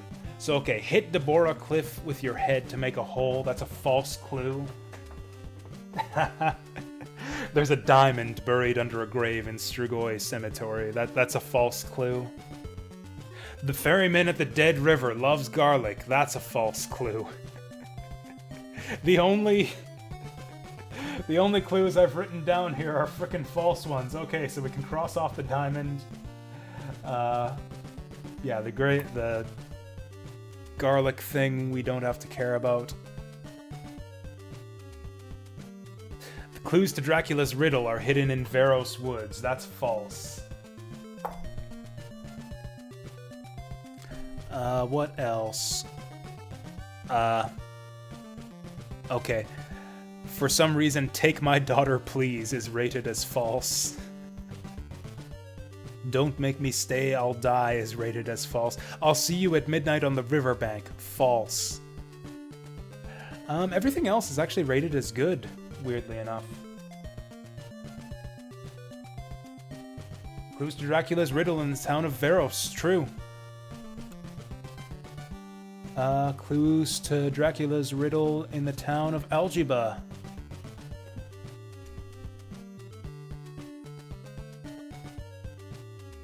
Like, yeah, if those clues that I missed out on in those towns are actually useful, that could be the key to, like, busting this mystery wide open. I'm just looking for the clue about the town of Algiba. Clues in Veros, clues in Alba. Oh, apparently there was a typo in the original or not in the original Japanese script, but in the English script. Apparently, the original English script apparently had a typo. Clues to Dracula's riddle in the town of Algiba. Huh.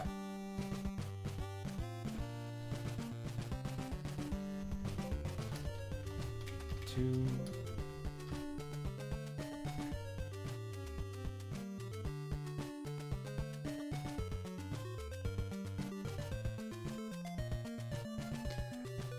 Town, there's a hidden book. Okay, so that's telling us about... Okay.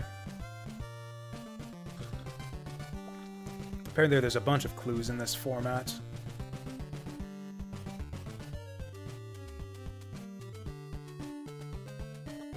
Let's just pursue those then. Apparently I missed clues to the riddle, to Dracula's riddle. Or okay, we'll finish up with this town first. We'll finish up in this town first. I've lost track of what we were even doing here.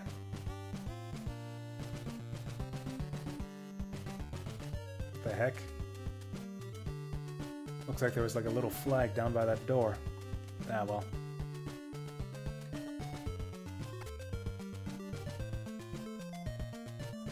Okay, so we'll go back to Algiba, and we'll go back to Veros, and we'll see if we can find any clue books there, and maybe they'll give us some hint about what to do next. If this guy sells garlic, I will buy it.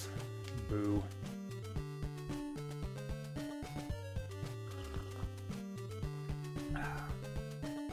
Oh yeah, what were my current clues again? Oak stake. Okay, so that's just telling you to use the stake on the crystal. The road to Brahm's mansion will be heralded by dispelling the curse of the river. Oh, so that was the other thing about the curse of the river. Yeah, so that's not helpful.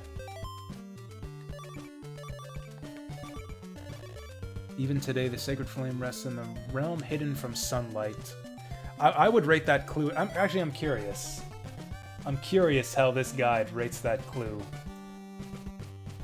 The thing about the realm hidden from sunlight.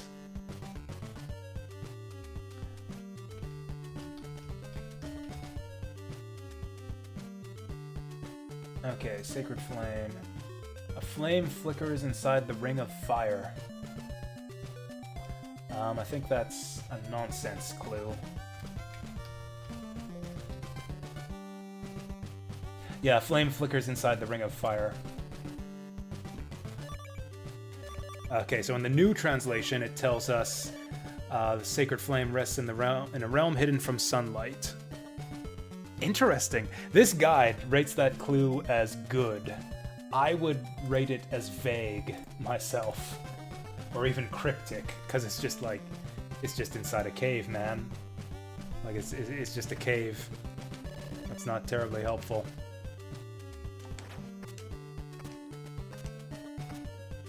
So that's not inspiring, that a bunch of clues that I would rate as vague, this translation guide seems to rate as good.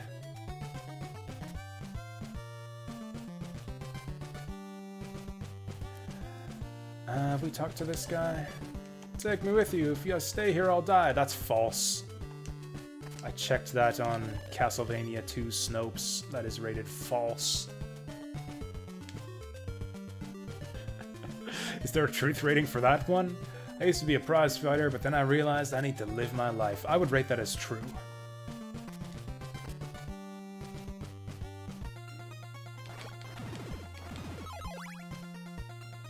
Okay, so now we gotta go halfway around the world to Veros, and then all the way to the other side of the world to Algiba. Good times.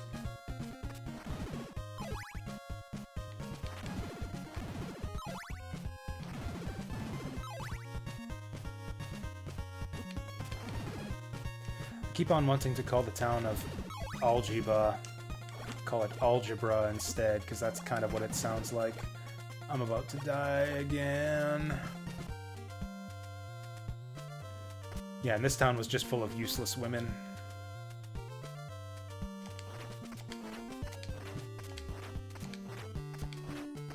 Oh yeah, and a dude with a handy crystal. This town also has garlic, but I'm pretty sure the other towns I'm headed to also have garlic.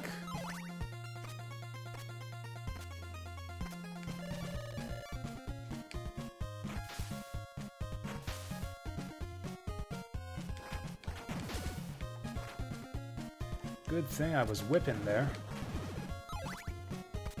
Oh, you know what? I can't afford to tank my way across the swamp this time. Alright, guess we gotta use up them laurels. Oh, look at that. I'm not just immune to the swamp, I'm invincible. I would rate that clue from the guy who said laurel makes you resistant to poison. I would rate that as misleading. I would give that like 1.5 Pinocchios. Because it doesn't just make you resist the poison, it makes you resist everything. Yeah, I listened to all the townspeople here before. I kind of want to go to the church, but I can't remember where it is. I think it's all the way up top, and I don't think I'll make it before dark. I guess we can try.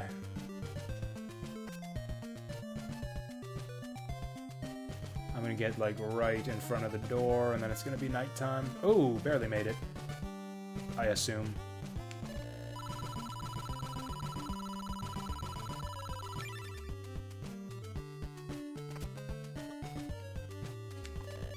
If we do not find... Wait, what's that? Okay. If we don't find these supposed hint books in these towns, then the next time I stream this game, I'll use a guide. Because this is the only lead we have. Like, I have no idea what to do anywhere right now.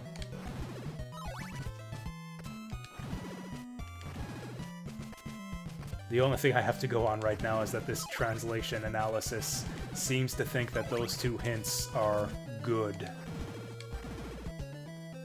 So we'll head to town and see exactly how good they are. I suspect that the books are indoors, probably behind like a block I didn't think to break the first time. Whoops, shoot. I need to remember to unequip those laurels so I stop wasting them by accident. Actually, that wasn't a waste. I would have died there if I hadn't used that.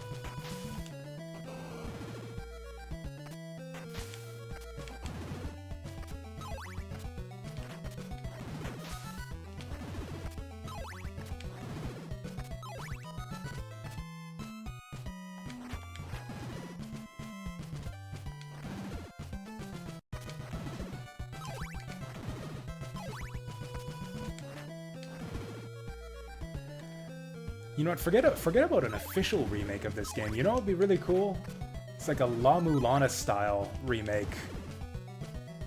Or even like a La Mulana style like reimagining, or like a spiritual successor to this game that makes the clues like even more cryptic and adds even more liars.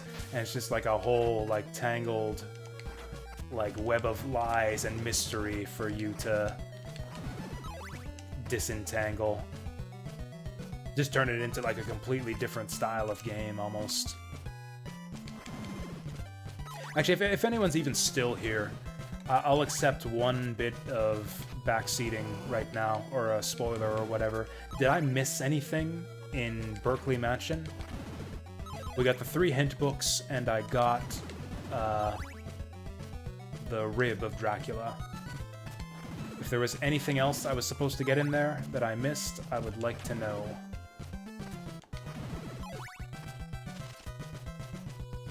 Did I skip a town? I skipped a town. I guess it doesn't matter. We'll keep going to Algebra. We'll do our Algebra first, and then go back to Veros.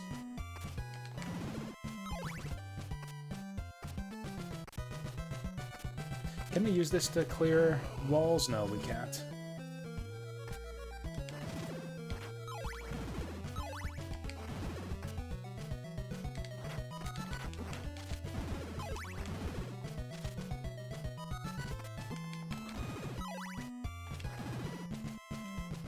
I forget which way we're going. Down there goes to the lake. We don't need to go to the lake.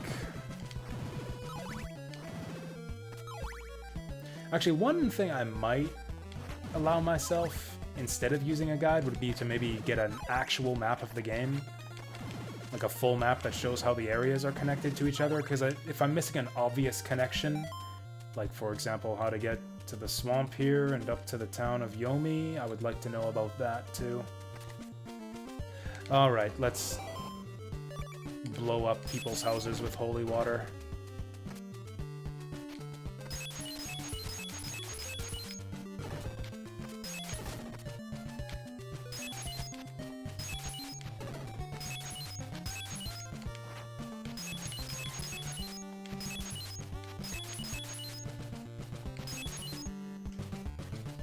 If I were a holy book, where would I be hiding? I feel like the holy books have, so far, have been in pretty obvious spaces.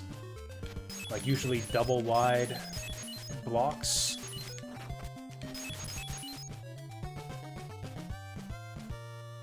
Like, just in ledges where there's a bunch of extra blocks for no reason. Garlic! Get your garlic! I'll take that garlic.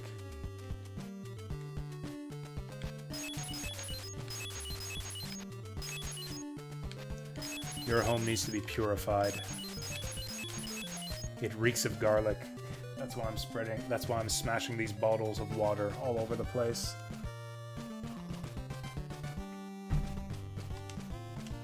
What a mess that must make. No wonder all the townspeople are such assholes to Simon, giving him these terrible clues, telling him to crack his skull open on a wall or on a cliff.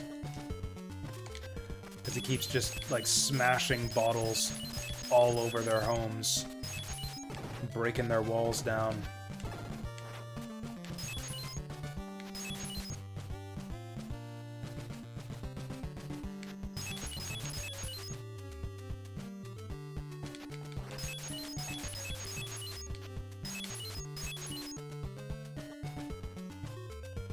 Alright, what do we got here? Oh yeah, there was an old lady. Maybe the houses with the old ladies and the useless, yeah, the useless old ladies. Maybe these houses have secret books. No secret books. Is this the hint they're talking about? I assume when they say, like, I kind of assume when they say there's a clue to Dracula's riddle at whatever location, they mean, like, one of these.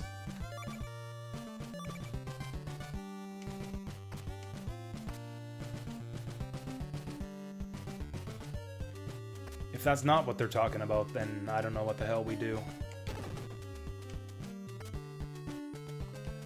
That's the thing, too, is if you follow a guide, I don't think they tell you, like, where to find the hints. Because the hints aren't necessary, or the clues aren't necessary to beat the game. A guide will just tell you where to go without getting the clues. Like, I kind of want to follow the intended logic through the game. Like, pick up the clues we're supposed to get, and then follow them. Okay, this guy's lying. We know that's a fucking lie. Or is it? Let me just check. Let me just check. The one about Veros Forest was rated as a lie.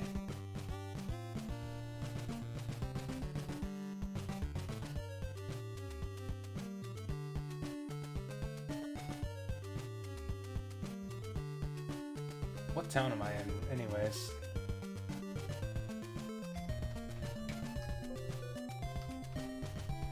Okay, forests. I can't find this, can't find this text string in the translation notes.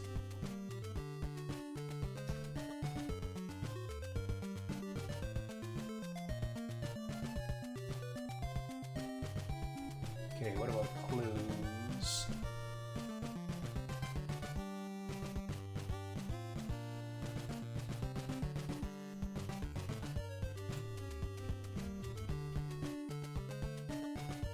Friend in Algebra.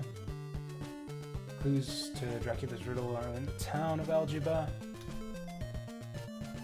That's it. I don't even see this clue anywhere on the list.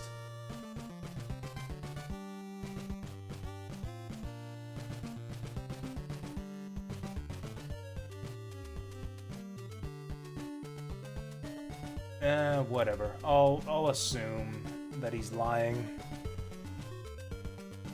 Because I've broken every fucking thing in Algebra Forest and there was nothing there.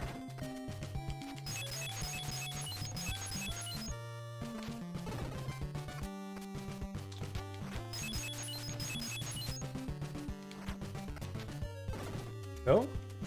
Interesting. But why? Why do I want to open that up? Why is that bit of floor there?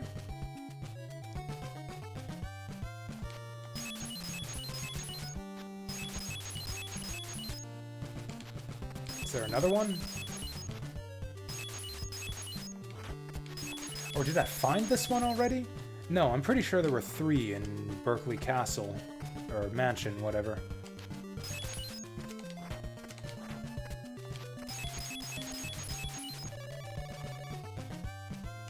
Actually, do I want his laurels? Yeah, I want his laurels.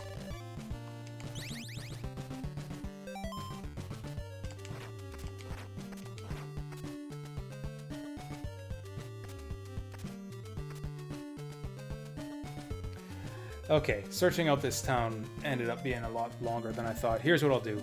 I'll look up in a guide to see if there are any clues in this town. And if there aren't, then I'm just going to assume that all NPCs are liars and this game is bullshit, and I'm going to use a guide to get through the rest of the game.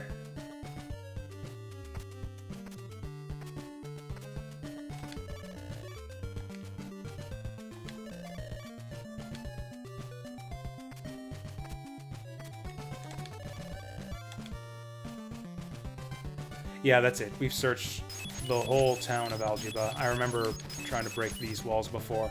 Okay, so let's go to Game Facts. Oh wait, actually, Deep Fry linked this one earlier. So I don't want to know where to go, necessarily. I just want to know where the clues are. Key items, Thorn Whip, White Crystal, Holy Water, Jova Woods, South Bridge, Veros, Town of Veros, Dagger Church, Chainwork, Clue Book. So there was a clue book in Veros. What about Algebra?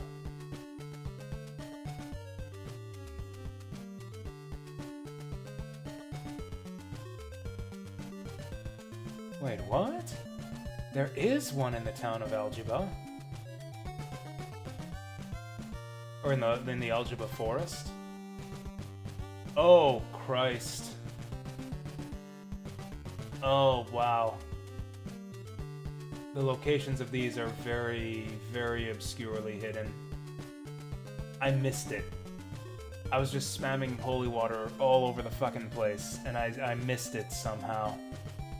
According to this guide, the clue book was... Oh my god. It's gonna be nighttime. I'm gonna go back down the stairs, and it's gonna be nighttime by the time I get back there. Gotta go all the way back to the start.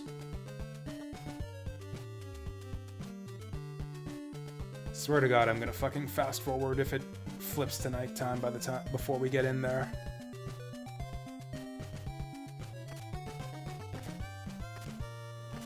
So I saw where the clue book in the Algebra Woods is located. It's a random floor tile. I must have just missed it. And according to this guide, I don't have a map for like where the specific tile is, but apparently there's a clue book in here somewhere.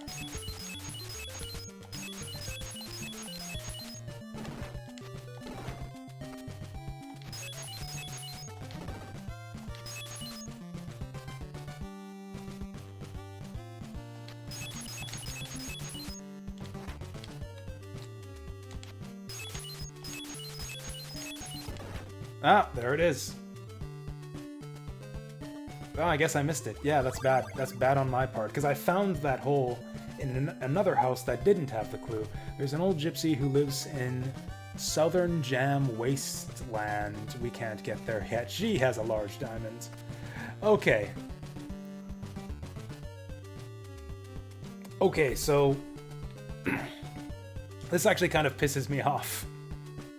I was just kind of kidding before when I talked about, oh, it's like Metroid, where you've got to bomb every frickin' floor tile. It literally is. Like, holy water on every single floor tile. Just like every single one. If it says Clue Book in Algebra Woods, like, yeah, do every single floor block in Algebra Woods, because it could be frickin' anywhere.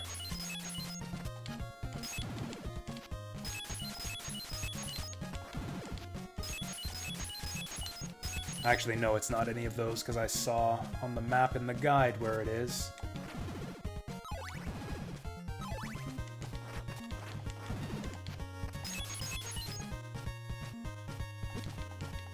At least I think I saw it.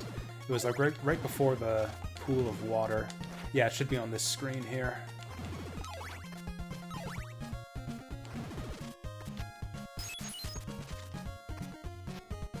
Oh, good grief. Good grief. It's that one right next to the water. I didn't even think I could throw holy water there. I couldn't get a good angle on it before. When the sapphire hits the sand of a lake, beach, the earth will swallow the water. We don't have access to a beach just yet, so that's also not a very useful clue.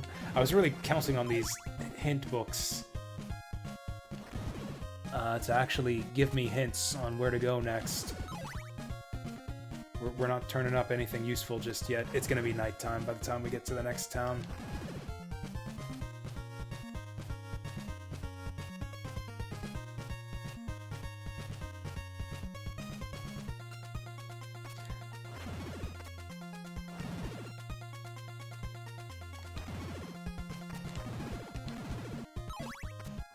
No. No.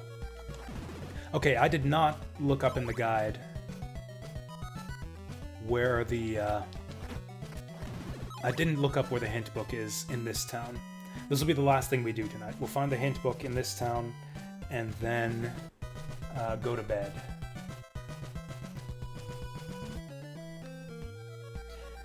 And if this frickin' book doesn't just, like, spell out in clear terms what the fuck to do next, I might still resort to using a guide next time.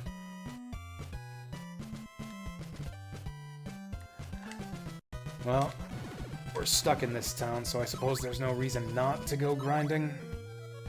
I don't know if I'm sold on this game. Like, even with the new translation, this just seems a lot worse to me than every other game in this style I've played. I liked Faxanadu a lot better. I like Zelda 2 a hell of a lot better.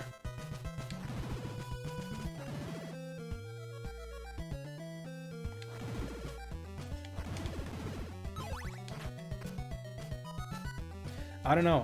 I know this game has, like, its apologists. I know some people apparently really like it.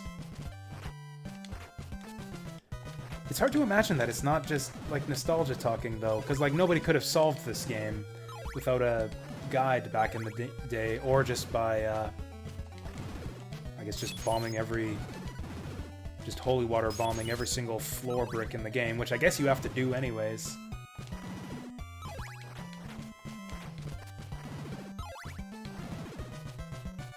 I don't know, this is one of those games where it's like, I'm not sure I understand how anyone could say that this is a legitimately good game.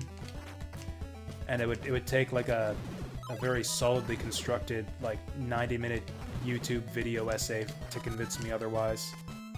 Which is, like, one of my favorite types of YouTube video essays. Is the ones showing me, like, different perspectives on games that I personally really dislike, and kind of explaining how people, like, genuinely like them, and pointing out their merits, but doing so in, like, a really honest and, like, thorough, like, well-balanced perspective. I saw a really good YouTube video on Sonic Adventure 2, which is a game that I don't like very much at all. I actually maybe even despise it. Yeah, I despise Sonic Adventure 2. It just takes the series in, like, so many bad directions, or at least away from everything that I liked in Sonic Adventure 1.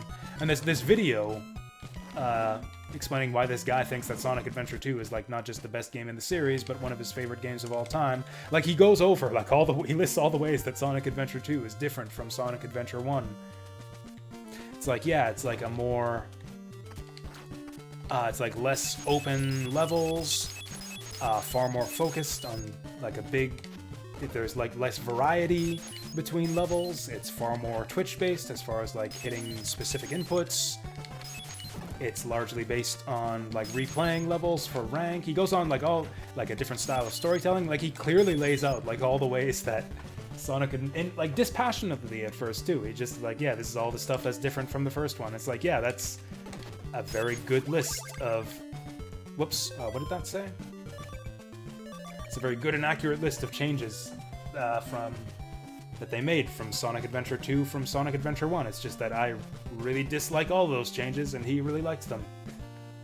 And he goes into, like, good reason. I should find that video. That was a really good video. I recommend it for other people who hate Sonic Adventure 2.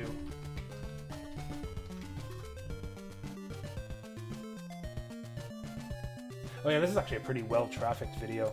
Yeah, why I love Sonic Adventure 2 by King K. I liked this video quite a bit. Yeah, I think it offers a very fair and balanced critique of the game as a whole. It's like everything he says about the game in that is accurate. It's just that he has different tastes than I do. Diamond, Sacred Flame, Brahms' Road, Crystal? One peek into a crystal is all that is needed to reveal the path.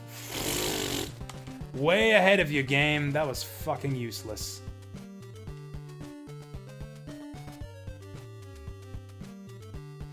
They say that you need the hint books to unravel Dracula's riddle.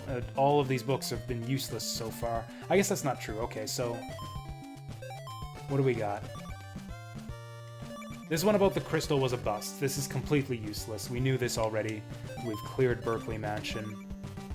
Oak Stake we've done already. Brahms' Road is probably for later in the game. Maybe it's for now. Are these in like the order you're supposed to do them? Maybe I am supposed to do this. Dispel the curse of the river. How do we do that?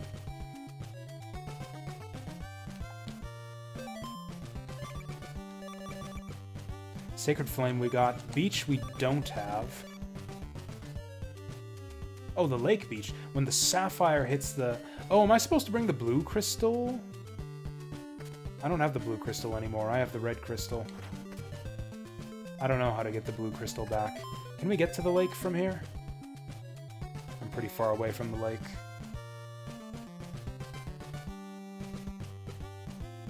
Also, for what it's worth, we got those hint books, so let's save.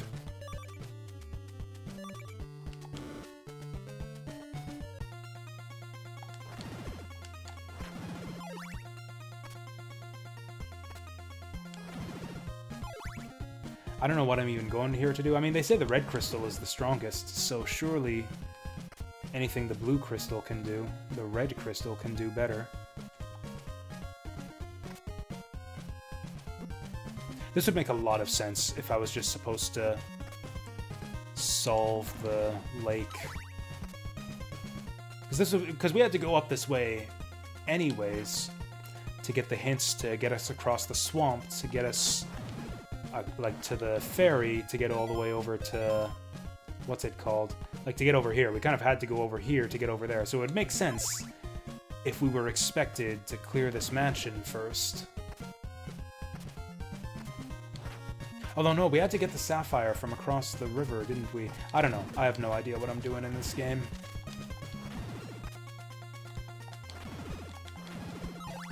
I don't think I've been to the lakefront ever since we did pick up that new crystal. Do I have it equipped right now? I do.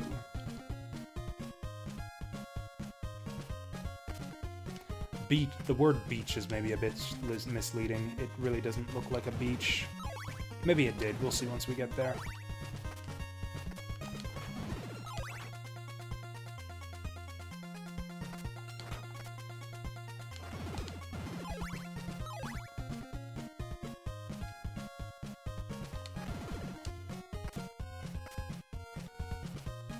Okay, so this is it. Something something sapphire crystal. Collect the water. When the sapphire hits the sand of the lake beach, the earth will swallow the water. This is the only lake on the map. I think it has to be the sapphire. I think maybe I need to trade... Oh, you know what? I bet you I know what I have to do. This is dumb, but I bet you I know what I have to do. I probably wasn't supposed to trade the sapphire for the ruby just yet, so I bet you what I have to do is I have to go back to the first town, buy the white crystal, and go through the whole sequence of trades again. Which kind of sucks, because I don't remember what specific town we got the sapphire from, but I'm curious to see if this works. If I'm right about all this.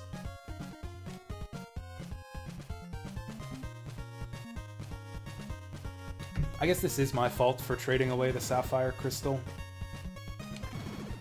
before I was done with it, before I really knew what we needed it for. Whatever. A bunch of lucky bastards are gonna get a bunch of extra crystals as a result of this.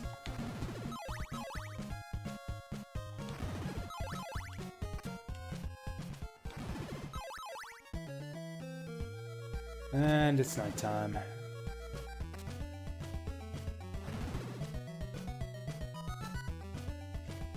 Maybe I should go searching for, like, the equivalent YouTube video for this game. See if there's a video out there. Why I love Castlevania 2.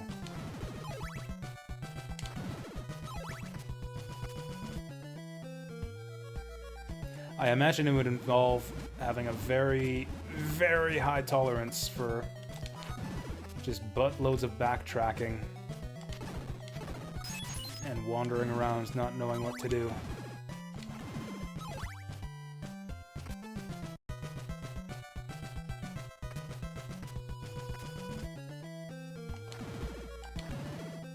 Also, I guess if you're just, like, absolutely, like, gay for the soundtrack, which, you know, I think is actually a perfectly legitimate reason to like a video game. Honestly, a big thing, like some of my selections for like what games I decide to stream on random retro streams might seem a bit random. The main thing that gets me in the mood to replay a game is honestly like, oh, a song from the OST that I really like came up on my iPod shuffle on the way home from work. Like, that's often it. It's just like, oh yeah, I heard a song from this game on my iPod on the way home from work, and so I must stream this game tonight. That's why we streamed ActRaiser randomly, just a month ago? I think it was a month and a bit ago that we streamed ActRaiser. Not the remake, but the original.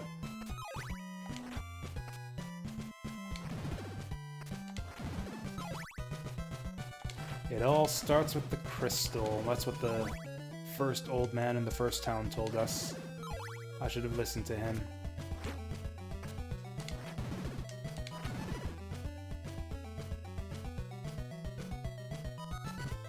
I think this is the crystal guy right here. Or actually, no, he's out in the open. This zombie will turn into the crystal guy. So I guess we'll wait for him to do that. Wait for him to tire himself out and turn into a human.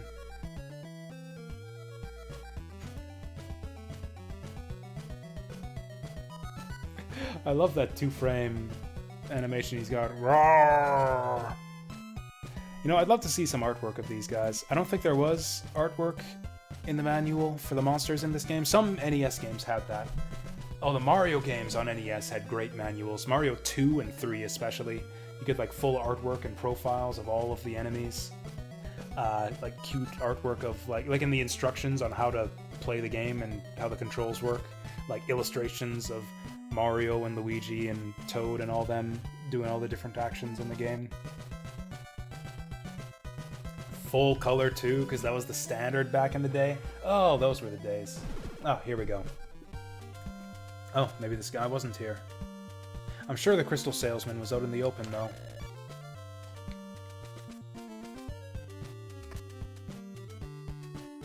There he is. Oh, he didn't just show up. Okay. Oh, I can't buy it.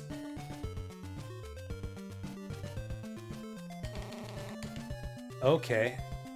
So that doesn't help us at all. Cool. So we basically accomplished nothing in like the last 4 hours. That's basically what happened here. I think 4 hours for a freaking Castlevania. I could have beaten like 3 other Castlevania games in the time it took us to get nothing accomplished in this game.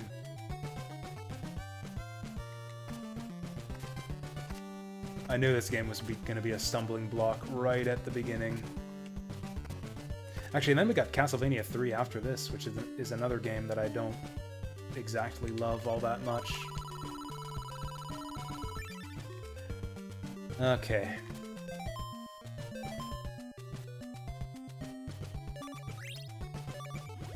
So that's that. We're gonna save that there. I guess we didn't make 0 progress. We're level 3. We've got a Morning Star. And 2 pieces of garlic. Oh, you know what? I actually do have a save from before we made the trade for the red crystal. There's no way we soft locked the game or anything, right? Whatever. We'll worry about it next time. That's the stream. I'm done. I'm done with this game, at least for today. We'll come back to this one whenever the next time I do an afterwork stream will be. Probably Sunday, because I've got board game nights on Saturdays and D&D on Tuesdays. I guess I can really only do 2 extra streams a week, Monday and Sunday. So I guess I'll try to see you guys. I mean, I'll see you guys tomorrow and Thursday and Friday for the regular streams. But yeah, I probably won't get back to this until Sunday.